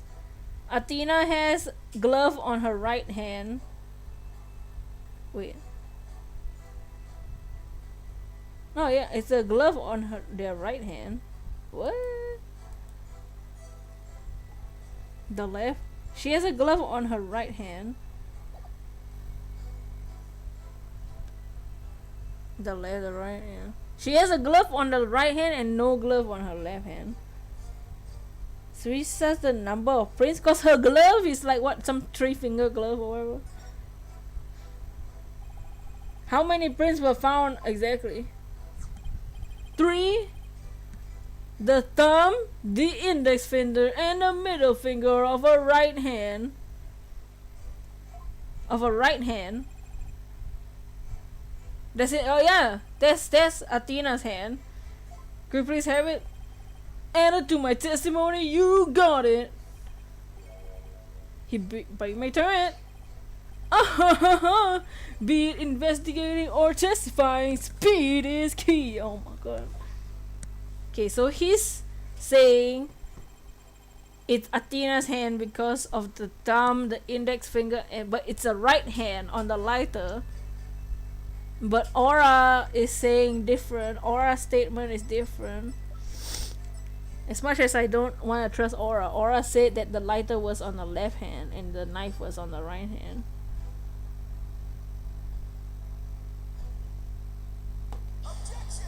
Objection! Yeah, objection. You say the prints were from a right hand, is that correct? That's right, very clear prints. But that just doesn't add up. Uh-huh. What doesn't add up? Look at him, suspicious. According to Miss Blackwell, who saw the culprit herself, this person held their lighter with their left hand. Oh! So the dilemma before us, why are the prints on the lighter from a right hand instead of a left hand? He planted the prints. Yeah, he's the one that brought the lighter in. If he didn't bring the lighter in the courtroom, Athena would not even be a suspect. No, you're right. Doesn't make any sense, does it? Your Honor, this lighter can hardly be called incriminating evidence. The witness claims don't even hold water. Detective Fulbright, I hope you have a good explanation for this. I just can't understand it. There were definitely right hand prints, but then why are they inconsistent with Miss Blackwell's I don't know. He took advantage of. Yeah, Tina was. They were in the same place. They were both in the Space Museum at some point. So yeah, probably. I've got it. If you're gonna say the Aura just lying, the mirror. The witness must have seen the reflection of the culprit from a mirror. What? Go on. Miss Blackwell was looking through the window of the boarding lounge 1, wasn't she? What mirror is that? I believe so. If you mean the little window in the back, which is this, I think. The right room? That's right, and across the room on the opposite wall is a large mirror. That's a mirror? Do remember seeing it. Are you saying? You totally care, brain snowman. The culprit Miss Blackwell saw must have had a reflection of the person in the mirror.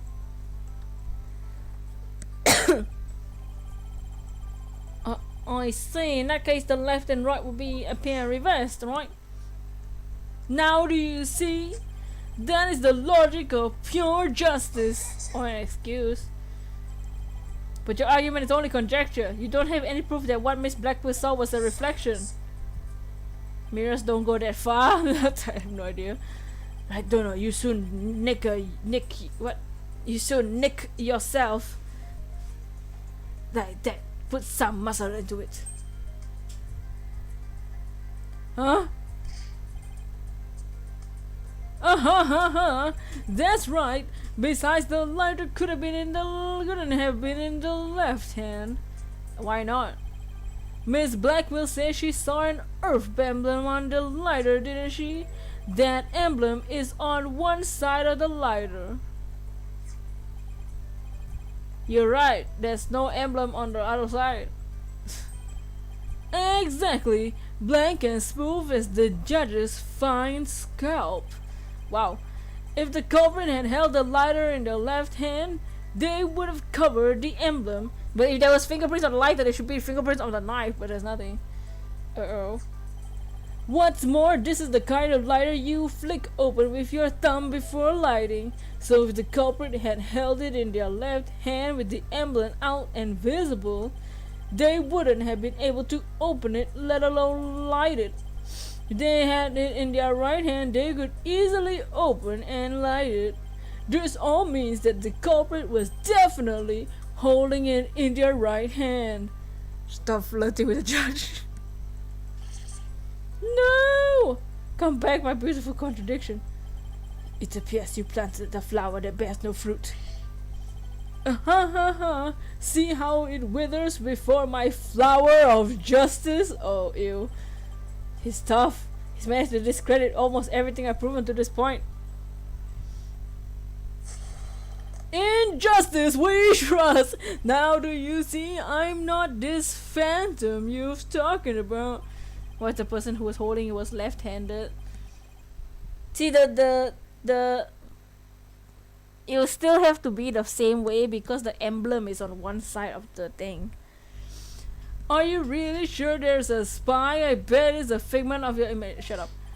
A sob, it's so sad, so very sad. But I'm afraid Miss Sykes is the culprit.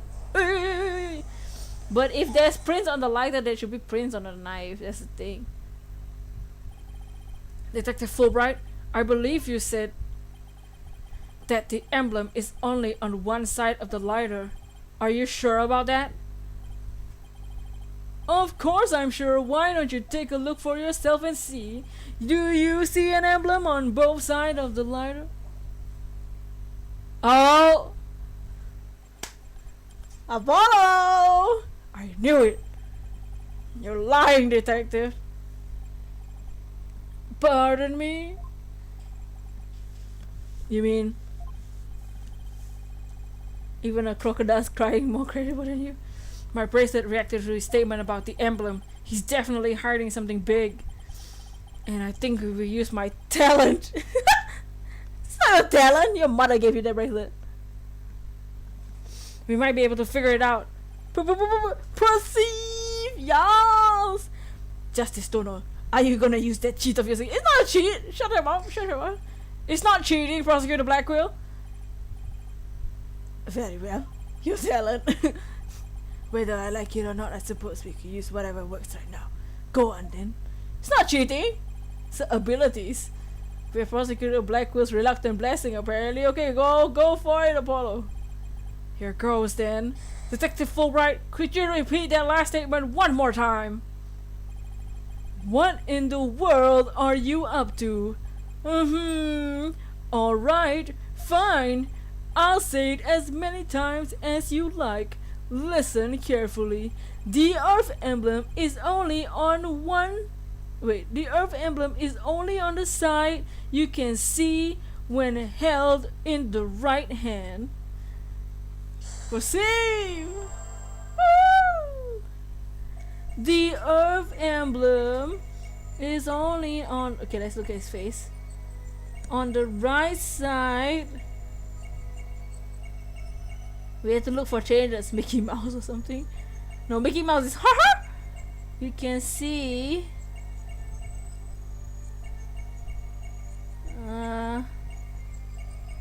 on the right hand. Okay, maybe it's not his face.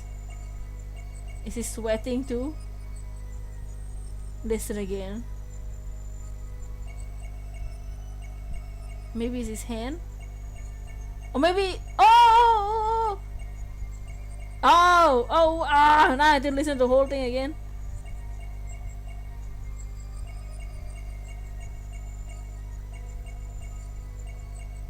That moved, yeah, it moved. His thumb moved.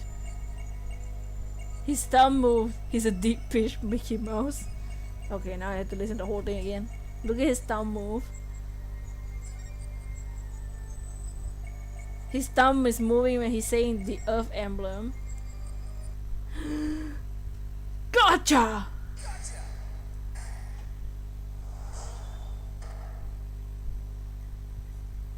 Yes, 457. Detective Fulbright, you might not be aware of it yourself, but Is there even an Earth emblem? We're not looking at the Earth emblem. He's talking about the Earth emblem. whenever you say the phrase the Earth emblem, your left thumb moves. His left thumb moved to flick the lighter, right? Is he twitching his thumb because you use your thumb to flick a lighter? And he's saying that it's the right hand, but he actually did it with his left hand because he's the one that's the lighter.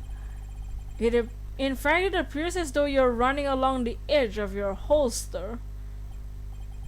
Mr. Lawyer, I don't have the foggiest notion of what you're talking about. Now, this is the Apollo I know. The whole emo, like, angsty boys, not the Apollo that we know. This is what we know. Be that as it may, I know it says something to do with the lighter. Let me examine it. But why? You're not making any sense. You can't just... Be still and do as you're told, Fulbright.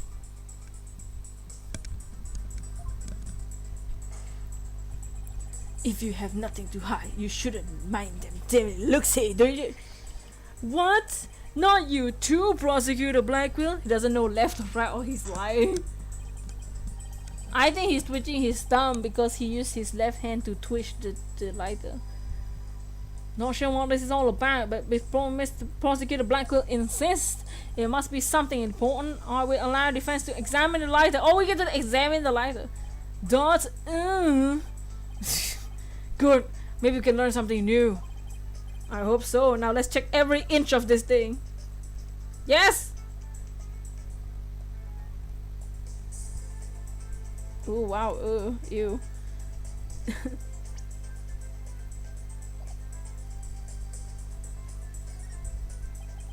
Oh, the back is covered with blood. Say, do you notice anything funny about this blood stain? You're right, it suddenly breaks off it unnaturally. Supposedly the lighter was held with the right hand and the emblem was visible. If so, the prints should be around the emblem and on the lid when you open it. There's definitely something off here.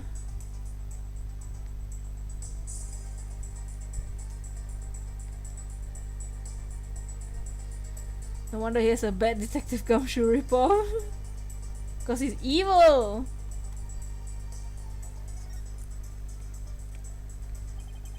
So this is the Earth emblem Detective Fulbright was talking about. See anything noteworthy? Look at this, the emblem's actually some kind of button. Oh my god, it's one of those Yatagarasu key things. What is that? It's a gun? Oh, this is the .10. This is the .10 carat gun. My god, it's not even a lighter, it's a gun. Wow, it transformed into something. A handle? A trigger? Is this what I think it is? It's a... what the hell? It is one of these. It is like the Yatagarasu thing. Instead of a key and a knife, it's a lighter and a gun.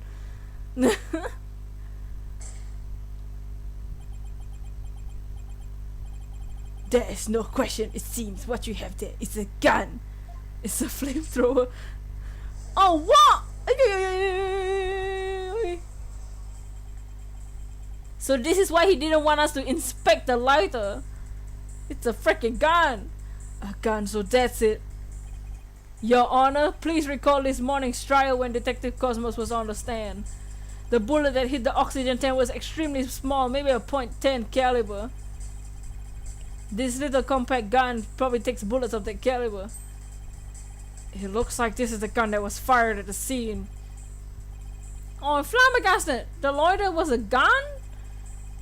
So when Detective Fulbright would touch this holster, whenever he mentioned the Earth emblem because it was a gun, he must have subconsciously thought about the secret behind the lighter.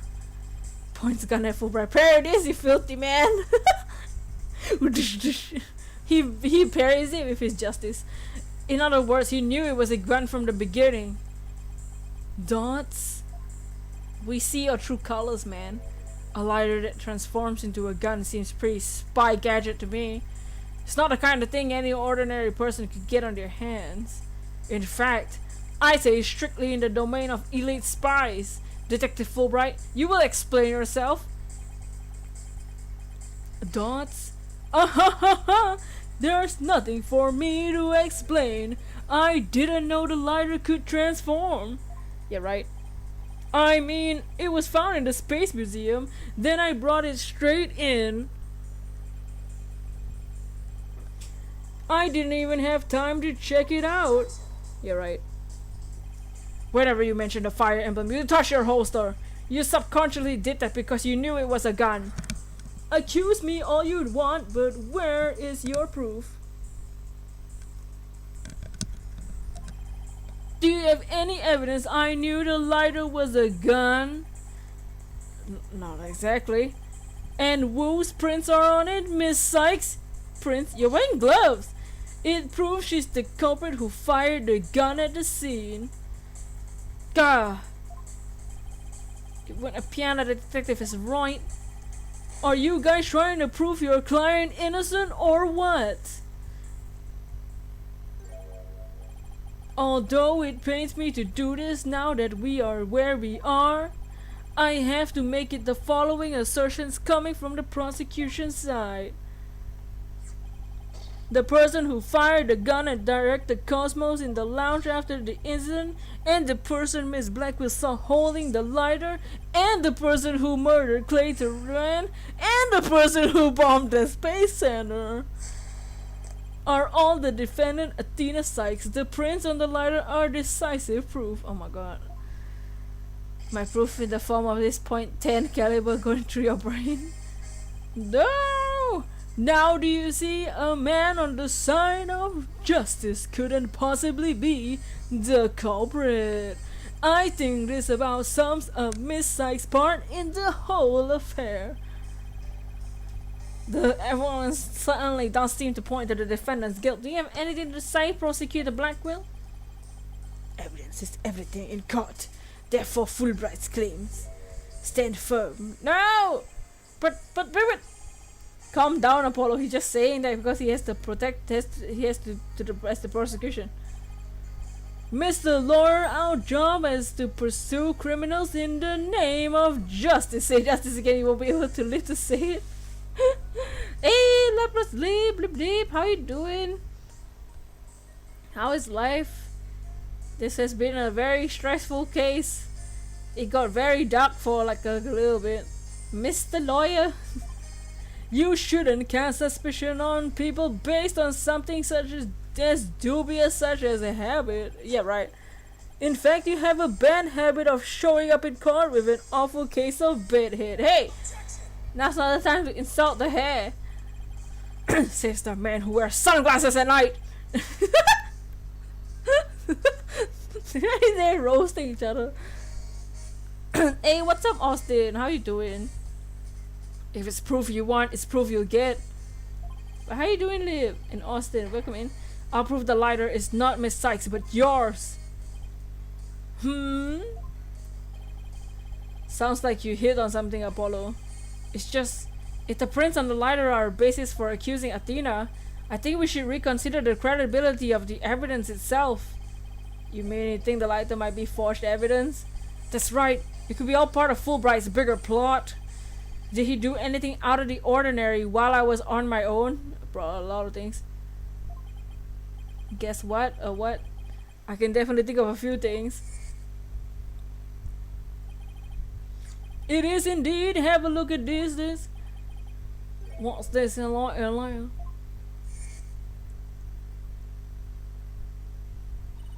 Detective, would like to run a comparison of some prints in the boarding lounge now.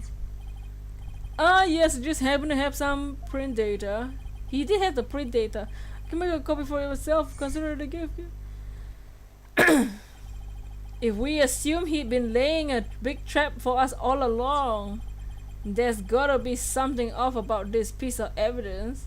Fulbright, my job is to shut you up permanently in the name of shut the hell up.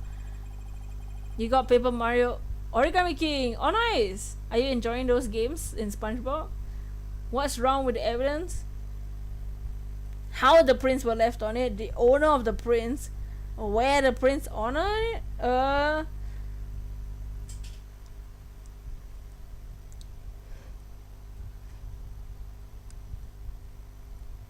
that is the gun. You won't spoil anything? I'm glad you're enjoying them.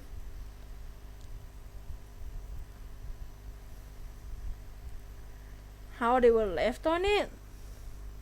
The owner of the prints? I don't know. It's one of those. How can it be forged though? Athena was unconscious in the Space Museum at some point. And the Phantom was in the Space Museum as well.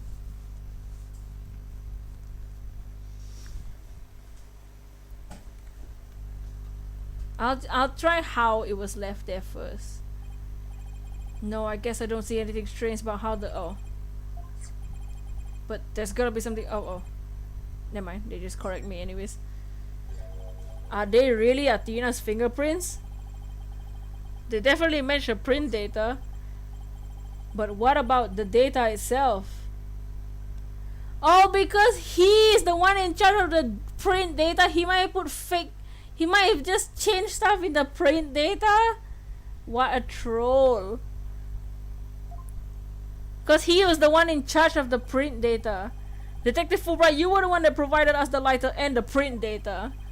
Isn't that correct? That's so sketch. He's the one that who gave us the lighter as evidence, who gave the lighter as evidence to pinpoint Athena, and then he is the one in charge of the print data. He faked it all. It's not even her fingerprints. Yes. The thoughts. Yes, what about it? You say Miss Sykes' prints match the print data, but I have to wonder, was the data you used official? Mr. Ron, are you suggesting the evidence might be fabricated? Well, yeah. There's only one way to find out. Let's re-examine the prints. Using official sanctioned print data of the people involved in the case. What, you dare insult the epitome of justice and integrity? Yes. There's no need for such. The fact that you said there's no need means that it's a sketch, dude. Your Honor, I lend my voice to the defense's request. You must allow the test to be rerun. Hell yeah. Very well then, bailiff. Chomp chomp, hurry up. There's a need now. Yeah, Fulbright, you ain't getting away with this. Oh, the bird. Oh, it appears the official data is here. And the results? It's just the defense's claims. This proves that the prints on the lighter do not belong to the detective. They weren't even her prints. Thank you, Burp. Yes. The fingerprints actually belong to the victim, Clay Turan. Oh my god.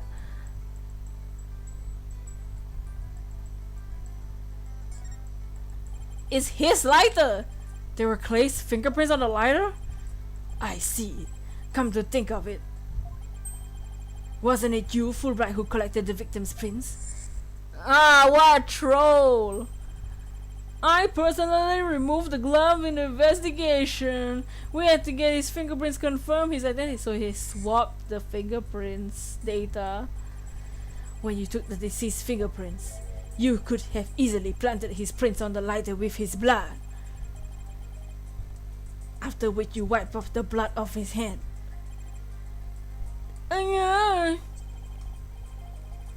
By your own admission, you were also the one who compiled the phony print data, all to put blame on Miss Sykes. Did he do it all as revenge for cutting his hand? Revenge on Athena for sniping his hand? This ploy must have been to distract us from the Phantom who was behind everything. You were the one who created the impression that the Phantom wasn't the true culprit. So does this mean Detective Fulbright really is the Phantom? Remember the killer's escape route.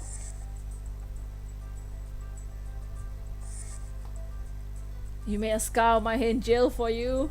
Yeah, some of the villains in this game have such petty excuses. Like some of them really go really far for some petty excuse. Like Christoph went crazy for like a whole 7 years as well, because just because he lost once. Just because one client said, yeah, no, I'm picking Phoenix instead of you, sorry. So he got salty and basically destroyed Phoenix's career and life. And broke his trust with his brother, and also killed like at least two people and almost killed one more. He lost once, yeah, he lost. No ordinary person would have been fearless enough to attempt it. Nobody but the Phantom, the man with no emotion, could have done it. People are crazy, yeah, people are crazy. No! Detective Fulbright, you were the only one who could have used that escape route.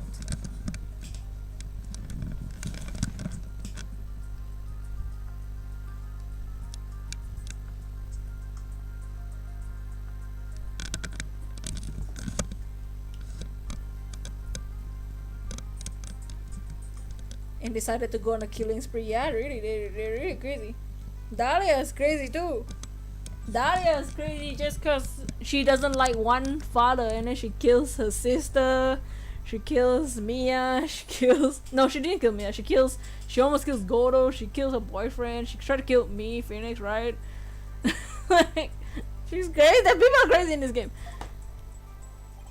No! Jesus. Fulbright, are you really the Phantom? Dots? Answer me, or so help me, I will slash you to the tiny slithers where you stand. I'm gonna go eat. Alright, welcome. Have a good meal. Hope it's delicious. You might see the breakdown of the Fulbright. Yeah, alright, I'll talk. I confess, I'm not the Phantom. Oh my hell. Silence. Bye. It's all over now, man, and be a man and admit it already. But I'm not a spy.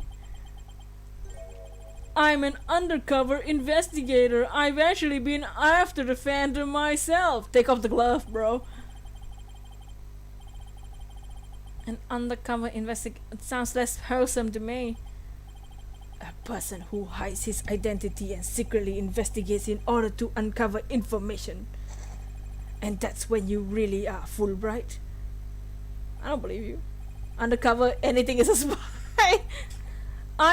That's right, I was working to track down the Phantom, but sadly, even though I was supposed to catch the spy ended up catching me.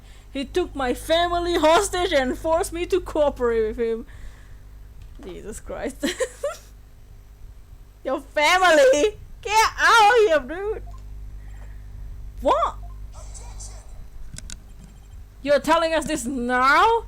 But if what you say is true, then who is the mysterious person behind the person Miss Blackwell and Mr. Starbucks saw? It was the Phantom, I tell you. All I did was help him by having that emergency ladder lowered for him that turn. I don't believe you. Then how do you explain the fabricated lighter?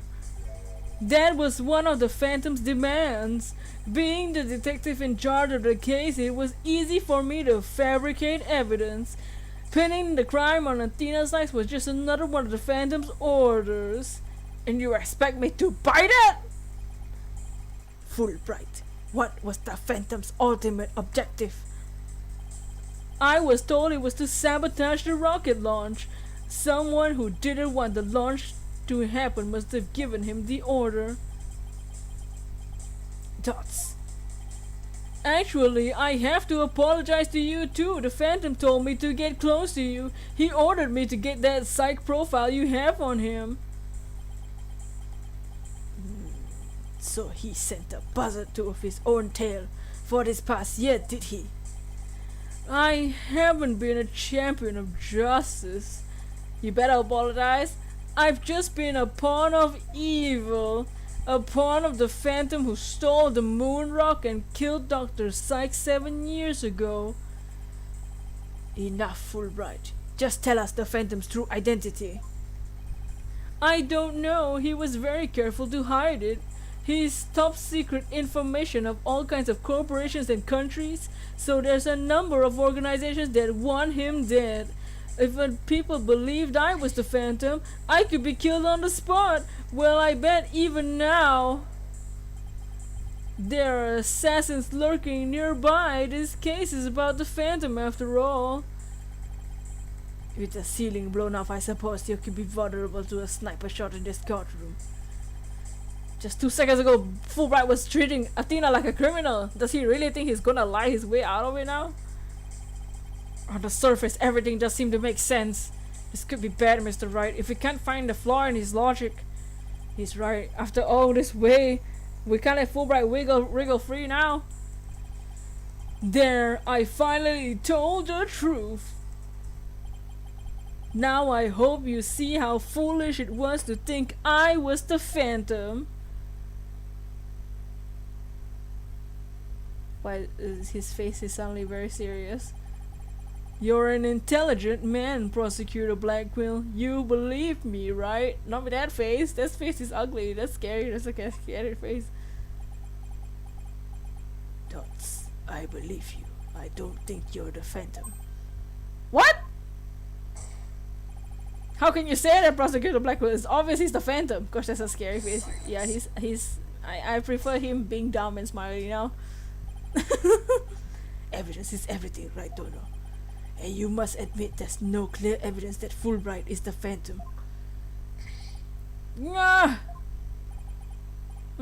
Yes, I recall the only solid proof we've seen to this point is the fact that Detective Fulbright fabricated evidence. What? Dots.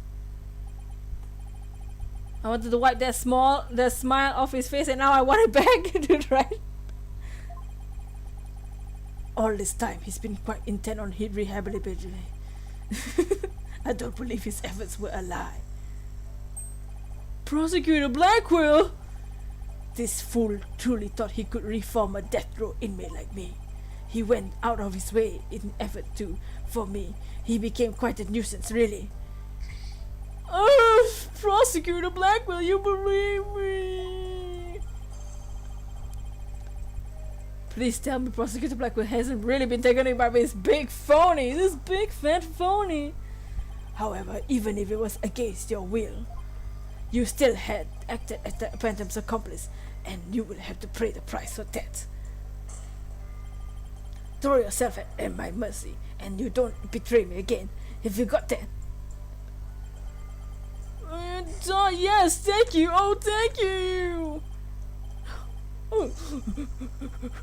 Such a bond of trust is such a rare and beautiful thing.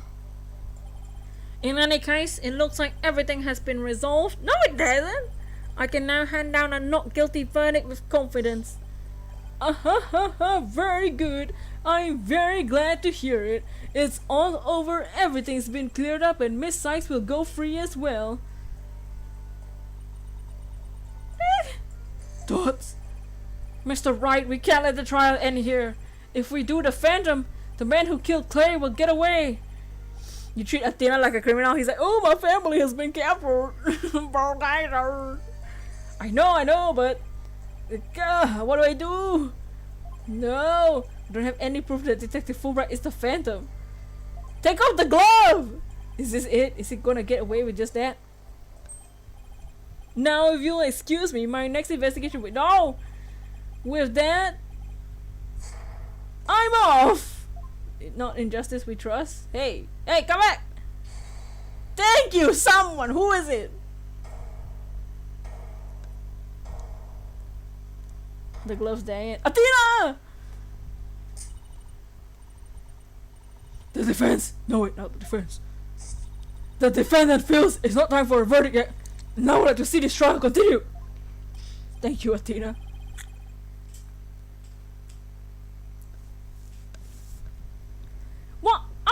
declare you innocent of all charges.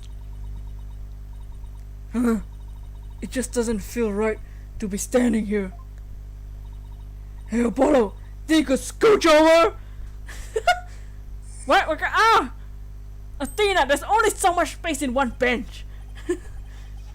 Athena, what are you doing? Hope we don't get in hell in contempt of God. I have some questions for you, Detective Fulbright. Uh-oh. Are you relieved that you're no longer suspicious of being the Phantom? Are you grateful the prosecutor Blackwell for what he's done for you? Of course I am. I'm truly grateful from the bottom of my heart. Athena, where are you going with these questions? I've yet to hear a single emotion behind any of Detective Fulbright's words, boss. Uh-oh! The suspicion against him have been cleared up, but he's not feeling happy at all.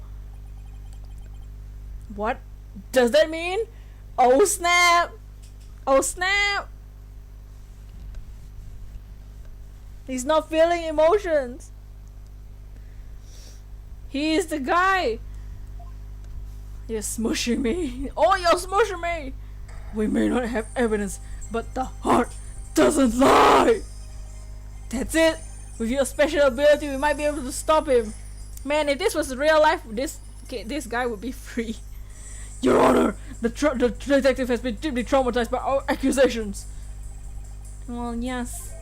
Even before this, I thought he was rather odd fellow. If he doesn't get counseling right away, who knows what might happen to him?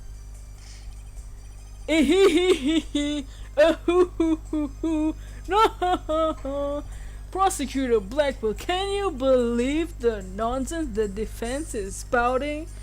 If anything was in real life, then we'll all be dead. Take the glove off, right?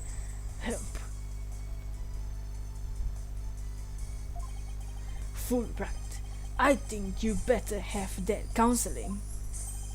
Not you too! You've been making batty remarks ever since you accused of the Phantom. Such as, you're an undercover investigator and your family has been taken hostage. I fear you might have finally lost it. But I thought you believed me. Ha ha ha! You amuse me so. What's going on here? There was an excellent bit of psychological manipulation just now, Simon. I knew you would catch on, Athena. Mind filling me in here? Hey, guess we left you in the dust, huh, Mr. Wright? Simon was only pretending to believe Detective Fulbright, because he knew I'd notice if there was a lack of emotion like joy or relief in his responses. Athena has a big brain. Yeah, he met she and this Simon. He gave me a chance to take a listen. And listen did I hear to the voice of Detective Fulbright's heart. What? You two were working together just now? Come now, Athena. Show us what's inside Fulbright's heart. You got it! Time to check the instant replay. Widget, mon ami, let's do this!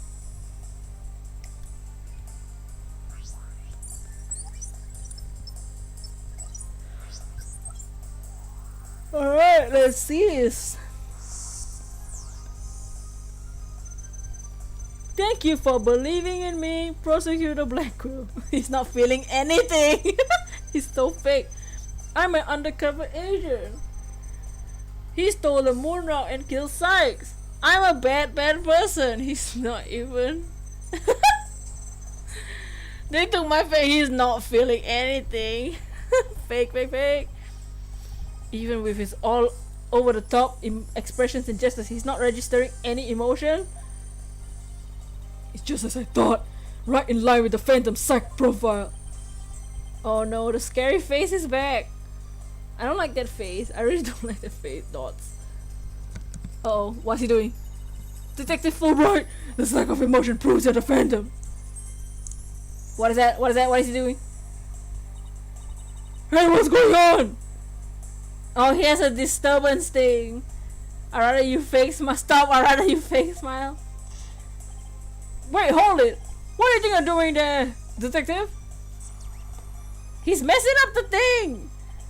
Me? I'm not doing anything. Oh yeah. He's trying to hack into the moon matrix mode. I can do anything like this. Gah! Fancy device you have there, but I'll tolerate no cheating, thank you.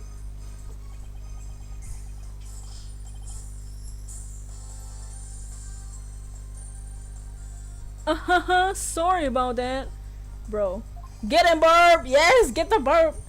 As an undercover agent, I tend to use my secret arsenal without. Yeah, undercover agent. Yeah, right. Sure.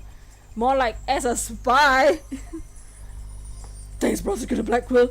You missed the drama, but I'm here. Welcome in Polar Gaming. We're in the middle. We're in the climax, the last part, last chunk.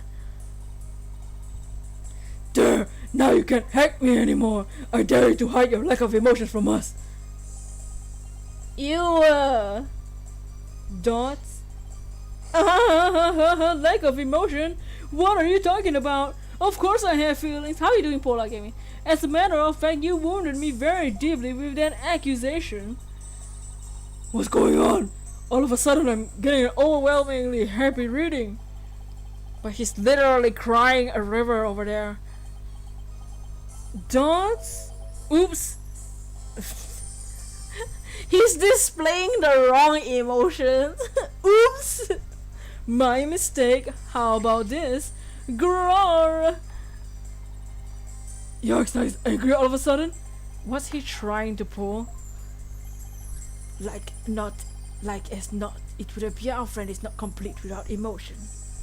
It just as Dark Side's profile of the Phantom.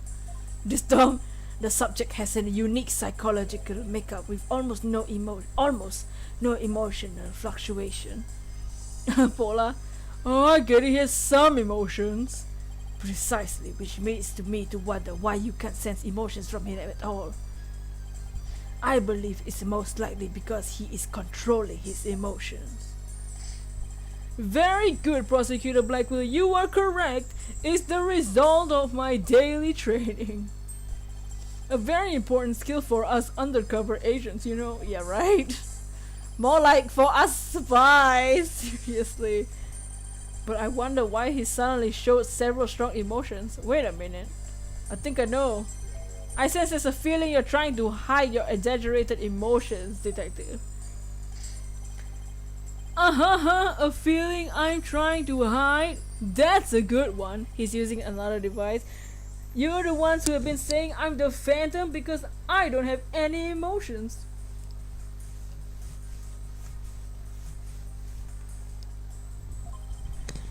I was trying to show you the range of deep emotions I truly possess.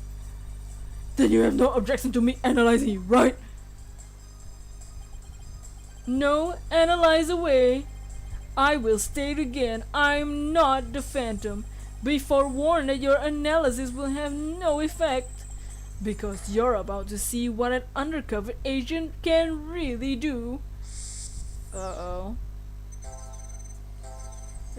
What the hell is happening? He's changing the emotions! Me? The Phantom? No way. He's switching the emotions. See, I'm so sad. Wow. What? It's all changing! Oh, but this one's different. No, never mind. How dare you accuse me of being someone who killed over a moon rock? I do regret ever cooperating with the Phantom. What is this?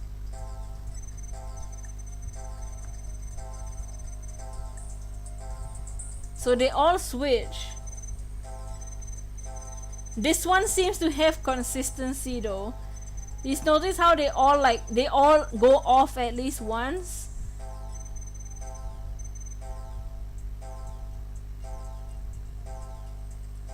See, they all go off at least once. What it feels right now. But this statement, the sadness or fear or whatever, it never goes away. How dare you accuse me of being the one who would kill over a moon rock? This one doesn't turn off. So I think that's what they're trying to pinpoint. The widget is broken. Yeah, look at what the hell is he doing. This Fulbright.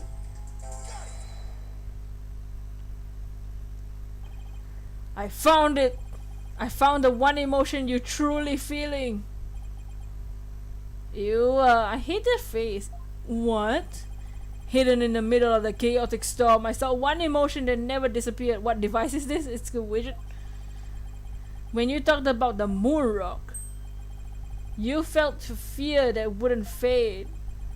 Fear? Huh? Fear if a man can hardly emote and emotions feels, huh? There was a response to that moon rock. Dots? Detective Fulbright, I presume your fear concerning the moon rock is because your identity was revealed? You lost it or you failed to steal it? His identity is what he fears most, right? Of course! That's it! Enough, Fulbright. Just tell us the Phantom's identity. I don't know. He was very careful man to hide it. He has a top secret information, all kinds of corporations and countries. A number of organizations would want him dead. If people believed I was the Phantom, I could be killed on the spot. Stop doing the face. I don't care if it's fake or not. You have no emotion. Please don't. Please smile. No serious. He doesn't want people to assassinate him. There are assassins lurking nearby. The case is about the Phantom after all. Detective Fulbright, I think I know why you feel afraid. You're afraid that the moon rock will somehow reveal your identity. Gah! If his identity were revealed, he would be killed immediately. That's certainly enough to make the Phantom feel afraid. Me? Afraid? I don't know what you're talking about. Did he just say me? Afraid? Did he just admit that he's the Phantom? So there's something about that moon rock that would reveal his identity. Apparently so. Wait a minute, maybe the Phantom didn't not steal the moon rock, but more like he had to take it with him? Assassins watching right now. Why is the courtroom in disrepair? Oh, this is the courtroom that got bombed the other day. And the bomb was the bomb exploded in the thing where the capsule was, right? And it destroyed the capsule. And we have the remnants of the capsule, which has the rock inside, I think. Because there was something on it that would reveal his identity. Don't. What is that? Hey! Come back here! Where do you think you're going? Me? I'm not going anywhere. Is it just me or he's using that weird watch thing to try and get away? How many more of those toys does he have? What donation? That's always nice. Detective Fulbright, you will answer honestly to this court right now. Why do you feel fear in connection with the moon rock? In justice, we trust not emotions, Mr. Lawyer. Well, stop touching that. Evidence is everything. I'm the Phantom because what is he doing? I'm afraid. Don't make me laugh. You're not laughing. Ow! Ah, what was that? What was that just now? But all human beings have hearts and experience emotions. Analyzing a case from a psychological perspective is the best way to find the truth.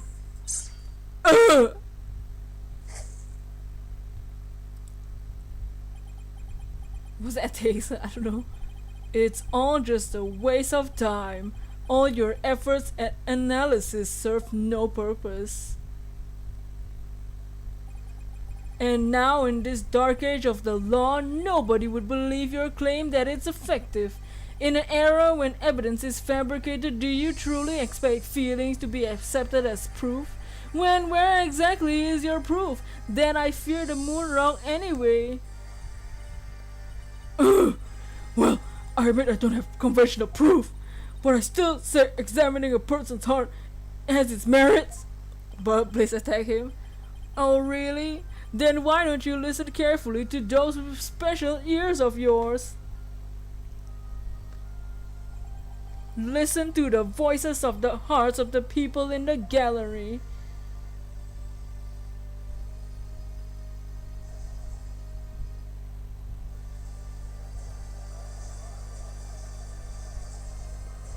Oh yeah, gloves.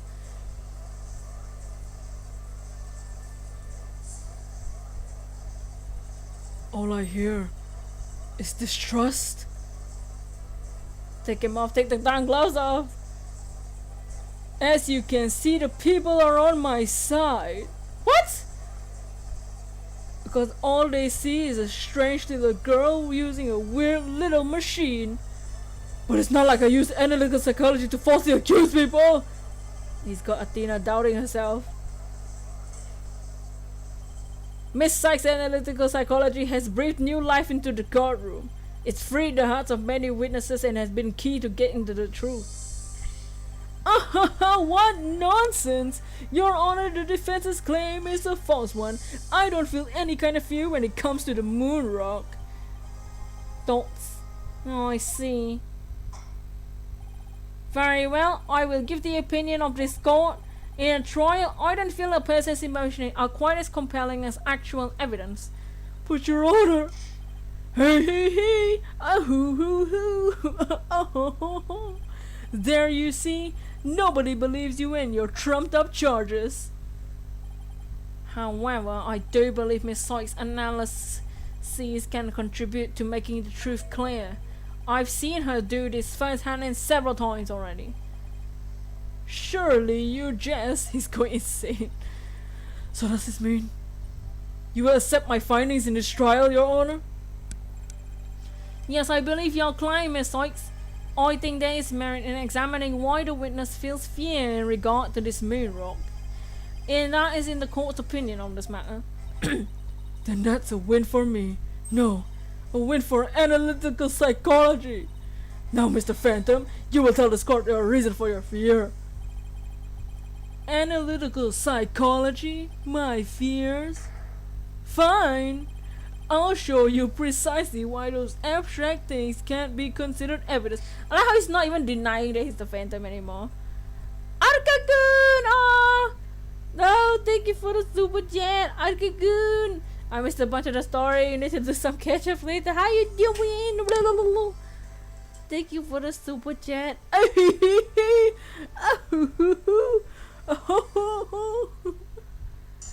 Mozo, how you doing? Oh my god, there's testimony?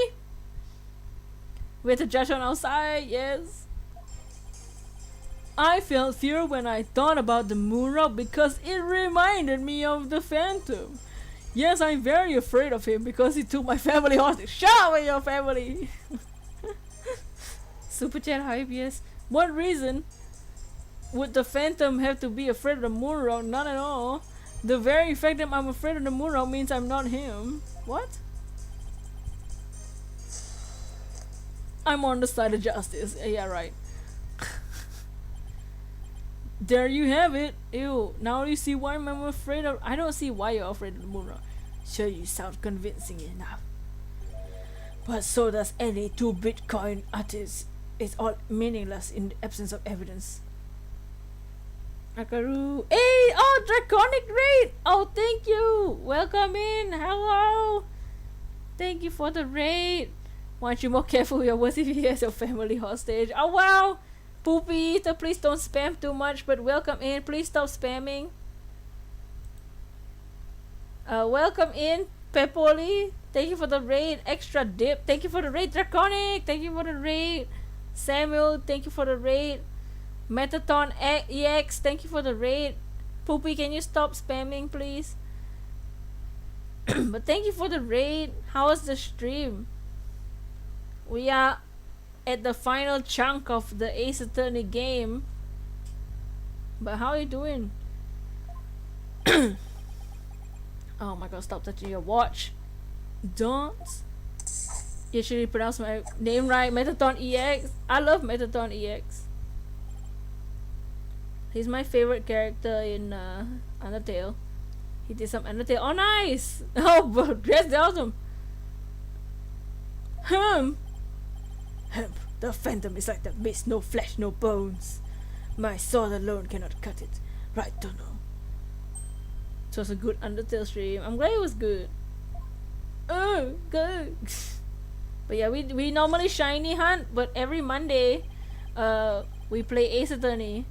Did he just block Simon Blade? Yeah, I think he did. Cause he's a trash bag. Poopy, can you stop spamming?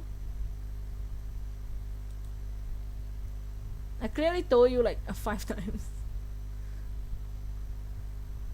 Been a while, how's things? It's good. Yeah, thank you, darling. Oh, yes.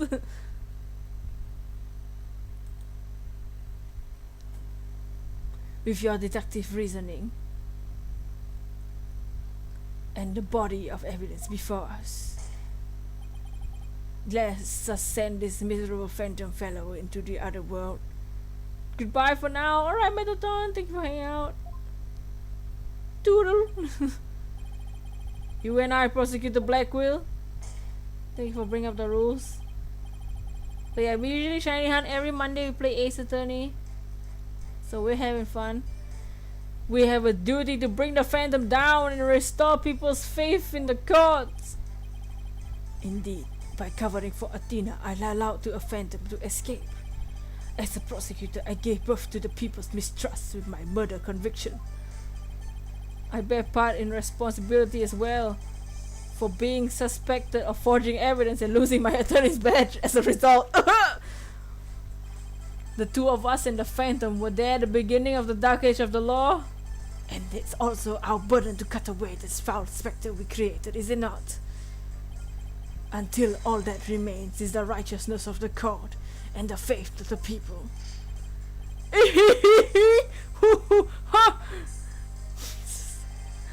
Trust, understanding? Aha! Fragile ideas of the masses are controlled by emotion. Humans can't trust each other, which is exactly why the illusion of trust is so enticing. So please, your laugh is scary. Once two people overcome their misgivings, this is where real trust is to be found. You're free to believe what you want, but you trust like that is stronger than you and your lies always. Oh god.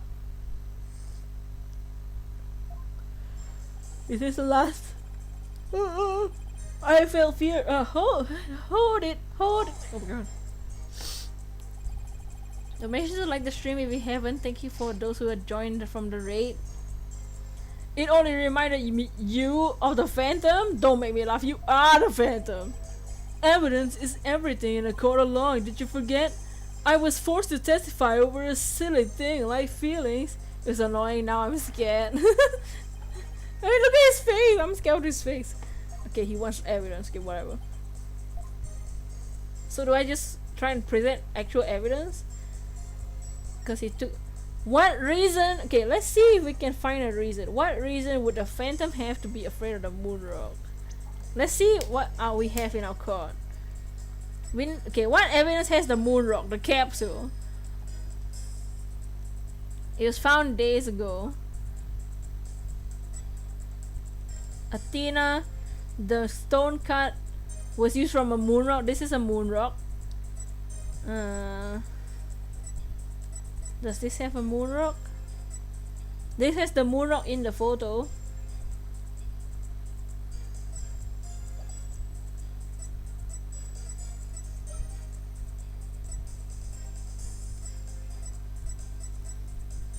The fragments.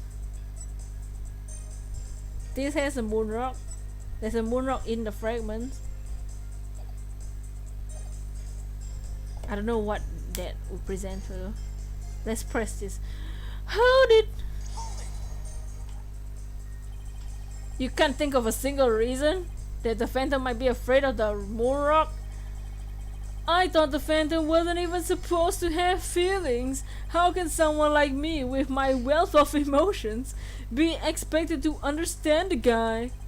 The Phantom, a person with very few emotions? would only be afraid of something really big, like his cover getting blown. I'm willing to bet that moon rock has something to do with his identity, but what? Maybe the Phantom's fingerprints are on it? But the fingerprints can be wiped off. Then maybe he wanted the rock so bad, he literally drooled on it and left his DNA. Wealth of emotion. We're dealing with a spy here, Athena, not a slob. True. But maybe DNA part isn't too far off. Something unexpected happened to him during the incident 70 years ago. He got cut. His blood is on the rock.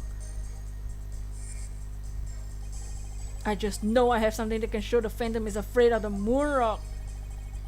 Do I have the picture of him with his hand? Let me see if I have a picture of him with his hand. Let's see, 7-year-old footage. Now take off the glove, right? Do I not have the footage anymore? Oh, rip. Wait.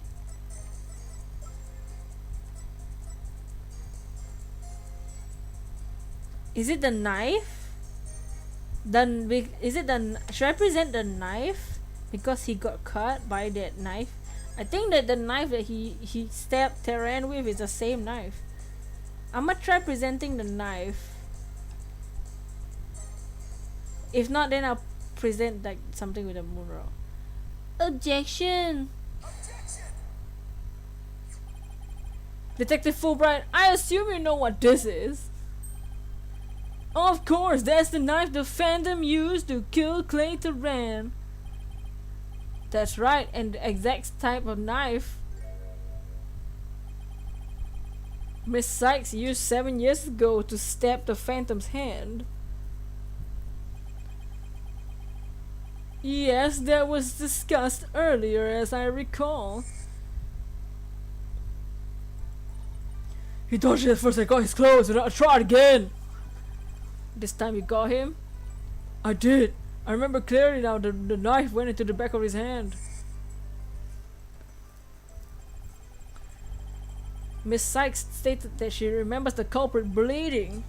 It's my theory that the culprit's blood got on the moon rock, and he was afraid the blood would analyze, his true identity will be revealed. That explains why the Phantom had to remove the rock from the crime scene.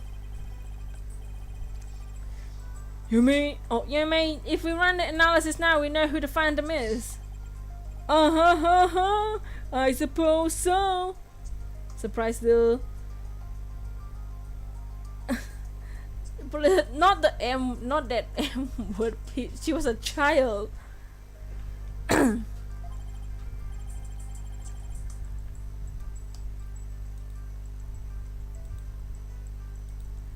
But unfortunately, the moon rock in question is still missing. That may be so, but I'm certain I can explain what happened to it in great detail. It got hit in the blast. You can? Of course! Not. Yes, I can! You don't actually expect it to believe that, do you? Hey! Because you don't fool me. This court needs a bully-free zone. The intimate sorts of beguiling bluff is the age without compare. Come now, ready with me, and I'll show you how it finally cuts. It exploded. We still have it though. There's one fragment of it left. Your Honor, this is an outrage. Oh, I mean, this is an outrage. God, that's the word, yes. Go on, right, Dono. Let's start with something that's been bothering me for a while. The culprit supposedly removed the moon rock from the lab, but this video of him is nowhere to be seen. You're right. But there's something to consider. Why the Phantom hid the moon rock somewhere at the scene of the crime? Good thinking, boss. Why they switch position? Security was super tight at the space center, man. Oh, that is part of the space center having strict security in those days. All personnel effects were examined through and coming and going. You can even Got a withered old leaf at the checkpoint. Does this mean the moon rock is still somewhere in the space center? In the name of justice, I proclaim that's impossible. And why is that? The space center was searched from top to bottom, especially the lab, but the moon rock was never found. How could I forget about that? A sad but true fact. We haven't had a grasp of how it was done. The Phantom made the moon rock vanish from either. There's no way it just vanished. Logic and evidence tells us otherwise. The Phantom didn't have the moon rock on him when he left the lab. You know where it is? And yet a thorough police search didn't turn up anything. It never turned up 7 years after that either. It was in space, wasn't it? The Phantom made the rock disappear without physically removing it himself. But how? There must have been a way. Think, Phoenix, think! How did the moon rock vanish from the robotics lab? Well, didn't it go to space? Can you or can you not show me the moon rock? Yes, I can, Your Honor. What? Sorry, I mean, what? The capsule, it launched off. Yeah, I was like, didn't it go to space? In that case, I'll have your answer, Mr. Wright. How did the Phantom make the moon rock disappear from the crime scene? Yeah, I think you're right, the capsule. Yeet! Meows. You're awake, welcome in. Bobby Fulbright is the Phantom that killed Athena's mother and also killed Clay. We're trying to pinpoint him and try to reveal himself, but he's not giving in. That's the Hope capsule, right? The one that went up with the Hat 1 rocket. He couldn't carry the rock up, but he couldn't leave it in the center to be found either. So there was only one safe place to stash it. His stomach decided, nah. The Hope capsule was there in the lab that day. Yes, the team must have loaded it on the space probe eventually. If that happened, then the moon rock would have been launched into space along with the rocket. Preposterous! That would mean that for these past 7 years, the moon rock was... Exactly! The Phantom got rid of the moon rock the most cosmic way he knew how. It was out there in the depths of space. Aboard the Space Hope probe. What? What? Hey! Oh the god! I understand now. The Phantom's original scheme was to sabotage the Hat 1 anyway. The villain, he used his primary objective to kill two birds with one stone. That's right, he planned for the moon rock to be turned into cosmic dust in space, thereby destroying the one piece of evidence that could reveal his true identity. But Mr. Starbuck and the others foiled the Phantom's plot. Mystic Messenger team. Hey, welcome back, May. The Hope space probe sailed away safely in its mission and returned 7 years later with the capsule in tow. Again! If we analyze the blood on the moon rock, it should make things one thing clear. That you were the Phantom all along, Detective Fulbright. Don't? So he killed Clay just so he could get the moon rock back? I believe so. His original assignment may have been just to sabotage the Hat too, but at the same time he had to retrieve the evidence of his crime 7 years ago. That's why he went to boarding lounge and attacked Clay when he made his escape out of the rocket, the capsule.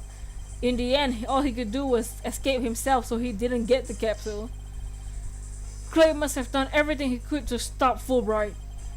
He probably hung on to that capsule for all he was until his last breath. Guess we can't ship him with Blackquill, not yeah. This is so funny. You make me laugh. You really do. Shut up.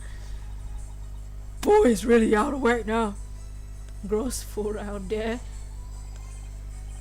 It's a game over for you, Detective Fulbright. Why don't you just admit it all now? There's nothing to admit. I'm Bobby Fulbright, undercover investigator, I tell you. I'm not the Phantom. The blood on the rock is just another one of his schemes, a trap. Now I'm not sure what to think. I'm surprised if the Phantom is a West spy worth his salt. Trap is not out of the question. But in that case, you could say anything is a trap. That's what makes a trap a trap. I've been framed for taking the blame for the Phantom. Your Honor, I believe further investigation isn't allowed. Further investigation? What? More like plotting your escape. No more. I will bring you to justice myself if I must here and now. Don't, I guess it's time to show you just what I'm really capable of. Die, Simon Blackquill! Hey! What? You guys aren't really...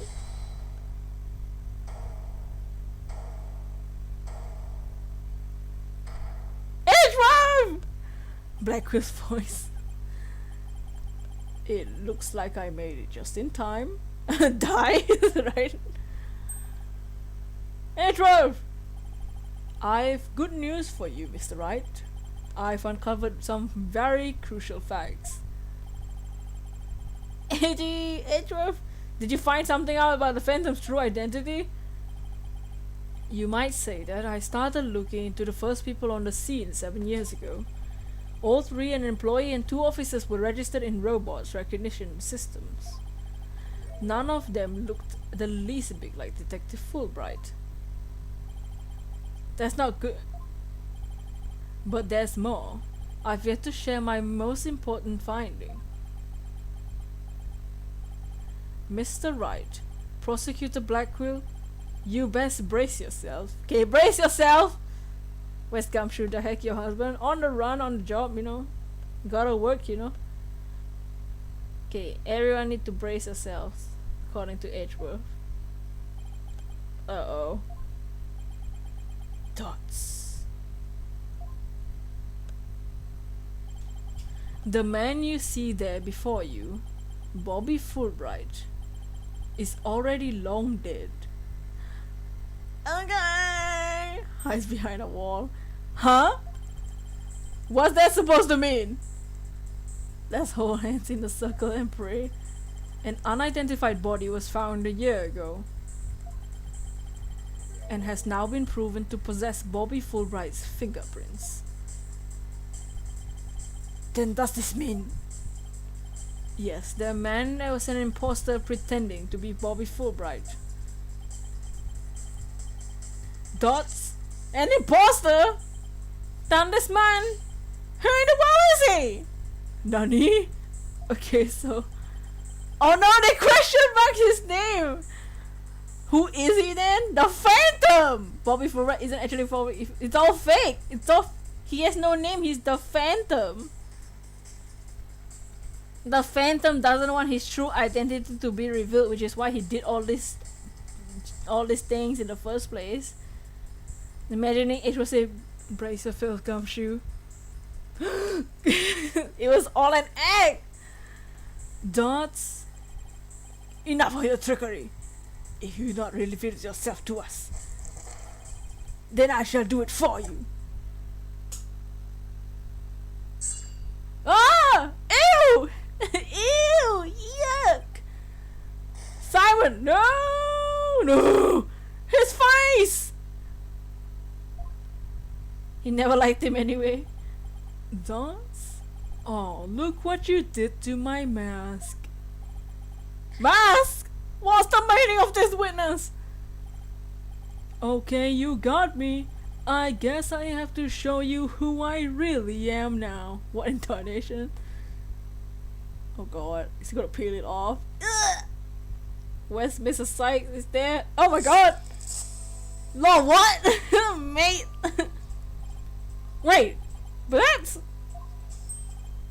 Hey Apollo, it's me, Solomon Tabak! Mr. Starbuck, it can't be right. You can't really be the Phantom, can you? What? Nani?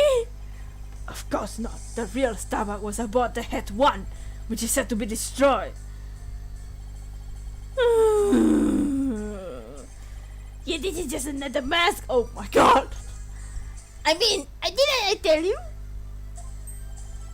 I'm an undercover investigator. I can change identities at will. I can be anyone I want. It's another mask. You're confused. Not so fast. I have the Phantom psych profile right here. If we compile a psych profile on you and compare the results, it will prove you're the Phantom. Oh, what the hell? How many masks do you have? That's... Jeez, it's another face. It's time for me to tell you the real meaning of the phrase "the end justifies the means." That voice? Those words? No! The mask is quaking. I cannot accept such evidence here, Miss Sykes. Professor Means! Mask? I'll take what amount of brandy means necessary and I'll give it that evidence. Creepy. No, hey! No, he stole the thing! Athena, what the hell are you doing? Huh? Yeah, give it back. Time to take out the trash. No! My evidence! Probably. How could you? Now do you see how powerful the end justifies the means to be? Athena, for the love of cheese, no way, creepy. How pathetic. You can't even speak without wearing another person's man's face.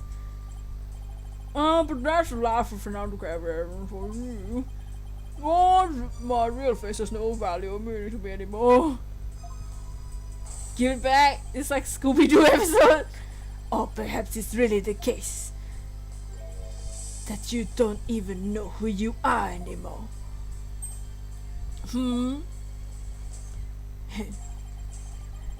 Why I have feelings, Aura? Aura's good on a good, like she's in a detention center. What must you see when you look in the mirror? Mr. Phantom? Not a lawful lot, I wager. No. Well, aren't you the master psychology, Blackwood? That's right. I don't know who I am. I always living as someone else for my assignments. I don't remember what my face looked like. Just take off the mask and you'll see. What my personality was like. I don't think you have one. My face, memories, personalities, beliefs, emotions, and soul, I left them all behind. I have no self. I am no one. I am nothing but an endless abyss. What's with this guy? Is he even still human? Well, let me remind you. Right, we resume with your lesson, Professor. Right, Professor? This reminds me of the girl who pretended to be her sister. Oh yeah, like Eeny Meeny, but this like 10 times worse. At least the Eeny Meeny had like a good story, had like an emotional reason behind it. This guy's just crazy. This guy is just like insane. This Phantom. Oh, I believe you made this argument earlier. If you were to analyze the blood on the moon, you could prove that I was the Phantom. I believe there's blood on the moon rock in the capsule. Now that we know you want Bobby Fulbright. Eeny Meeny be like, That's so gross. Like, why you like changing like your face? your claims that the Phantom trap won't work anymore. Then why don't you bring this moon rock in? This is evidence from the Hope capsule. I think I'll do just that. Get ready because the Hope capsule is about to steal your fudge! There was the courtroom bombing from the other day. The capsule was found on the evidence. Blown to smithereens! We have one fragment left. Miss Dr. Means? Starbuck? Aura? It's like finally caught on, full mouse for defense. Yeah. He bombed the court to get rid of the freaking moon rock. What a shame your hope was lost in the courtroom bombing. Wah! So that's the real reason this courtroom was blown up. It was all for the Phantom to destroy that one piece of evidence. I can't believe it. How have we really reached the dead end after coming all this way? Has the only evidence we have on this guy been destroyed? No, we have one thing. This man or whoever this dude is insane. Dude, right? They stole Wright's jokes. No. How dare you continue to call me? What? Look at you. What you doing? On a nameless undercover agent. Yeah, right. And the defense continues to assert that you are the Phantom. Furthermore, we have proof, or that at least a prayer. I'm afraid that one day, Mr. Wright. At least put some weight behind your swing, I don't know. And whatever his real face is like, I know I'm trying. There's only one thing I can unmask the moon rock. This menace, the Phantom Menace, the title, that was blown to bits in the courtroom bombing, and yet is this really gone without a trace? What if some tiny part, some little fragment still exists? And yes, oh yes, you can see there's a stolen moon rock was there too. Strange black and yellow thing on the side of the left picture. Very well, Mr. Wright, I see your proof. We have it in the fragments. We have the fragments. There's one tiny piece of fragment left in the phony Phantom bomb. The earring? Oh, the earring is also a moon rock. In the phony Phantom bomb, they show the fragments. There's one fragment that looks like the moon rock. This was really all over the news, right? Isn't that the bomb that blew up the courtroom with the moon rock in it? Are you saying this will reveal the Phantom's identity? Yes, Your Honor. You see this yellow thing? There's the moon rock there. Focus your attention on this. After the bomb. Take a look at this newspaper article. The article about had one. Now take a look at the strange black and yellow rock on the left. That's the moon rock. And when we look at this photo of the bomb fragment, see how there's a rock-like object with the same coloration? I guess I see it. It would seem rather that the moon rock was much more durable than the Phantom thought. If we take a look at all the fragments that the police found, we'll likely find one with blood. And DNA testing on that blood will prove that the witness is indeed the Phantom. Unbelievable! Ross, impossible. A surprise to be sure. That's one bloody tough rock. Let's have the fragments tested straight away. Oh, and you'll be having a DNA test too, Fulbright. Finally, I've contacted police department immediately in order to testing.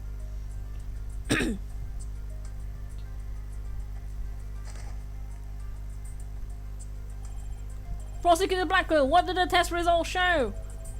There was a rock fragment that had blood on it, appeared to be several years old. DNA testing revealed.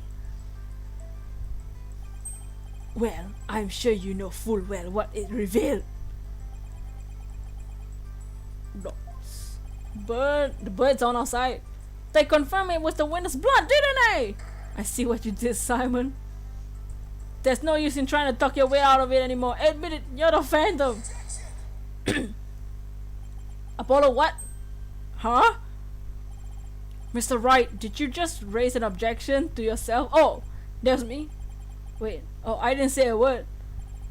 Simon is smarty. That was my objection, Apollo. Huh? Oh no. Hey! Hey! How dare you! Why? How dare? Phoenix? That was a pretty good objection, don't you think? Hey! How dare you! He just stole my face! What what the hell is going on? Oh my god. Now he's me? Sorry, do you have an objection or no, Mr. Wright? Huh? Oh, no, not really, Your Honor. No, not you, Mr. Wright. I mean the witness, Mr. Wright. Oh. Could this trial get any more insane? Mr. Wright, this fragment of the rock in the photograph, those just like it. How can you be so sure that the pieces of the same room rock? What are you talking about? How you be sure it's the same moon rock? Finished as a twin brother? No. Care to explain what you mean? Well, there may have been a moon rock or two in the courtroom that might have my blood on it, but how do you know they're not just rocks? Are you kidding me? How can you prove that they're not just rocks? Too many, Mr. Wright. You can't just prove that the moon rock, right? Don't be absurd. Don't Tigre is shook. Just compare the fragment with the rock in the newspaper article. Anybody can see that the same rock. They have the exact same coloration. But maybe some other rock with the same coloration just happened to be in the courtroom. Oh my god. I like the name Phoenix. It's like highly unlikely a rock with such a unique appearance just happened to be there. Just put the pieces together. But you can't deny that it's a possibility. Oh my god. But your blood was found on one of the fragments. Apollo, there's nothing suspicious about my blood being on the piece of rock. How? Why not? I know it sounds like an excuse, but several years ago I tripped and fell in this very courtroom and it was pretty apparent. What the hell is... Man, yeah, maybe that's how my blood found its way onto a piece of rubble. Yeah, right! A piece of rubble that never got cleaned up. Yeah, right. Apollo is so done. This is so dumb. Even he must realize how ridiculous that sounds. Ridiculous. What lie is this? Yet I suppose it's not completely out of the question. What are you talking about? Ha ha ha! I see you're starting to sweat, Mr. Wright. Can you not have my face? I thought the worst times are when a lawyer had to force their... Don't use that phrase on me. That's Mia's phrase. You don't have the right. You're the last person I want to hear that from. Well, why don't we get those fragments analyzed? We could ask an expert to verify whether the moon rock and the robotics is a lot. I'm sorry, but I'm afraid that just isn't going to be possible. Why not? In order to prove that the fragments are from what you say they are from, you need a sample of the moon rock from 7 years ago to compare with it. Growl said the Phantom, I'm the real trickster. But that moon rock doesn't exist anymore, so there's no sample data left either. The earring, the only reason he's sweating is because he has his face. So you see, sort of going back in time, there's no way to prove the area of the fragments are from the same moon rock. No! There's really no way to prove it? You finally ready to throw in the towel? Is that me this time? That was actually me this time. The earring, yeah, the earring. Athena's earring, you dense potato. The moon rock doesn't exist anymore, huh? That's right. So we're talking about. It's a valuable rock too. It's a shame. It's a loss to us forever. Time machine. I have arrived. He's not wrong. It's not completely lost. There's another piece of it right here by our side. A shining fragment of hope that can turn everything around. The final piece of evidence to put this phantom away for good. The defense has a piece of evidence that completely contradicts your claim. You have what now? A final fragment of hope that was passed down with great love and care. We do? It's on your face, dude. We do, even if the person holding it hasn't realized it yet.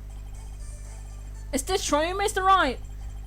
Pay no attention to him, Your Honor. He's just bluffing as usual. I wonder if you'll be able to force yourself your biggest smile when you see what I got. Oh! Try me. The piece of evidence that shows the original moon rock is this. The earring. It's on your face, Athena. But just about the only thing that my mother left of me and my wizard, and this earring. Maybe she did love me in her own way.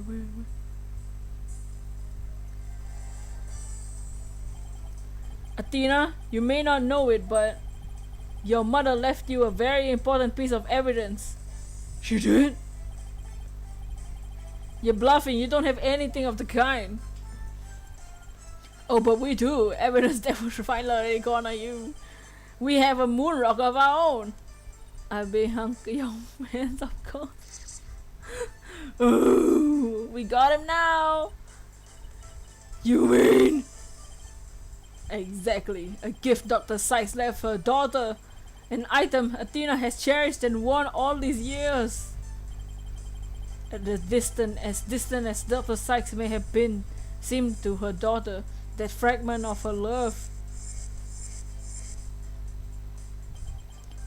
will shake off the darkness of the past and give us hope for the future.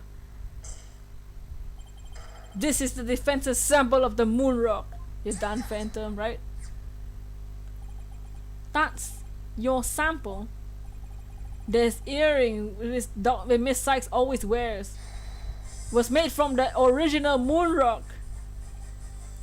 What? All this time? It was right here all along?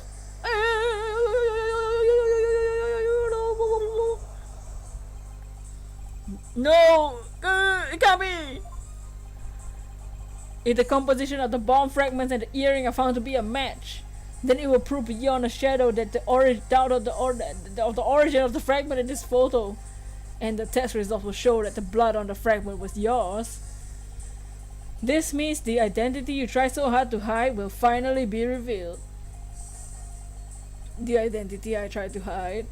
I don't have anything to hide! I may have not have Athena's ears, but even now I can hear the fear in your voice. Fear? What is this, it? I don't feel fear. I left all my emotions behind years ago. Every human feels fear. You simply can't face the emotions inside you. You can't face them because you have nothing. No love, no trust. And I suppose you do. I don't have anybody to support me at first. Either. What is happening? I couldn't face the fear inside me. Couldn't get over the trauma of my past. Like I said, I don't feel fear. Oh, Apollo's turn. Then you're just a coward running away from yourself. When I had my doubts about Miss Sykes, I felt like I would collapse under the weight. But I wanted to trust her. And I knew I could trust Mr. Wright to uncover the truth. So you were traumatized, yes. That's why I was able to face my suspicions without hesitation. Running away from myself? How can I run away from myself? When there's nothing inside. Nothing at all. I know it's hard for someone as unwilling to trust others as you can understand. Athena Shonen protagonist is coming out. But people have emotions, and it's just a fact of life, and people can be weak sometimes. But that's exactly why people need to trust one another. He's slowly turning evil.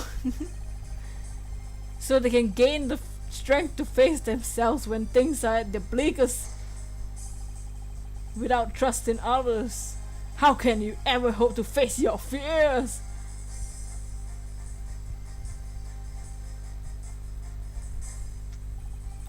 The fear inside me? Is this? Can we do the friendship blast? No.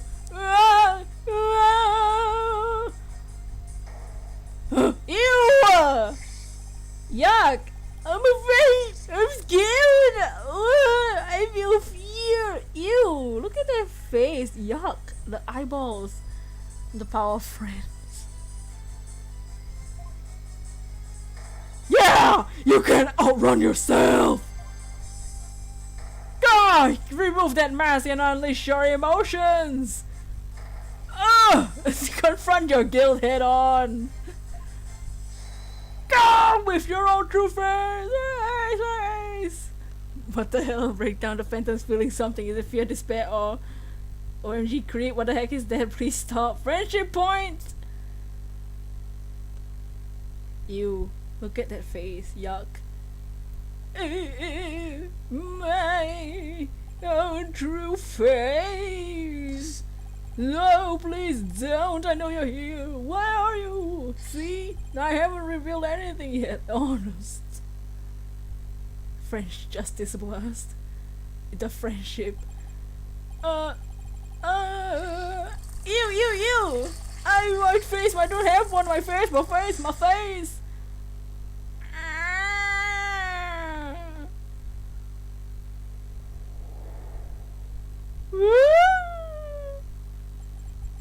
Is this my face? It isn't. I started. No. This isn't me. This isn't me. This is my face. What am I? Who am I? Oh God, Simon! Oh God, yeah! Oh no! Oh.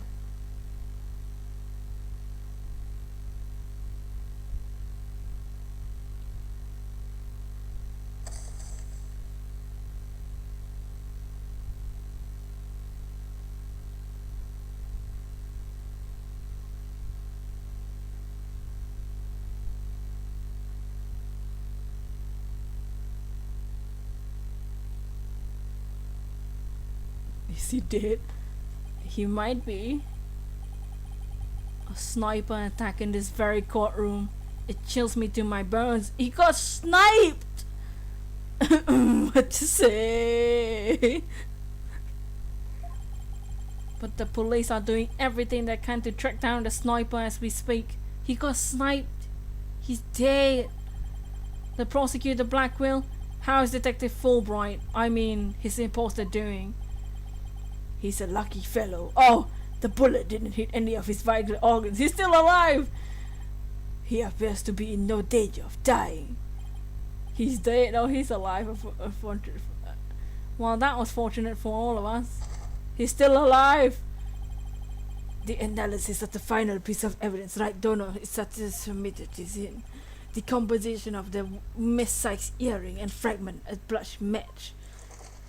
You want healing?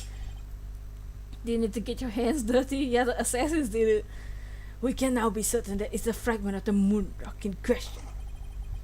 The murders and bombings at the Space Center, both past and present, a bombing of Courtroom 4 and all his other crimes, as numerous as the stars. He's alive, no one will know. Under suspicion, all these things, the spy known as the Phantom has been incarcerated. The prosecutor's office is now responsible for his well-being. There are still myriad of things we wish him to tell us about after all. I wonder if the assassin came back. The assassin's on the run now. Thank you, Prosecutor Blackwell. Well, it's time to finally bring this trial to an end. But before I do, will the defendant please return to her proper place? Yes, Your Honor.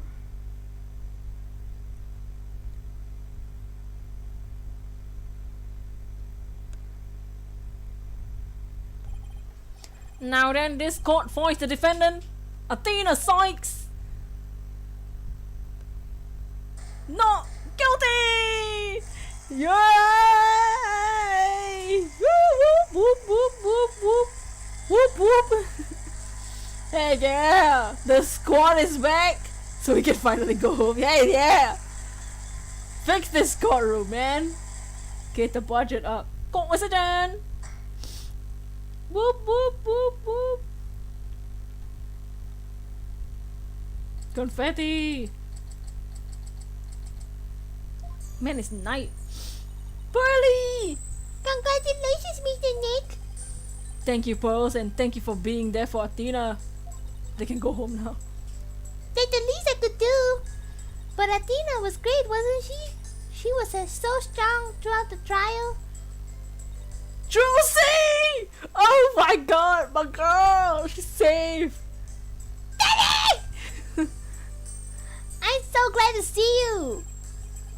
Pearly. Whoa, Pearly, yeah, she's a high schooler now. Josie! Are you alright? Are you hurt? What did Aura do? I'm fine, Daddy. I was doing magic tricks for the other hostages to keep our spirits up. Oh, Trucy, typical Trucy. Aura's like having them at gunpoint and she's like, wanna see my magic panties? Let me pull out some birds out of my panties. Typical Trucy. Baby Trucy. That's how Trucy for you. I'm really glad to see you're safe. Pearly and Trucy BFFs, yes! Right. I fear I owe you yet another debt of gratitude. Dots, Edgeworth. We never would have caught him if it weren't all for you. Oh, come on, Edgeworth. What are you talking about? You're the ones who have been tracking the Phantom all this time. Plus, you were the one who gave Blackwell permission to serve as prosecutor, right? Yes, well, we knew the Phantom was somewhere nearby.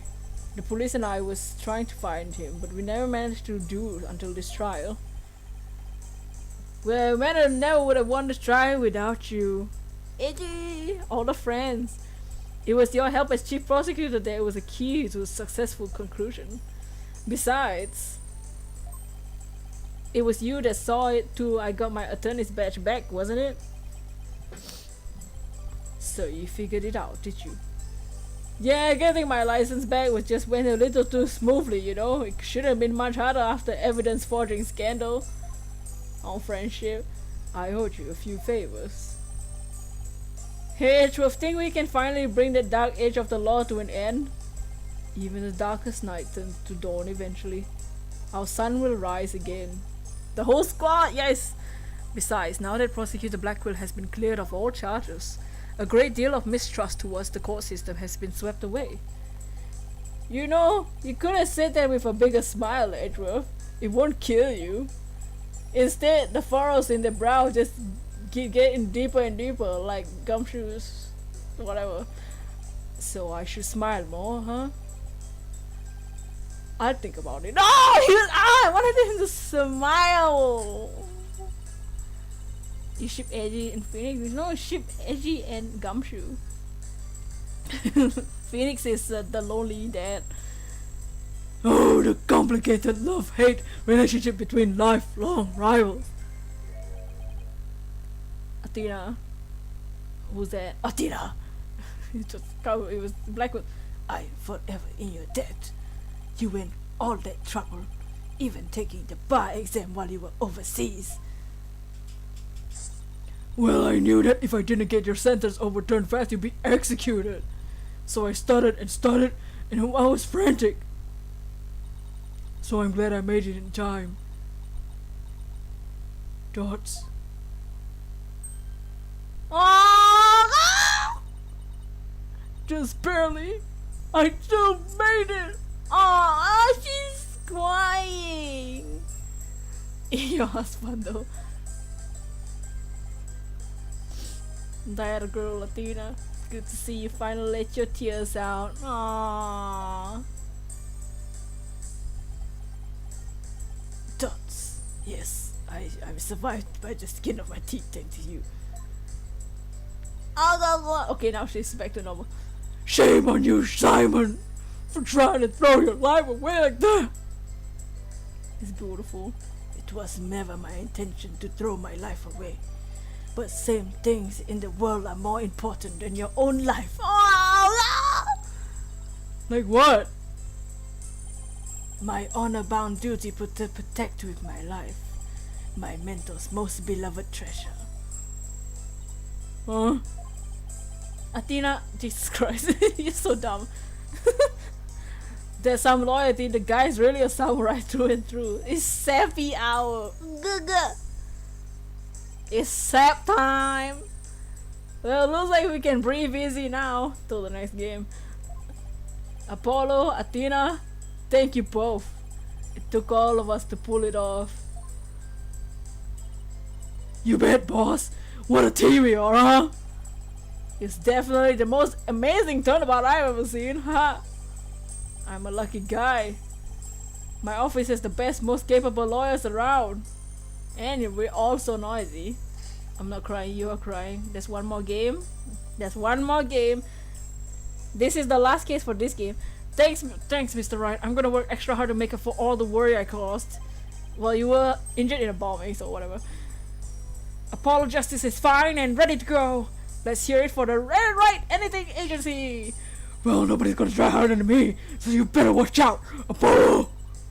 Simon is free, and thanks to Mr. Wright.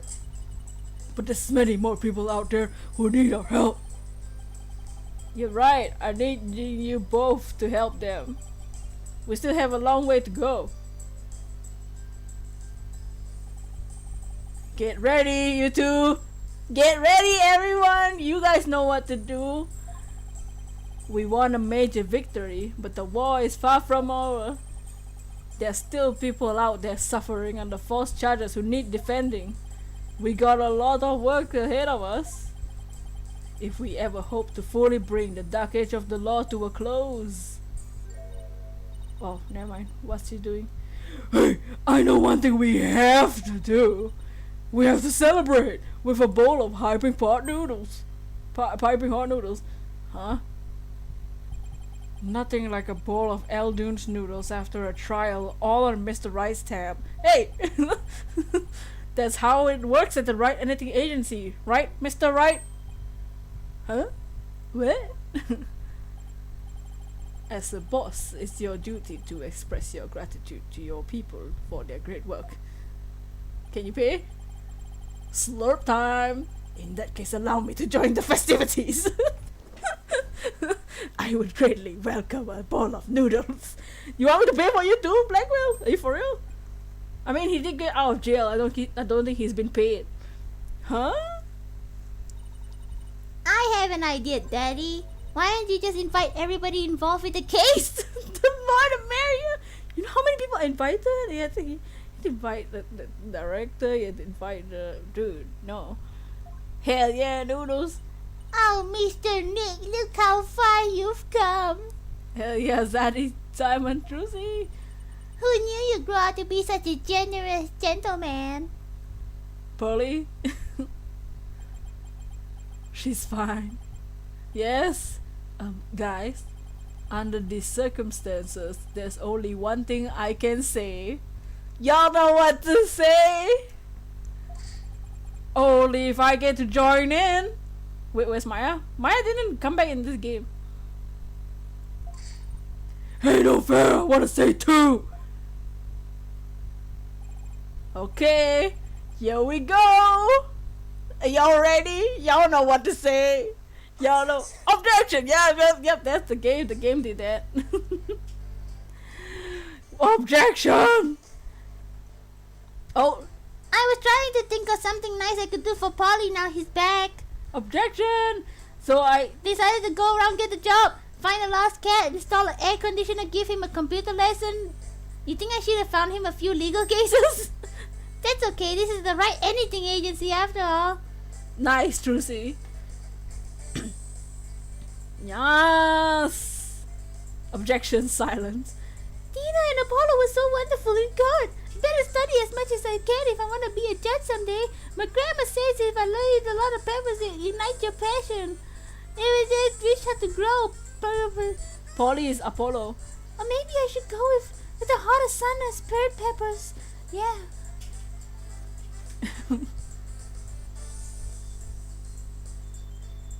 Yeah, but Polly is Apollo.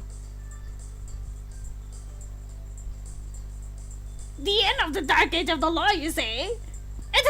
How naive. Don't you know that it's sometimes necessary to get a guilty verdict by any means possible? What, they're putting me under investigation? The chief prosecutor wants to see me? Weeds wants to be a lawyer? What? No. She wants to date the lawyer. She wants to be a judge, not a lawyer. I've been asked I don't remember his voice. I'm the Ten Mataro, scheduled up to go to Destination Ninetales though.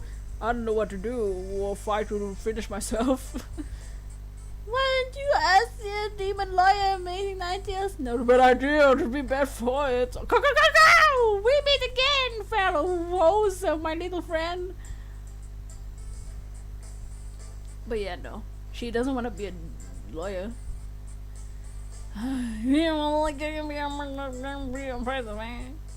Wait, what's up, Just Ice? We're in the credits. What is that? I don't even care about his character. The jury's out, better make a run for it.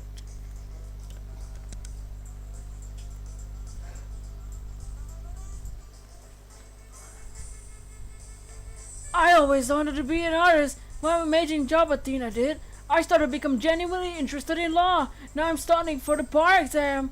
I'm going to prosecute Athena someday. You'll see. Studying my buns off, not for the bar exam. I'm going to pass the team's entrance exam and my own merit this time. You're like almost 30 years old. With a score of 100 points, of course. You, Juniper, our dream will live on forever.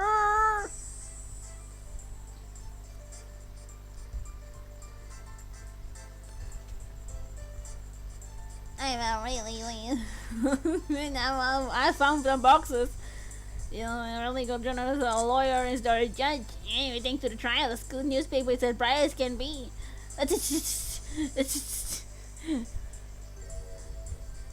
Evelyn cried so hard at graduation. Her cardboard got soggy. Ew. That's nasty, dude. Soggy box. Oh! The one night only reunion. I still remember the evening of passion. Are you talking about a reunion or one night stand? President of the student council, sounded so like no high school student. She's a judge in her own court someday. I love to have a jam session with her. It's the coolest trial ever, yeah. I can already hear it. Is he talking about one night stand or a one night reunion session that's full of passion? It's piano. Sound hole. I gave this place a good cleaning from top to bottom, but it's already a mess again. I guess the only thing I can do now is speed up the attitudes of the people at this office. Yes, give him a smack. With Mystic Maya due to come here once her training is over, it must be good. Yeah. Clavier, sound holes.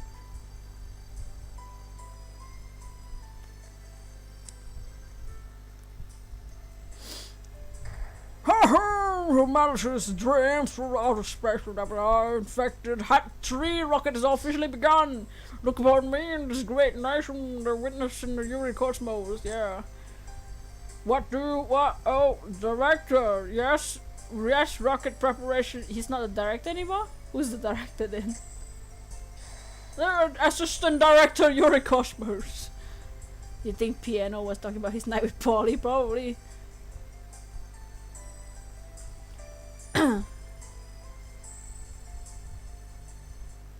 Oh, Poncho! I'm going to the moon in the new rocket. With Athena, when Mommy Metis came to the moon, I would love to show them around, which is more interesting. Montes, Pajones, or what the hell is that? Do you like either one? Are those rocks? I wonder what Miss Aura is doing. I'd rather be near Miss Aura than on the moon. Miss Aura, I just want to use me again. Whoa. Whoa there.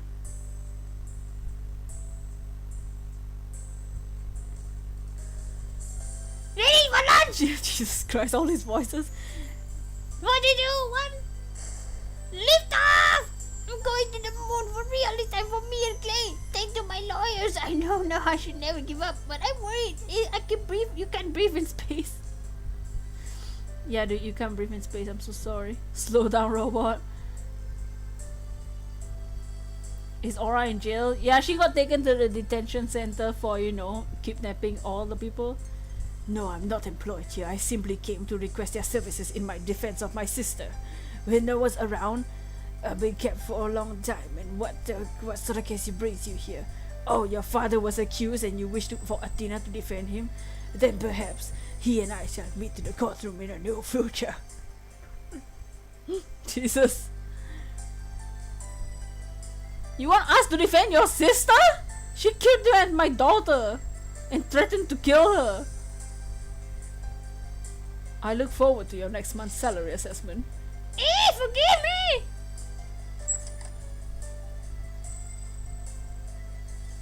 black acquittal has brought all manner of ills in the prosecutor's office to light. It seems solving the case has thawed the chill of winter in the warmest spring. I owe Wright yet another debt of gratitude. I will repay him someday. You can trust in that.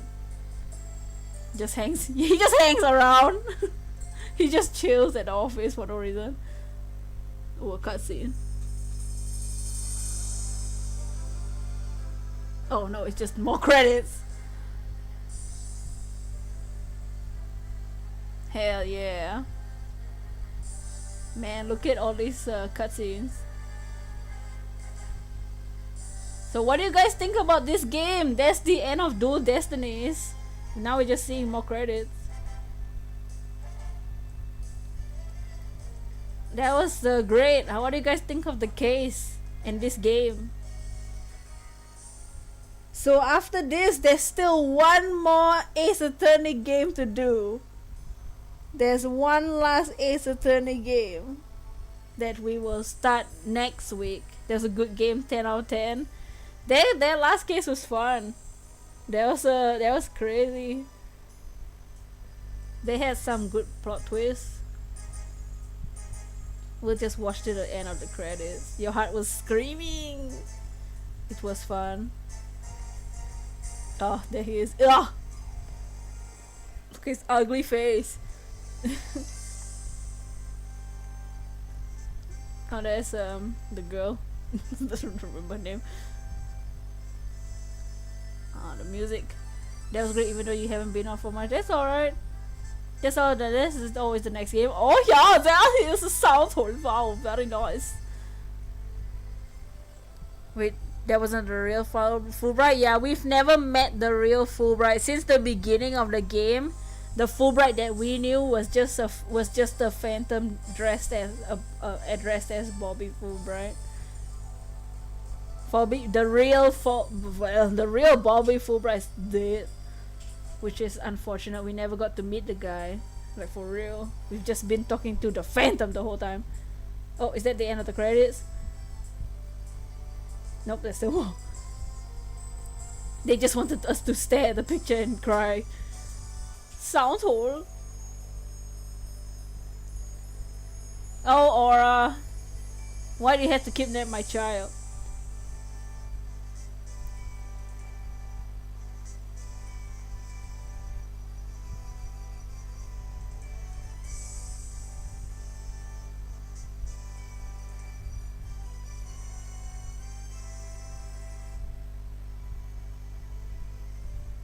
Why did Aura kidnap people?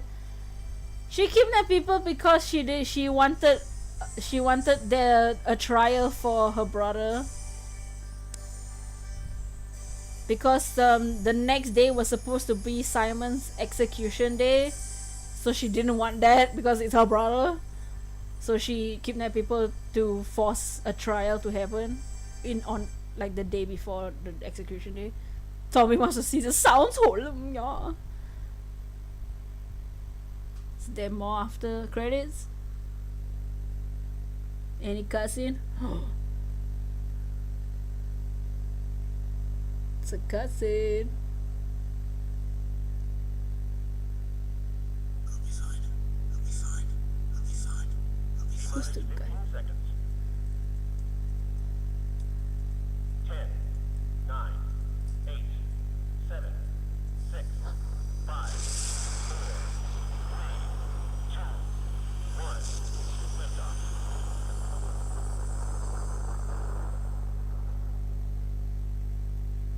Yeah.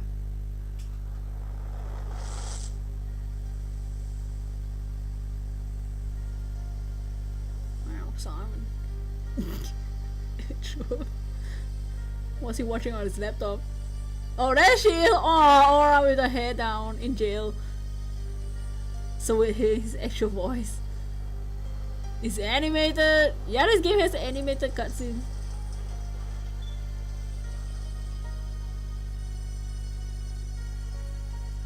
Mr. Starbuck! You'll be fine. Just believe in yourself. The moon's closer than you think.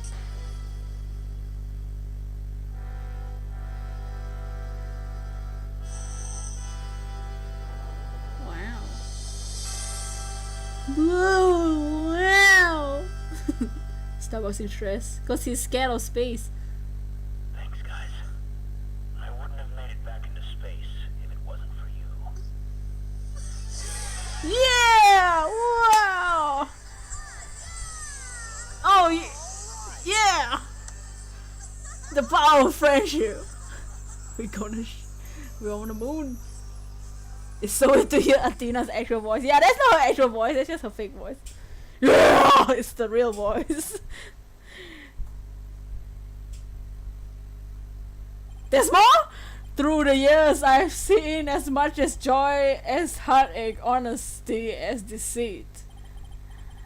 But just as Mr. Starbuck was able to escape the harsh pull of his fears and despair, I believe that hope and friendship can lift us up towards a brighter tomorrow. Friendship is the real key, guys. The end! We've completed Ace Attorney 2 Destinies. It is complete. There is another game down. We finished the trilogy. We then did the H-Wolf spin-off game. We did Apollo's game. And now we're done with 2 Destinies. So next week, we ain't tackling no 2 Destinies. We're done with this. Phantom, he dead. The next week is gonna be Spirit of Justice. Let's just see the title screen for this. Let's just see the title. I just want to show you guys the title picture.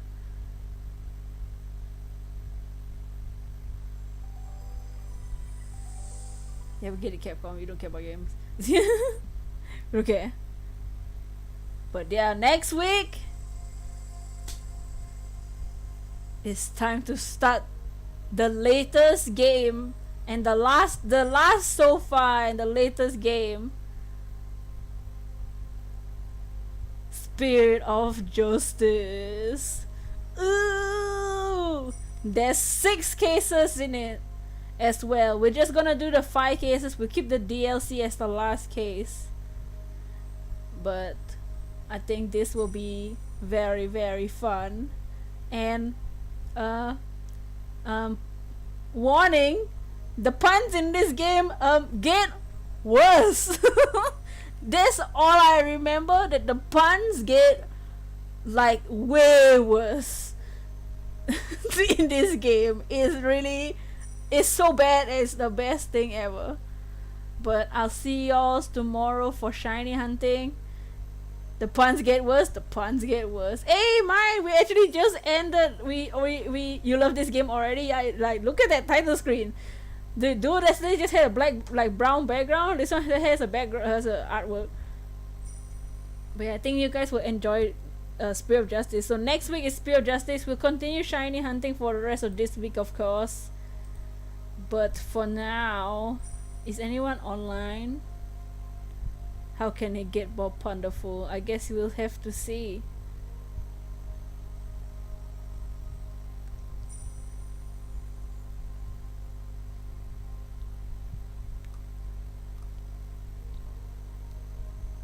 But yeah, I think we'll just end for today. The rest of the week will be shiny hunting. It might be Marib, it might be Radion, I don't know, whichever I feel like. But I'll see y'all tomorrow, and next week will be the last Ace Attorney game begins. I'll see y'all. Peace. And this one, the title screen has music, which is very good. Well, kind of music.